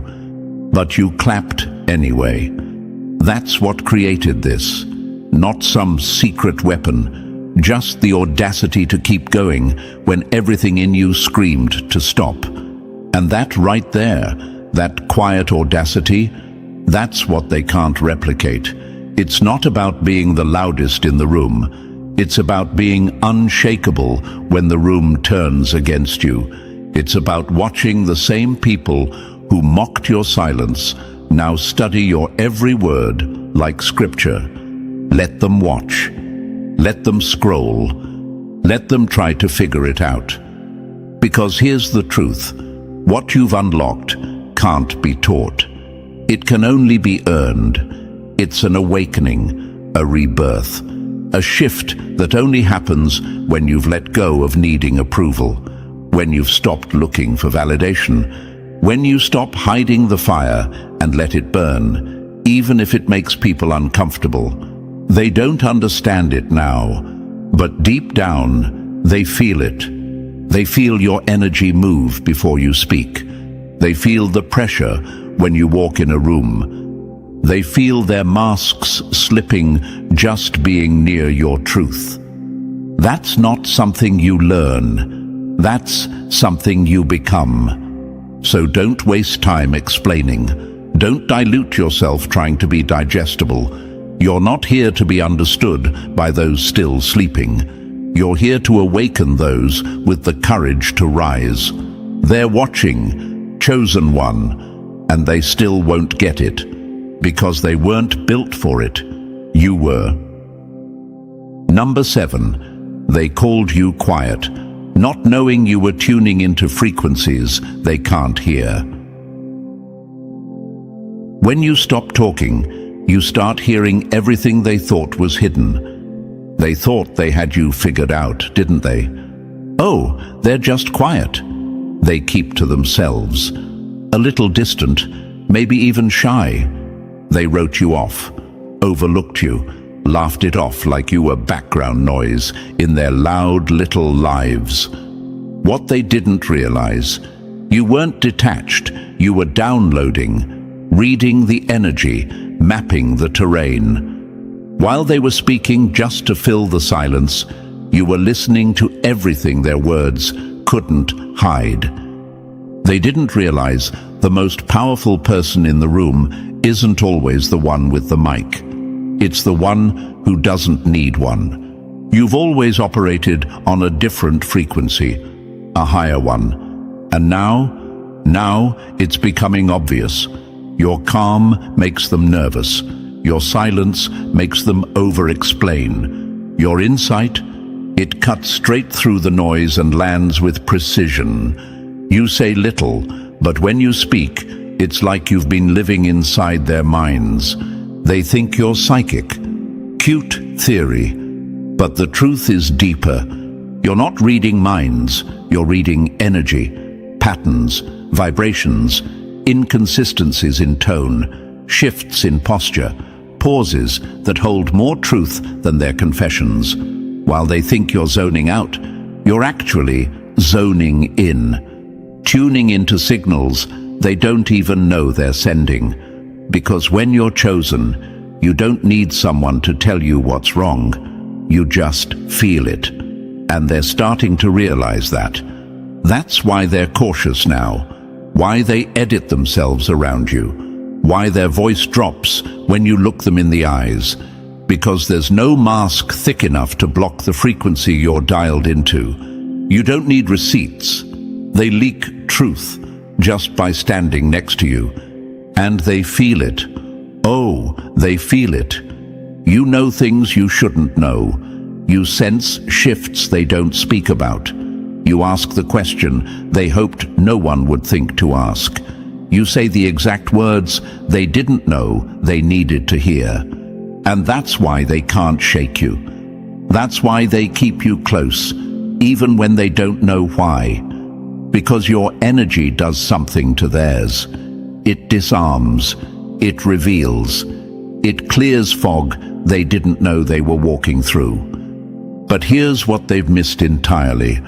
While they're busy watching you, trying to figure out how you became this version of yourself, they've ignored the most painful truth of all. They had the same potential. The very frequency you operate on isn't exclusive. It's available, but it requires work, silence, healing, reflection, detachment from ego. And that's the part they can't stomach. They want your results without your evolution. They want to shine without sitting in the dark. But you sat in it. You faced yourself. You dealt with the loneliness that comes with seeing too much, knowing too much, and feeling the weight of things most people ignore. You chose the higher road when you could have gone petty. You chose observation over reaction. You chose to understand rather than judge. And that's what elevated you. And now everything you do has weight. People hang on your words, not because you speak often, but because your words land. You've become the type of presence that shifts the energy in a room without effort. And they don't know what to do with that. They can't label it, can't replicate it, can't control it.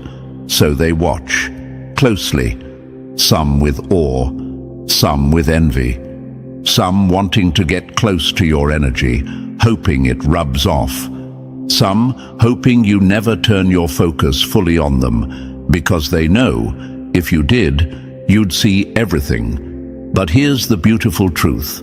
You're not here to expose anyone. You're not here to flex your knowing. You're not even here to prove a point.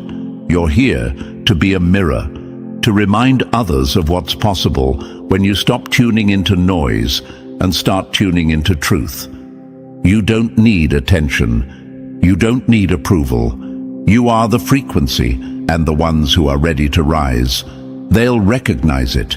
They'll feel the pull, the shift, the undeniable knowing that says, this is something different.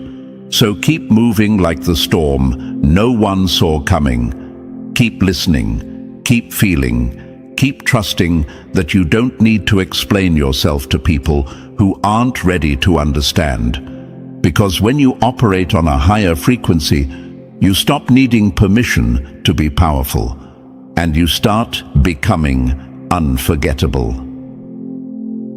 Number 8, you didn't disappear. You just rose, too high to be heard by low frequencies. When you stop explaining yourself, the silence starts doing all the talking. They're losing their grip on the version of you they thought they knew, and it's driving them mad. Your silence has become its own storm. It's louder than their noise, sharper than their gossip, and more unsettling than any truth you could have spoken. Because in a world obsessed with oversharing and attention, the person who moves in mystery becomes the one they fear most. You don't need to say a word. Your absence from their chaos is presence in your power. You haven't stepped back. You've risen above. You didn't disappear. You ascended beyond the echo chamber they're still trapped in. And now, they're watching you with wide eyes and whispers, making up stories to explain what they can't comprehend. They must have come into money. They're probably in some secret group. Oh, it's a phase. They'll come back down. Let them talk. That's all they've got. While they spin tales, you're rewriting your life. While they sit in rooms built from ego and insecurity, you're building empires from alignment and clarity. Your transformation didn't happen overnight. It was forged in solitude.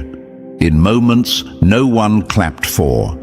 In silence, no one noticed. And now that it's visible, now that your elevation is too obvious to deny, they're realizing they misread you entirely. You weren't withdrawn. You were focused. You weren't passive. You were discerning. You weren't distant. You were on a different frequency. Every time they thought they had you figured out, you were already evolving again. You've been shape-shifting in plain sight while they watched with the wrong lens. And now they can't keep up, can't predict you, can't explain how you keep slipping through the cracks of their small-minded labels. You're no longer playing the part they wrote for you. You're writing your own script, one they were never meant to read. You've outgrown the need to be understood by people who only ever wanted to contain you. And no, it's not about revenge. It's not about proving anything. It's about remembering who you really are. It's about walking forward with such clarity that the past starts to fade behind you like mist. You didn't leave them behind out of bitterness. You shed them because that version of you, the one who tolerated less, settled more, dimmed your light to make others feel safe, doesn't live here anymore. And that's what truly unsettles them. Not just your growth, but the realization that you never needed them to grow, that your glow was never borrowed. It was just buried under layers of doubt, fear, and false connections. Now that it's out, now that your energy can't be dimmed, no matter how they twist the narrative, the story changes. You're no longer too quiet, too sensitive, or too intense. Now you're magnetic, mysterious, untouchable. But here's the twist. While some watch in fear, others are watching in awe. Because your path, the one you carved in silence, through darkness and detachment, is becoming a beacon for those ready to rise. To those still asleep, you're a threat. But to the few who are finally waking up, you're proof that the climb is possible, that awakening isn't a myth, it's a choice, and you made it. You are the mirror, the living reminder, the frequency that wakes something ancient inside people who forgot who they were.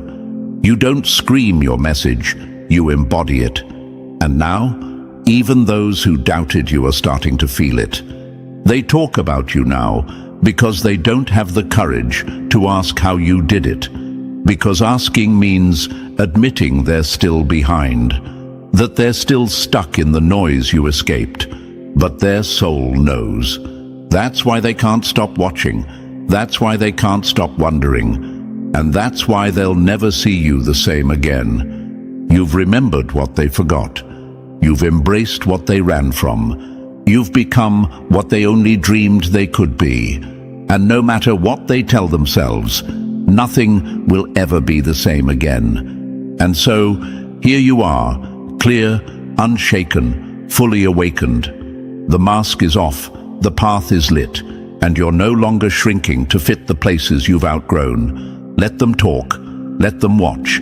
You're not here to explain, you're here to evolve. The chosen don't ask for attention, they command presence. And if this message hit home, it's because you were meant to hear it. Like this video, subscribe to stay aligned with this energy, and drop the number 77 in the comments to show you're wide awake. Share this with another chosen one. It's time they remembered who they are too.